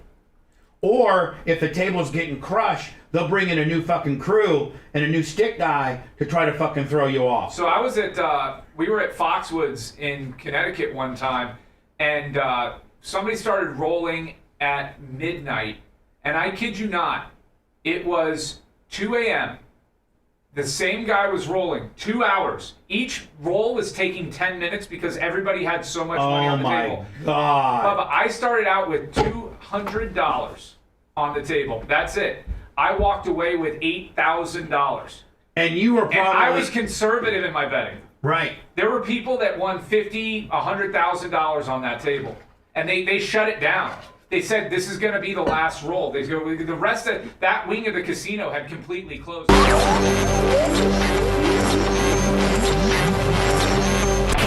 Well, at least he has his priorities in order. Great. What do we do with them now? We now return to the Bubba the Love Sponge Show.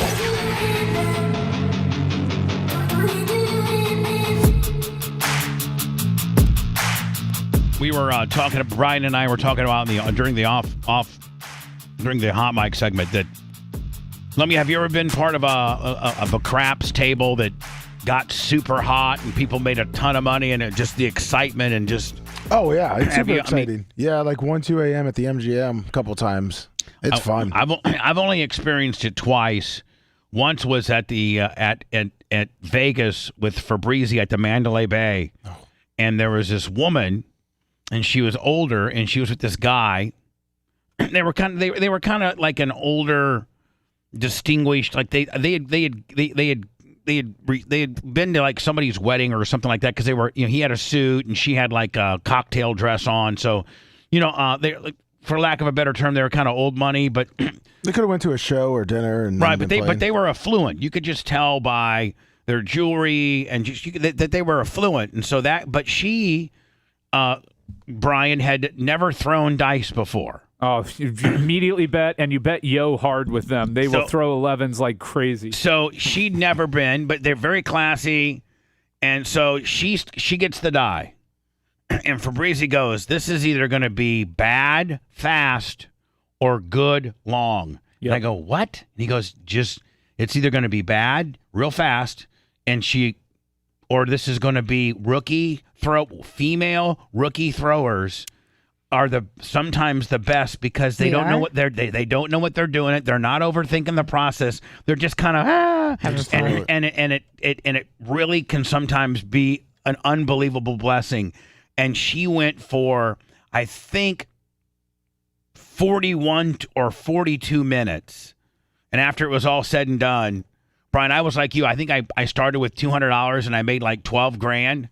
And I think Fabrizi made $88,000. Oh yeah, Fabrizi's on another level. But I mean, and by the time, and this wasn't, they didn't shut the table down. A lot of shingles, man. She eventually crapped out. But I mean, the entire casino. This was at Mandalay Bay. And when you got one of those hot tables, the entire casino gravitates. It's almost like, the only way I could describe it as, Lummy, it's like a bowling alley when everybody's bowling during league, everybody's bowling, and then all of a sudden by the 8th frame, word gets out that Johnny McGillicuddy on lane 9 has got a perfect game going. Yep.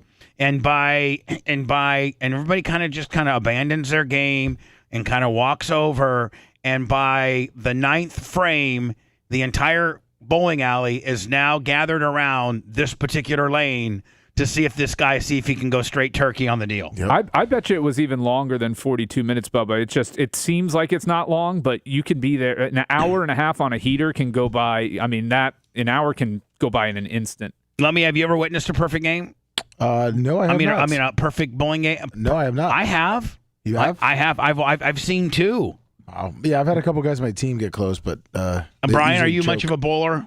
I'm not a huge bowler. My wife is really good. My daughter's getting into it, man. She's 5 now. Have you ever witnessed a perfect game? I have not. I've seen somebody come close. Oh my God, it's the most exciting thing ever. And when they it's such a build-up. Oh my God, it's almost as satisfying as ejaculation. Oh wow. I'm just saying, it's just such a build-up. It is. Have any of you guys ever been to actually not watched it on TV, but been to a baseball game that was a perfect game was pitched? No. I've been to one where I have not. 9th. Oh no, I have not. Been to 2 games my whole life. In baseball? Don't recommend. Who played? I went to a Tigers game in Detroit. Tigers versus? Who knows? The Chicago Bears. Doesn't matter. Chicago's versus the Bears. I honestly didn't. Was it the Bears you think they played? I just try to guess. You went to a Detroit Tiger game. Try to guess. It's probably a California team. Okay, but try to guess. Okay, so you've limited it. The Dodgers. Okay, the Dodgers. Yeah, that's how they say it out there. Okay, and then what was the other game? Tigers versus another team? No, I went to a Rays game. Okay, and who do you think they may have played? The Cardinals. I don't know. Probably pretty rare that she went to a Cardinals game. You know why, Brian? Yeah. Because even back in the day when the Rays weren't selling out, when the Cubs and the Cardinals and some of these really, really historic franchises, they owe it because they always sell out. Yeah, it was usually like one every 4 to 5 years. It would have been more believable if you would have said the Royals. Yeah. I've never even heard of the Royals. Yankees, the Orioles. No, Yankees tickets are hard to get. I mean, you're not, They were free tickets. They were free tickets. Please. And right, that was a given. I didn't think you paid. So, here's the deal: you don't get free tickets to the Yankees or the Cubs or the Cardinals game. You get free tickets to the Royals, the A's. The Marin. Who's the Seattle Mariners? Good job. Twins, Orioles. You get free ticket Rangers. You get free tickets to those games. Well, one pair of tickets it was paid for me, and then the second I think it was just given to me by a friend who had extra tickets. And you went with who? The first one I went. I had a friend from college. Yeah, that came out to visit. Right. And did you were you into the game at all? Did you understand? No, I started applauding during what I thought was a halftime show because people started running out, and I was like, "Woo, halftime show!" I thought it was like a pageantry game, and he's like, "That's the grounds crew." Do you understand the game at all? Yeah, you hit, you run. Okay, you throw. How many players are on the field at a time? Ooh, great question. No, and chat, don't help her. I'm please. not looking at you. Oh, 9. Oh, that's how many innings. 9. I say 9. Correct. Really? Oh my God, I'm a genius. All right, hold on. Hold on. I'm hiding chat just to verify Yeah, that's not there. She All hit right. it. Okay, go ahead. All right. What constitute a walk? How many? 1 foot has to be on the ground. In order for a guy to be rewarded a walk, what does it count? What has to happen? What has to happen for a batter to be awarded a walk? Oh, 3 bad pitches. You know? Then he's like, all right, walk it off or something. Walk it off. It's 4. I was right though. Like the concept was right. 4 non-strikes. There you go. Boom. Yep, nailed it. All right. Thank you. So now what happens if you get 3 of something in the batting world? If you get 3 strikes, what happens? You're out. Is a stolen base a good thing or a bad thing for a team? Good. No. No, for one it's good team. for For the one team. team. Well, it's good for the team stealing the base. Yeah, no, but It's not it's so good you for the want defense. to be stealing, is what I'm saying. Well, Oh, for he the- stole first. Yeah. How many feet from on average is the outfield wall? Let's say left or right field, and just a rough guesstimate. No, hold on. Let's use because there's a special number. Feet Hold from on. what? Let's use center field because center field has that one Generally, number. okay, You yeah. know, it's about Is Okay, center got it. field where the pitcher no. is? How far is it from home base to center field on the average in baseball at most parks?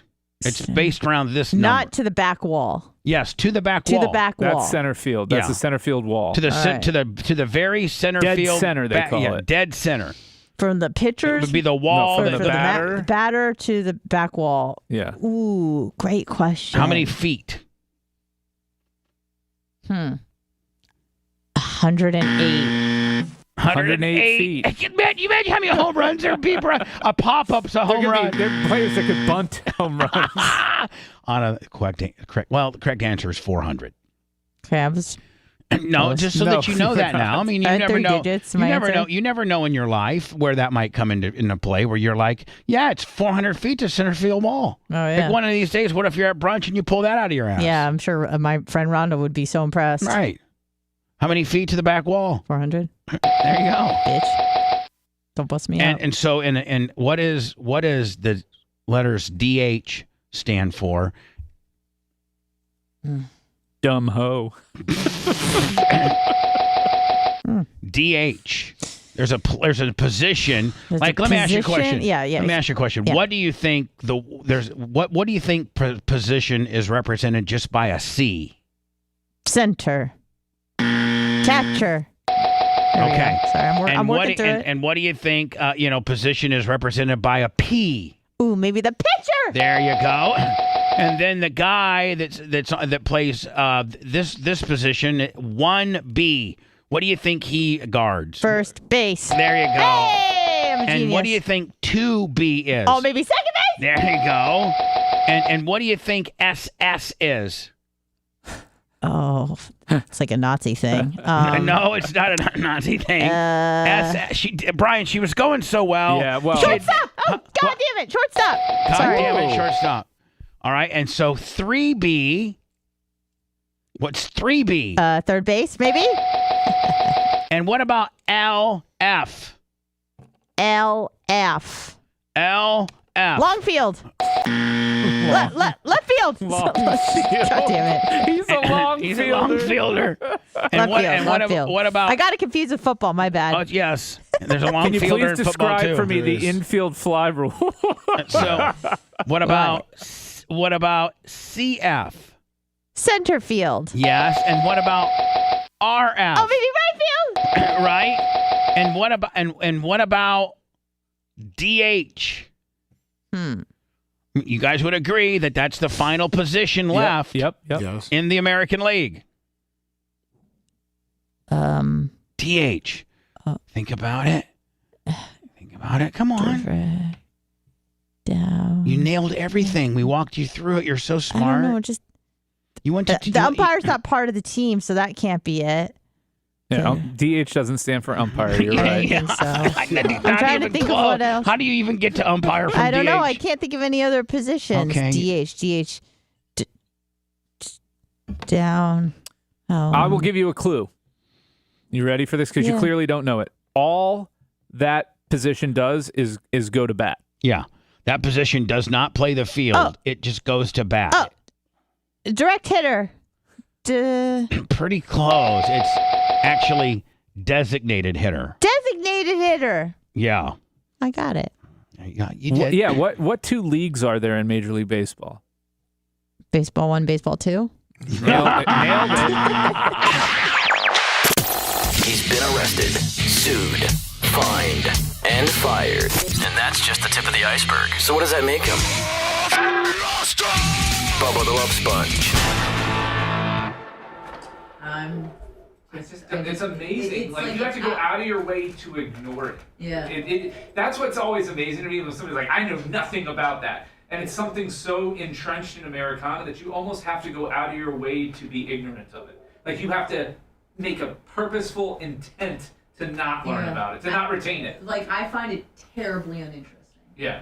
I will say Terribly this. uninteresting. Baseball games this season with the pitch clock have shortened tremendously. Listen, they are. It Like, honest to God. The people that go to the games aren't watching the games. But I gotta be And honest they with you, are Brian. baseball The fans, so look at pitch me, I clock don't- might be. I'm usually really cynical about, but I gotta think that's one of the best things American baseball ever did. It changed the game completely. It is so crazy how quick a game goes at the stadium now. And- you used and- to be at the stadium and be like, motherfucker, it's only the But it's only. I You went know, to a it's. lot. I went like 5 times a year.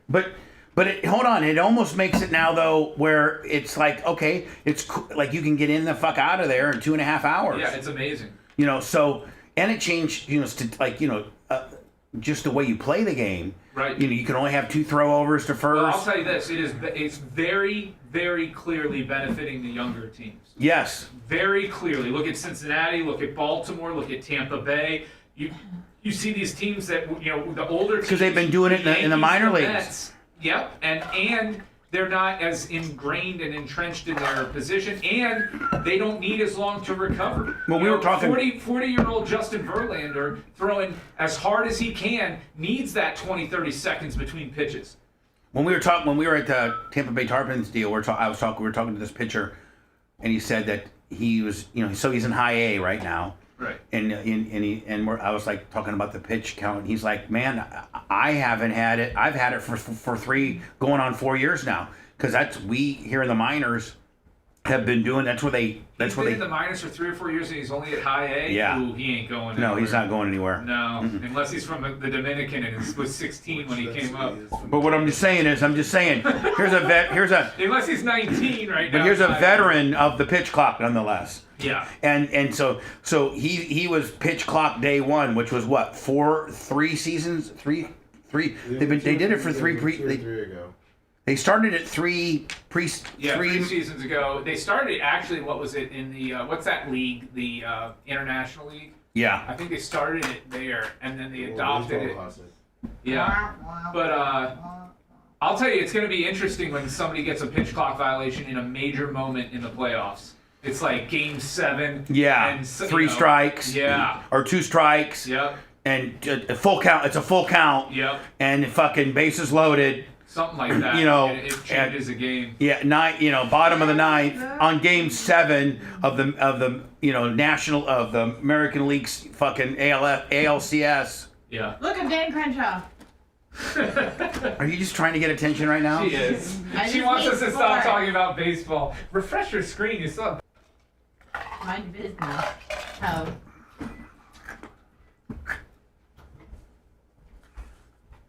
These sports are so boring. Like,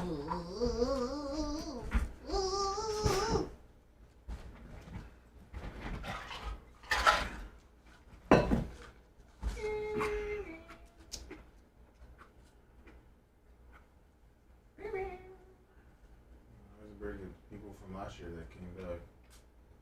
Yeah, take a look on locals.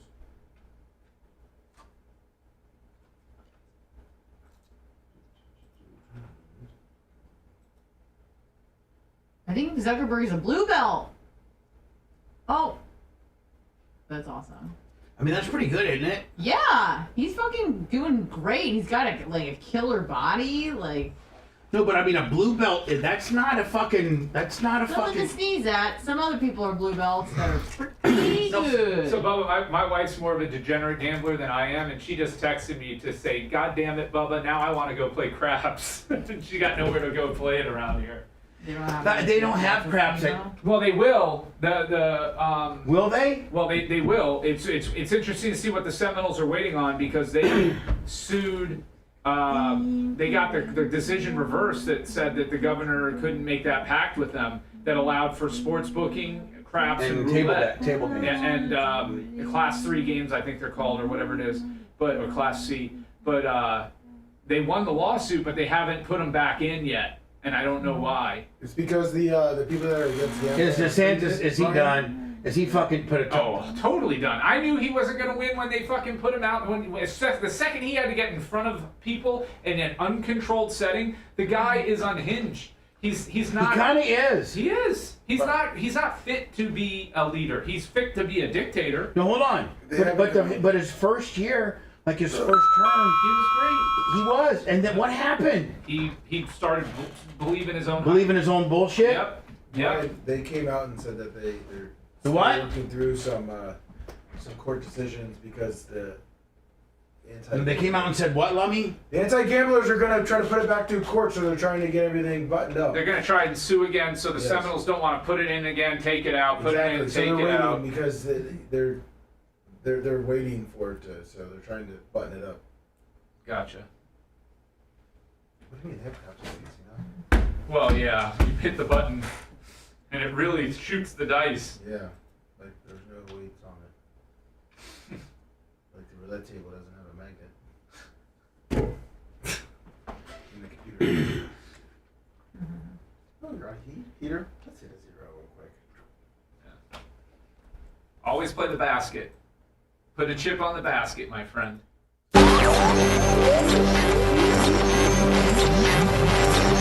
Nowhere near the rare air at the top of the heap. I mean, we know what's important. More like the bottom feeders existing on the scraps of society. Bubba the Love Sponge. We now return to the Bubba the Love Sponge Show.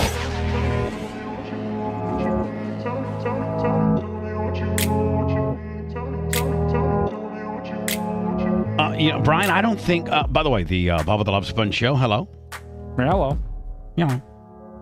Bubba Army merch, Bubba Army store, BubbaArmyShop.com. We've been getting very aggressive with new products because let me, for a while we were just kind of stuck at hat, shirts, and Merch Crick's like, she does a lot of research and things like that. And of course, Anna, the lunchbox idea was her. Thank you. Hers. I don't know who the tactical bag idea. I think that might have been Merch Crick, the straw hat. We've been doing a bunch of new stuff. We got blankets, belt buckles, beach towels. I have my car air. All the bees, blankets, belt buckles, my car air beach freshener, towels. the straw hat. I think the dog harnesses and the tactical bags, and I think a couple other things coming too. What about a poker chip set? That would be pretty cool. Bubba Army logo on them. Yeah, that'd be cool. We'll let you fund that, Brian. I'm just saying, you take. This is what I'm saying: is you We're find not out what the doing cost any is, of you take pre-orders, What and I'm then saying you fulfill it. Would you put one of these Bubba Army air fresheners in your car? Would you? Does it smell like you? No, it smells good. It needs to be a signature scent. So Reese's and beef jerky. That being said, I don't think I've ever seen you in a Bubba Army T-shirt ever. I wore one once on the show. Once. I think I had the a custom-made jersey. See, like Dan left on the side of the highway one time. Dan's Bubba Army, Jay's Bubba Army. Yep. I think Anna, you might be able to help me here, but I think I've seen Kevin in a Bubba Army shirt. Steve's been in one. Steve's been in one. Not Brian. Probably the only other person that I don't ever think I've ever seen wear a Bubba Army shirt besides my son would be Tom Bean. Regina. Well, she has the thongs though, but yeah, that doesn't count. Oh my God. I don't think Tom Bean's ever wore a Bubba Army shirt. Does that hurt your feelings? Those that love me the most. Fabrizi's worn Bubba Army. I've worn a Bubba Army shirt. I don't think you have. I have. But Bubba's never seen it though. Would you like? Somebody made me a Bubba Army jersey. I wore it on every sports show that we did. Didn't you clean up your daughter's until my daughter vomited on it? How about every family has like those little blankets that you have around the Little throw blankets. Little throw blankets. That's what these are going to be. Would you have a Bubba Army throw blanket in your house, or would that be like too much? No, that's fine. I mean, would your wife flip out over that? Like, No. if there was a Bubba Army, No. How about a beach towel? Like, well, you don't go to the beach. No, look at me. I'm pasty. He is. And I don't think you're a straw hat kind of guy. What is he going to use it for? Yeah, I pay somebody to mow my lawn. Right. Wear it while I'm out there monitoring the guy doing my lawn. A tactical bag. I don't think you're a tactical bag kind of guy. I'm generally not packing. Yeah. So either way, if I was to give you a Bubba Army blanket when they come in, would you actually? What's the price on 20, 25 bucks? No. I'm talking about giving you one because you're part of the show. Yeah, like who's gonna want a blanket? Me. I would take one. Oh, now he would. I'm gonna have to. How about a Bubba Army golf, like a really nice golf polo? See, that's you. That I would absolutely. You want to get a little Bubba Army patch right there with a nice like dry fit style golf polo. I'm all about that He life. doesn't like dry fit. Oh. Well, Brian, you can Not do. You fat can guy go buy. friendly. You could buy a dry fit and then buy a sticker and stick it right on. No, but maybe I should offer a dress shirt, a Bubba Army embroidered dress. Is that what you're saying, Brian? Like a Bubba Golfing Army polo. like a polo, like a dressier Yeah. polo embroidered kind of deal. You'd wear that, right? Absolutely. Maybe I need to come up with that, not just because I'm not a big T-shirt guy. Yeah. Well, what looks like all Merch Crick's going to be pricing out those here soon. Why? I think chat likes the Bubba Army golf polo. But it's got to be. It cannot be cotton. Yeah. It has to be dry fit. If it's not dry fit, don't bother making Does it have to be the same material like as what you have on Can now? it be a It's got to be breathable and light. No, but is it like the shirt that you have on now? Yes, well, but not button down all the way. This is a all the way button down, but just a 3-button Jones. Yeah. Golf polo. Can you come here so I can feel that material? So I can munch you up on you. Yeah, hold on. I just want to feel. I'm gonna. I just want to munch you up on you. I just want to touch you. I don't. I want to ear grip you.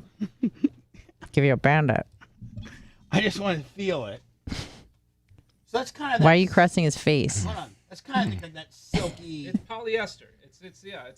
Let me see. Can I see the tag? What it says? There's no tag. I cut it out. Of course, he cuts it out. He's that guy. I just want to touch you.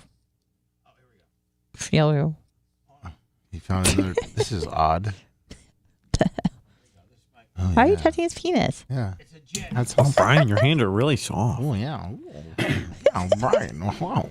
So you would say It's polyester, buddy. 92% Polyester. Okay, I got it. 100% Okay, He's get just away. pretending to Okay, I read got it. it. He I just got wants it. to touch you. Get away from me, Brian. So what I'm saying is, Brian, like if I use that type of a shirt material in a 3-button-up concept with a Bubba Army embroidered left or right, chest, area, little, just like a Little little logo. like a little logo, not like the way just like a little logo, like the way the Bucks would have it or the Lightning would have a little bolt there, just a Standard. little Bubba Army logo. I have a request, Bubba. At another Now, are you sure, merchandise Brian, that's not too thin? Like that's what guys want. In golfers, Florida? Yeah, golfers want that In material. Florida, absolutely, that's what they But want. are we golfing? Are we going out to What dinner if they with have it? Or what are aggressive we doing? I'm naps? wearing it to the office. I'm wearing it to the show here. I'm wearing it golfing. Okay. Or sleep. Shower. But I think you got a big pop in the in chat, Bubba. I think Yeah, you will big pop. sell out of them quickly. Okay. I have another request from an employee here. Right. Macho Man wants to know if he can get a couple Razorback. Stringers? Yeah, T-shirts with Bubba Army. Yeah. Mini Mach ones. Maybe macho. Maybe we should do a macho inspired shirt for our It's not much of a shirt. for our newest member of the BRN family, Macho Man, better known as our head engineer, head wirer, and maybe we make a Bubba Army. It's called a stringer. Men's Razorback. It's like this. Like a Gold's Gym I kind of got Macho you. Man. Yeah. Right here. Right logo. here. There you go. And we Is this macho? do we in here bring before back the do we tattoos? bring back the Clem Gym logo, or do we I think we need to do a special mini Mach one that's like Saying that something. that like pink and neon green that Macho Man used to wear. Yeah. And do it as a mini Mach specialty. That. Mach, are you looking at the screen right now? Is this what you're talking about? That's about. It looks like they may have taken a picture of you. Yeah, it does look like him. Looks perfect. That's Looks perfect. And the back's like that. Yeah. And then we can mess around with the logo, Bubba. Now, Macho, would you? That'd be awesome. Can I have one too? Could we make them Macho, like, after, like, it's your shirt, like, Dan has his own shirt and Lummy has his own shirt and Anna had her own shirt and dig it. I got my own shirt. No, you're like, oh yeah, I sent you a little picture, maybe. Well, we would need to get some artwork of our Macho Man. Did you send me some Yes. artwork? Yeah. Maybe Caviar Tacos or Gary. All those guys, yeah. All the guys who do artwork for us could come up with a yeah, but that's ripping off. Well, I know, but you change it up though. My superset shirt, it can say "dig it." You change it up, put his face on it a little bit. That is cheese. Instead of Gold's Gym, have Clem's Gym. Let me see here. I'm trying to get this Same number of letters. page over here. Here we go. This is what they want you the Macho Man Not shirt. Lizzo. I like Lizzo. Oh yeah, wiring it up. Or instead of saying "oh yeah," it's just to say "wiring it up." Yeah, there or you go. Something. Anyway, give me ideas. Macho, would you be how could you be offended? How by could that? you be offended that you're getting your own T-shirt? Would you be cool with getting your own T-shirt? Oh yeah. Are you the employee? He's really stoked on that. Or are you the employee that doesn't want their own T-shirt? Let me think about it. What? Wow. Macho. I mean, I bet Red would when he turning down. Rhett, you can have another $15 gift card, buddy. Hold on. T-shirt. Hold on, Rat. Like if I was asking you the same question, hey, Rat, if we had a picture of like a Pomeranian dog, that, like if we took a picture of you and a wiener, like whatever, maybe we had your picture on a wiener dog's body or something like Wiener Rat. Whatever. Wiener Rat. If we did like a Wiener Rat T-shirt, would you be like, hell yeah, I want my own T-shirt? If I asked you. Yeah, whatever it takes. Sure. So Macho. Chicks dig the wiener. Yeah. So much like I cannot even believe you need a day to think about it. Like you wouldn't be like, hell yeah, I want my own T-shirt. I need the weekend, brother. I need the weekend, brother, to think about. And what if I quit here soon? Be embarrassing. Be awkward. People wearing my shirt still. People wearing my shirts. I don't want to go to the gym and see guys wearing me on it, not looking as good. How about this? They have to send in their picture first, and I think if they're fit enough, then they can buy it. But otherwise, no, I don't want fatties rolling around with their man boobs hanging out of my shirt. That's not a good look for me. I got to keep I didn't even think about that, but actually, Brian's got a good point. I've got a reputation to hold at Powerhouse Gym, brother. Yeah. I was just thinking not to be so conceited to have my own shirt. Yeah, well, we're gonna. You know what? Well, I don't care whether you want one or not. We're making one. Yes, sir. So you don't have your eye. Let me give me some. I sent you an artist, maybe a Red, if we want to. Shut the hell up. Somehow I found a. You had one on deck. I had one drawn, ready to go. Lummy's had it in his drafts for a while. That's Rhett's new T-shirt. Nice tats, a-hole. That's Rhett's new T-shirt. That's as good as it gets. If we could do the same thing, just take the tats off and then make this more of a wiener-looking dog, right? Pass the peanut butter. Black and tan. Yeah. This would be perfect, Lummy, if we could just have the caviar completely. Like the only change you got to do is take the tattoos off and make this more of a wiener dog. I love everything else is. I'm sure you'll sell out of those. Rat will do. I mean, would you be? I'd wear the hell out of that. Would That'd you be search awesome. ginger with dog to find that? I'm serious. What was the search? I put redhead boy with little wiener dog. So you typed in redhead boy with little wiener, and that's what came in. Into your search engine. Yes, Brian.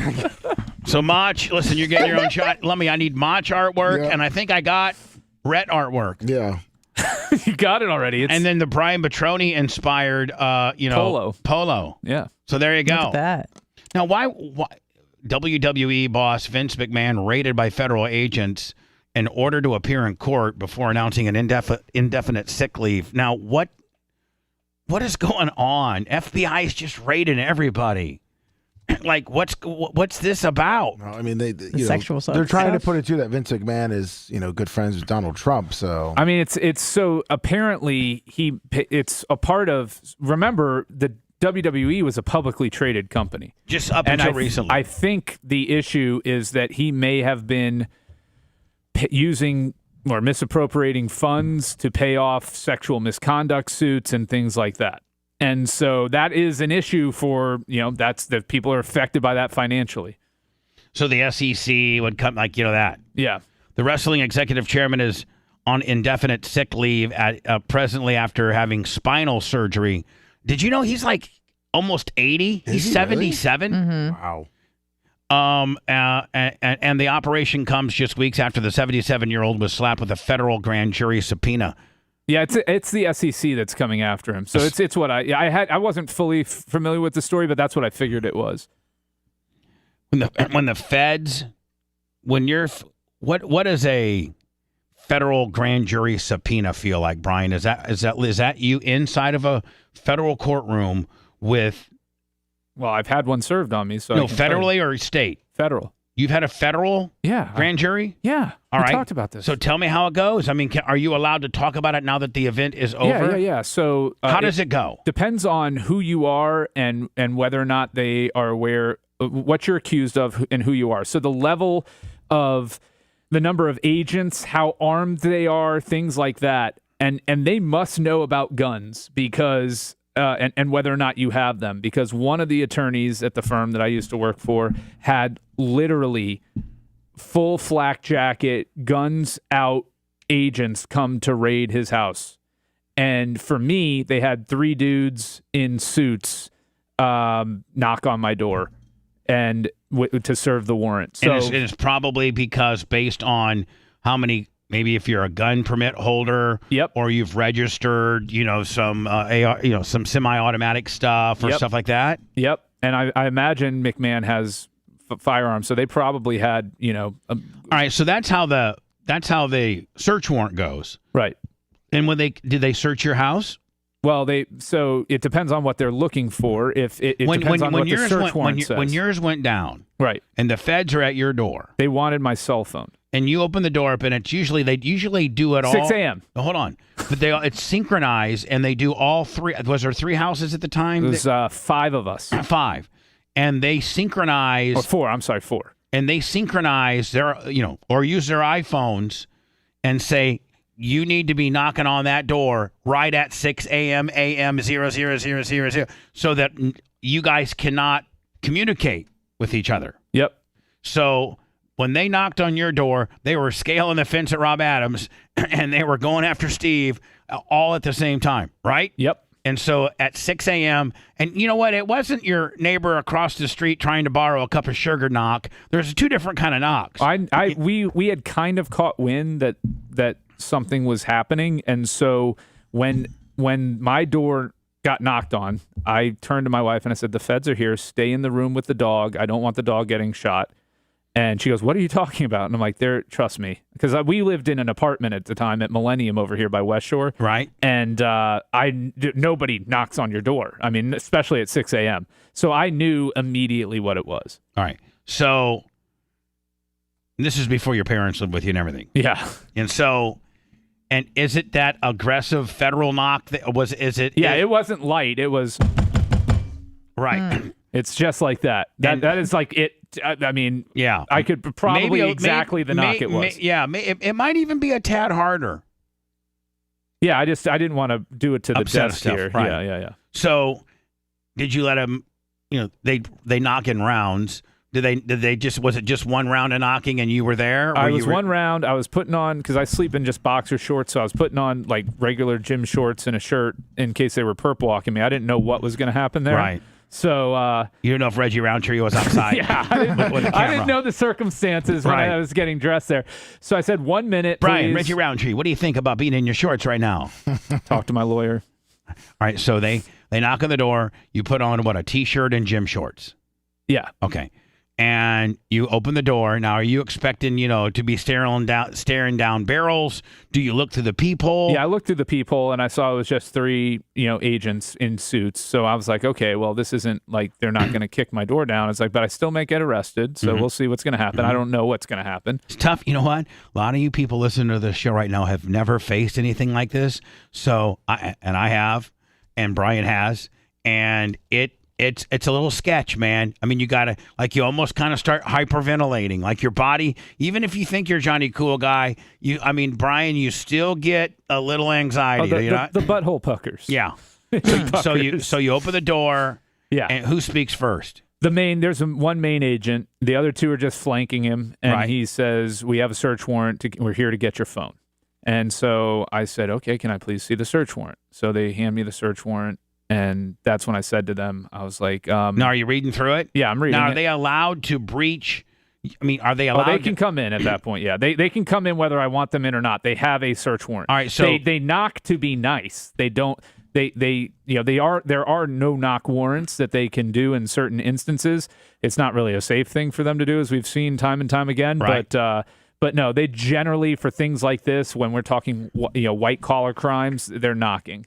So now while you're reading, they're still all three standing there, correct? Yeah, they kind of come into they're right at the threshold of the door there. I actually bring them in, and I'm reading it on my kitchen countertop there, and they're standing on the other side of the bar, the kitchen bar. Right. And then I realize that there's a typo in the warrant. Oh, and doesn't this really piss them off? It does. I mean, so wait till you guys hear what he did. So you read, and what's the typo? They wanted the phone that I was in possession of on January 19th, 2012.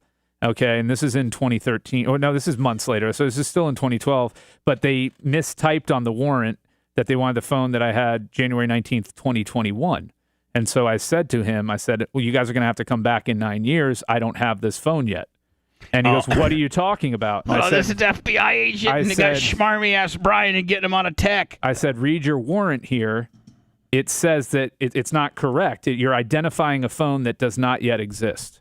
And so what? He says, let me see that. So he rips it out of my hand. He goes, hold on a minute. And so he goes outside into the hall and calls the U.S. attorney.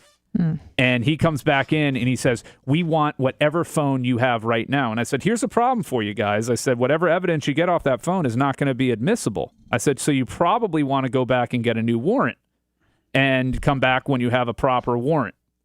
And he goes, listen, we can do this one of two ways, the easy way or the hard way. The easy way is you give us your phone and we leave. The hard way is we tear your house apart looking for your phone until we find it, and we don't clean up after ourselves.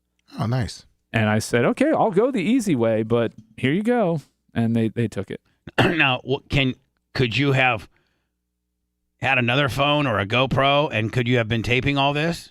I mean, I'm not a social media guy anyways, but I mean, now in knowing what I know now. No, because you would have. This is 2012 too. Phone cameras weren't that great. I understand, but you would have videotaped yourself saying, I'm giving you my phone because I don't want my place torn apart. But that being said, I am objecting to your warrant because it's not correct, and I don't think you're going to be able to get any information off that phone. I'm going on record by saying that. Yeah, I mean, I'm giving you this phone under duress, and because your search warrant for this phone is invalid. Yeah. Would that have helped you? I mean, I don't think. Look, and nothing ended up coming. It was a big railroad anyway. The problem for them was all of the warrants were bad, and they were serving them all at once, and so they couldn't have this happen. You know, this would have been bad for them. It's embarrassing, quite honestly, that you're so sloppy you don't even proofread the warrant, and that the judge signed off on it. It's embarrassing for everybody involved in that. Do better. So all of the warrants were misdated. Yeah. Yeah, they just used one and then cut and paste. Oh, nice. Yeah. Could that have been an appellate issue? Oh, absolutely. So your warrants have to be very specific. They have to be correct. They have to be accurate. Now, they can be general in the sense of. But does that show you how much of a railroad job this was, and the fact that you guys had a bona fide appellate issue, and they're like, pack sand? I mean, they had no choice. There are agents out there executing a warrant, and they're being told by the U.S. attorney who's directing them to take what they're there to get. No, I'm not mad at the agents. I'm mad at the system and the fact that you guys never really got your due process in court and were able to address this appealable issue. Yeah, it's all good though. I mean, all's well that ends well, sort of. I guess. So, in my final question is, you give them the phone and they leave? Yep. Right. Yep. So, well, first I told him I needed to call. Now, what if he had my boss, because the office phones were at the time the after hours, like the office 800 number would forward to my cell phone. Right. So I was answering after hour personal injury calls. Right. So I told them, I said, look, I need to call my boss and let him know. And they actually said, okay. So I tried calling Steven. It went straight to voicemail. I tried calling Rob. It went straight to voicemail. And I was like, because the feds have already been there. At that point, I know that, right? So that's why I did that. And just to see what was up, if I was the only one, if they got us all, what was happening. Or, if I could say, hey, you may be getting a visit. But anyways, then I called Jay, and because he wasn't involved, I was able to get him. And I just said, hey, the feds are here to take my phone. I'm just letting you know that the office calls that Need are to be being forwarded need to somewhere be forwarded to somewhere else. And he knew what was up at that point. So, All right. So now let me ask you this. So now when you go in front of a federal, I wasn't necessarily talking about the warrant part. I was talking about when you go in front of the grand jury, which I know you had to. I didn't actually. Semi-autoglass Travis. Travis. Semi-autoglass Travis. I didn't actually testify in front of the grand jury. They didn't like what I had to say, which was the truth. Because what they do is they reverse engineer cases. They don't start from we have this evidence, let's see where it takes us. They say, this is what we think the outcome is. Let's reverse engineer to get to where we can pin it on them. That's the way they work up a case. Okay? They don't say, let's follow the trail of breadcrumbs. No, this is what we know or think or want They to usually be. make their own breadcrumbs. And that's the thing. So I did what's called, I forgot the exact word for it. They call it Queen for a Day immunity. And so that's when I met with the 2 federal agents and the U.S. attorney. And they had me meet with the federal agents because making false statements to a federal agent is a crime. Making false statements to a U.S. attorney is not a crime. So they tell you, you can do this, but you better be truthful because if they catch you in a lie, then that's where you're going to get charged. That's how Martha Stewart went down. Yep. She didn't actually go down for insider trading. She went down for lying to a federal agent. Am I not right? Exactly. Right. So I was interrogated for 4 hours by the 2 FBI agents with the U.S. attorney there. And, they would step out and the U.S. attorney would tell them what questions to ask and how to follow up. And they would step back in and do all of that. No, and you're not allowed to record it. No, you're not allowed to have. It's in the U.S. It's in the federal building there, so they don't let you bring your stuff in. Your attorney should be taking notes, but the dolt that I got stuck with wasn't taking notes. But you can. Yeah, you can take notes. Right. All right. So continue on. So they meet with me for 4 hours. They don't like what I'm having to say. We're going back and forth because again, they're trying to reverse engineer, and what I'm telling them is not helping them. If they thought it was helping them, they would have thrown me right in front of the grand jury and given me immunity. Okay, but the truth wasn't helping them. So they then called me back again for another 4 hours, like the next week or a few days later. Well, they're trying to redo their just. Well, they're trying to catch me in a lie. They're trying to catch me making statements that aren't consistent. They say that nobody should do what I did, ever. And you did it. But I did it because I was going to be nothing but truthful. Ironclad. And you knew you were going to stick with the truth, and you weren't going to deviate from it, embellish it, put more to it, and you were going to be consistently truthful. That's it. You weren't going to get flim-flammy. You didn't have to. The truth truly was going to set you free. And what I knew was not, I didn't have all of the information because I was actually, oddly enough, at the Hard Rock the night that everything went down. But what I knew and what they were asking me, I gave them the truth on what I knew. I told them what I wasn't, what I didn't know. And they never put me in front of the grand jury because my testimony would not have helped them. And that's kind of BS, right? Because that's why they say you can indict a ham sandwich, because the U.S. attorney gets free reign pretty much in terms of what evidence is presented before a grand jury. When you go in front of a grand jury, aren't you in there by yourself with no attorney? Yeah, I mean, your attorney really has no role in it because at that point, you're just testifying like you're in court.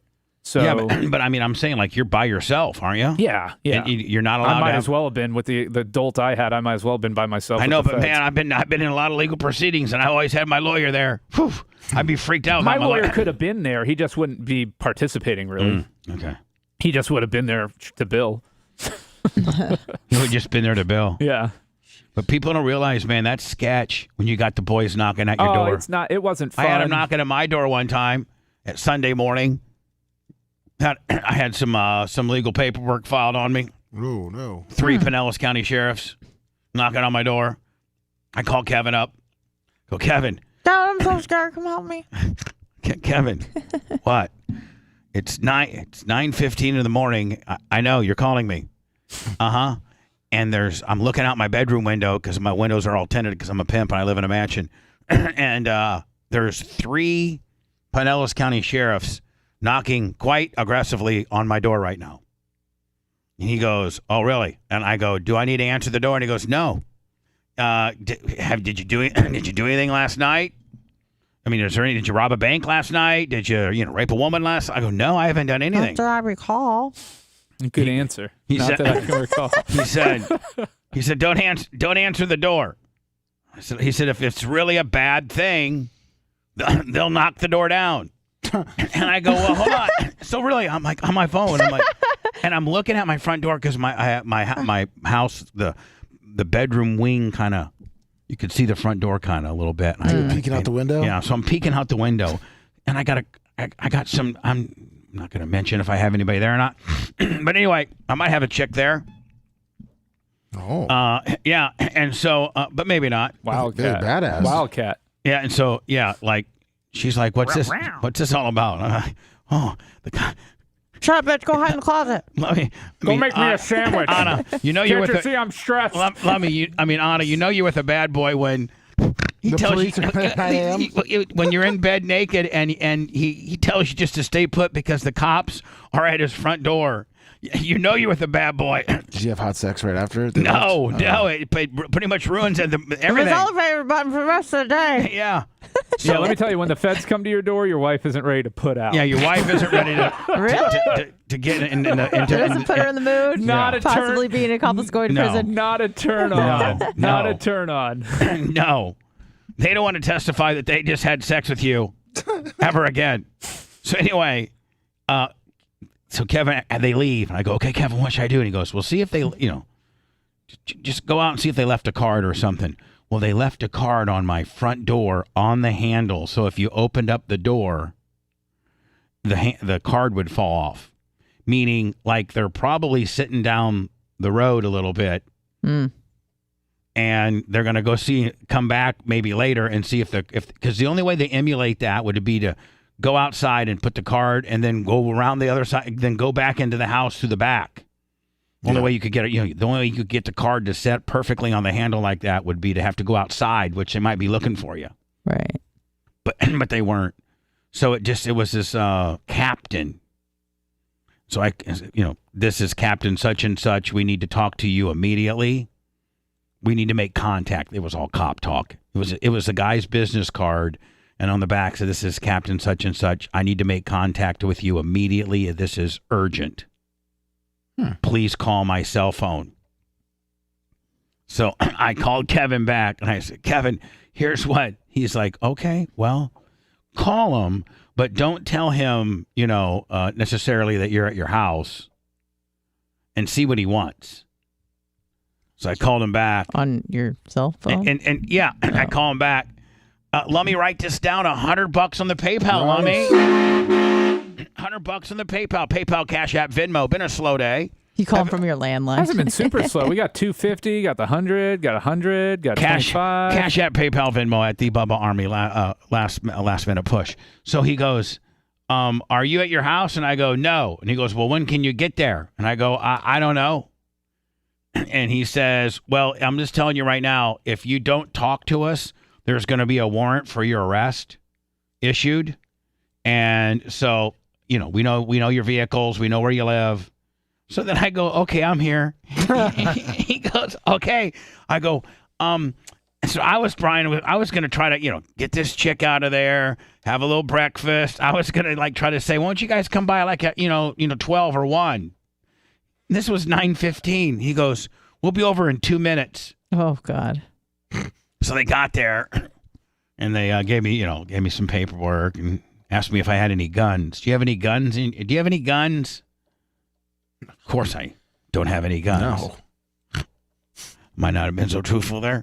Ooh, let's not admit that. Oh, I'm just kidding. Just kidding. I got a BB gun. Theater of the mind, Brian. This is show business, Well, Brian. last thing I wanted is, them then traipsing through my house, finding all my BB guns. right? Yeah, making it dirty in there. Let's just make this thing fast. The neighbors already know there's 3 squad cars at my house. Let's not be out. Let's not haul out a bunch of guns, and so they have to see all that and stuff. So no, I don't got any guns. I got airsoft BB guns.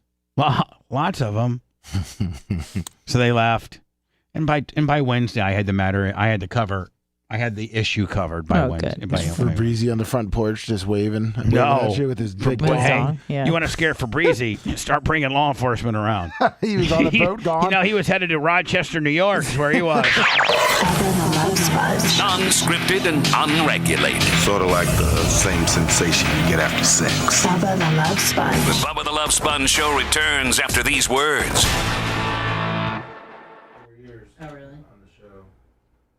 We got bee farmers. We'll be okay. Yeah.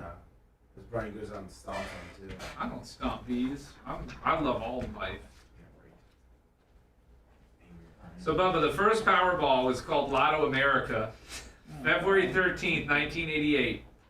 The states and districts participating were D.C., Iowa, Kansas. But we need to end. We need to end the show with the very first fucking question that I asked at 6:05. Okay? Yep. So that's how we'll end the show.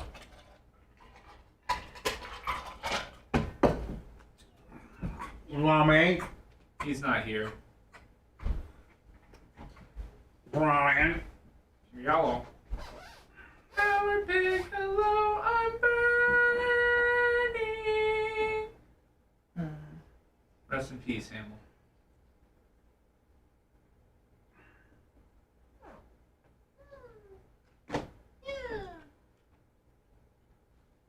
Three little cops perched on my doorstep.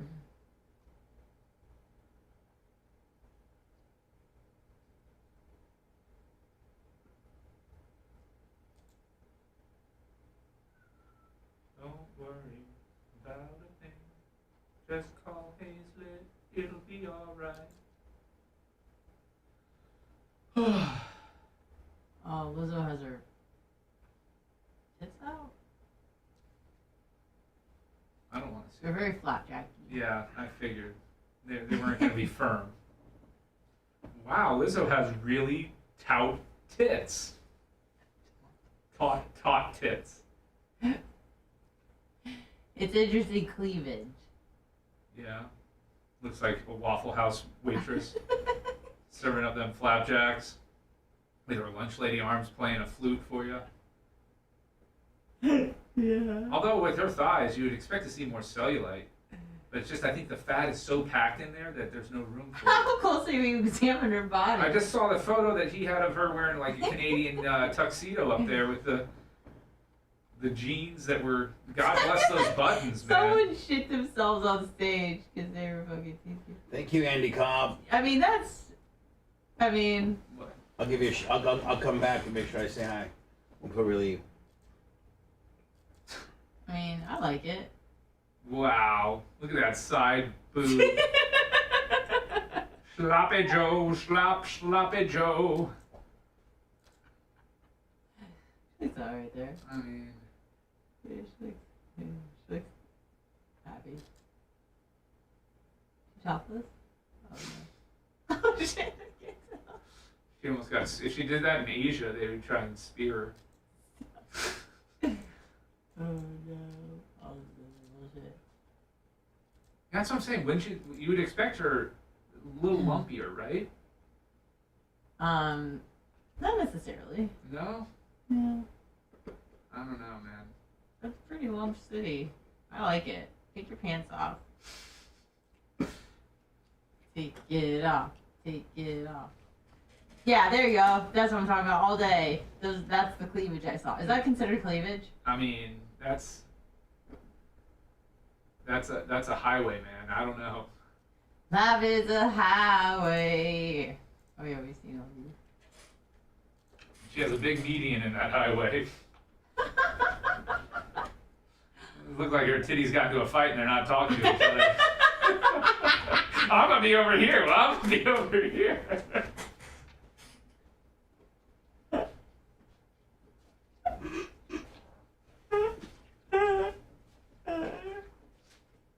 That really tickled you. on your account? Good morning, Dr. Dan. Booming Onion Maker again. Yeah, I'm on Rumble. Oh shit. She's the type that if she goes on her back, they just like fall over here. Brian, are you on a Rumble account? Yeah, I'm on my Rumble account. Why? You don't even fucking follow us? What? I follow right there. I follow. Man, Bubba, I even put fucking Tony you gotta follow Stewart it, in you gotta hit there. I hit it. Look. Yeah, that you did.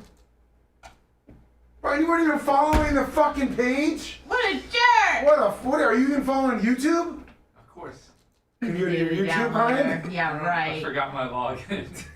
I looked over and I go, why is that button I green? thought I had hit it.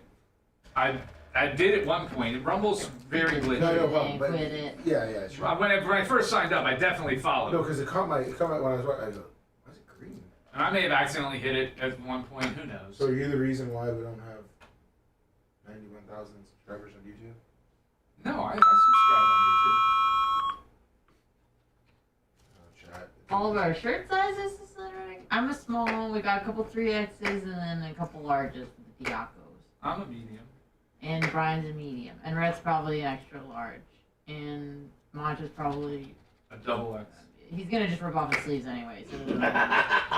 So Probably a medium if the sleeves are. I have a right to bear arms, brother. Second Amendment. Give it. Look, I'm following. As you click. Subscribed. Brian said click. Eat a dick. What? It's not nice. It wasn't nice, but it was not nice of you to imply that I wasn't following. Love is a I'm telling you, highway. that's some glitchy shit on Rumble because I absolutely Rumble's trying to suppress Bubba's numbers Yeah. because I was absolutely following. When I set up the. You're hearing the world through his prism. You got a sick and twisted world perspective. That's almost a challenge for me now. You're listening to the Bubba the Love Sponge Show. As we say goodbye, I think Brian, are you sticking around for the after show? Yes, but did we want to finish with the Powerball and Mega Millions information that you asked? Andy Cobb on the PayPal, thank you. Michael West on the PayPal. Let me write this down for 100. Thank you to both. PayPal, Venmo, Cash App, all at the Bubba Army. I opened today's show with this question, and it took to the end of the show for us to address it.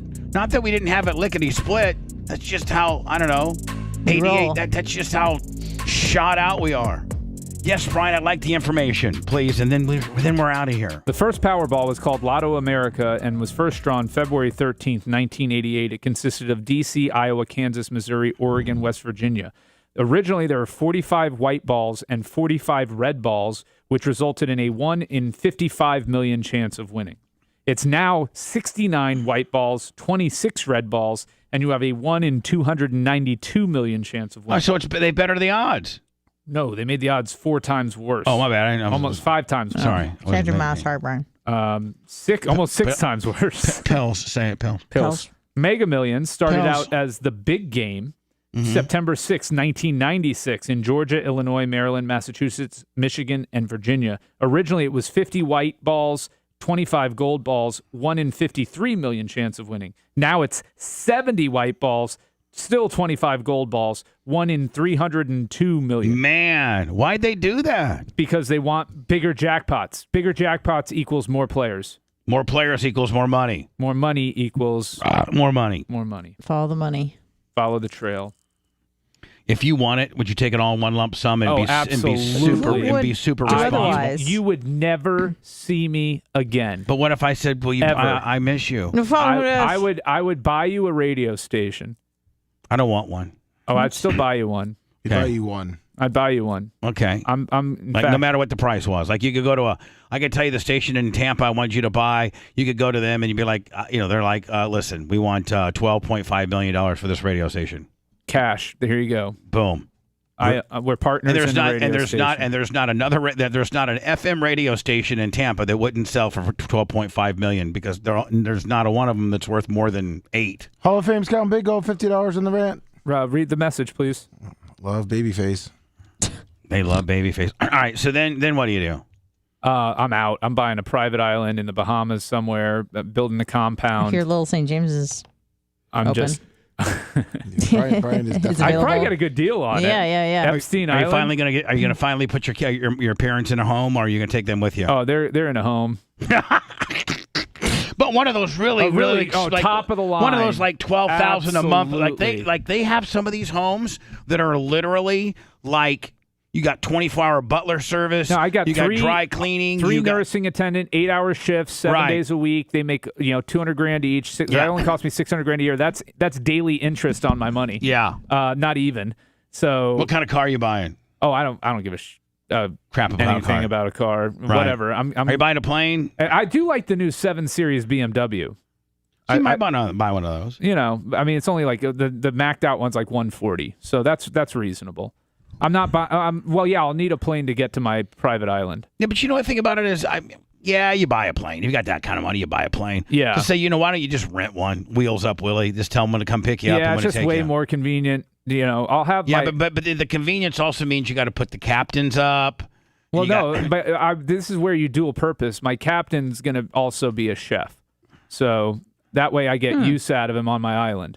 Oh, okay. Yeah, I want a captain who can cook. Okay, that might be more money, but a little bit more. But then I always have my captain there. Right. You can always have him fly you wherever you want to go. Exactly. Semi-auto glass. Michael, $100 on the Cash App. Are you sure about that? You seem a little hesitant about that. Let me. Well, because they have the same last name and they have semi-auto glass. I don't want to. It looks like it's his brother. Okay, I don't want to jip anybody out of there. That's a slur. That's offensive. Again, PayPal, Andy Cobb and Michael West, Hierarchy and John Costica. And then John Costica, thank you for the gift cards today. Today's after show, Facebook and YouTube, Bubba Army Radio, the Bubba Army app. We'll start that exactly at 10:30. All right, and Brian will be here part of that. Yep. See you then.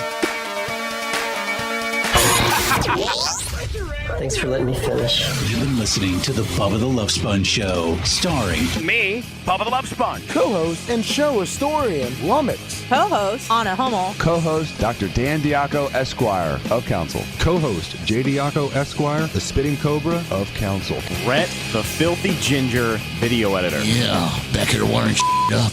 It's Mini Macho. The BRN agent, Thomas Buttoned Up B. And for everything else, go to thebubbaarmy.com. Now, time for the legal disclaimer. Exactly. The Bubba the Love Sponge Show is intended solely for the enjoyment of our listening audience. Any rebroadcast, retransmission, or other use of this show without express written consent of the Bubba Radio Network is prohibited. We must dissuade him of this delusion.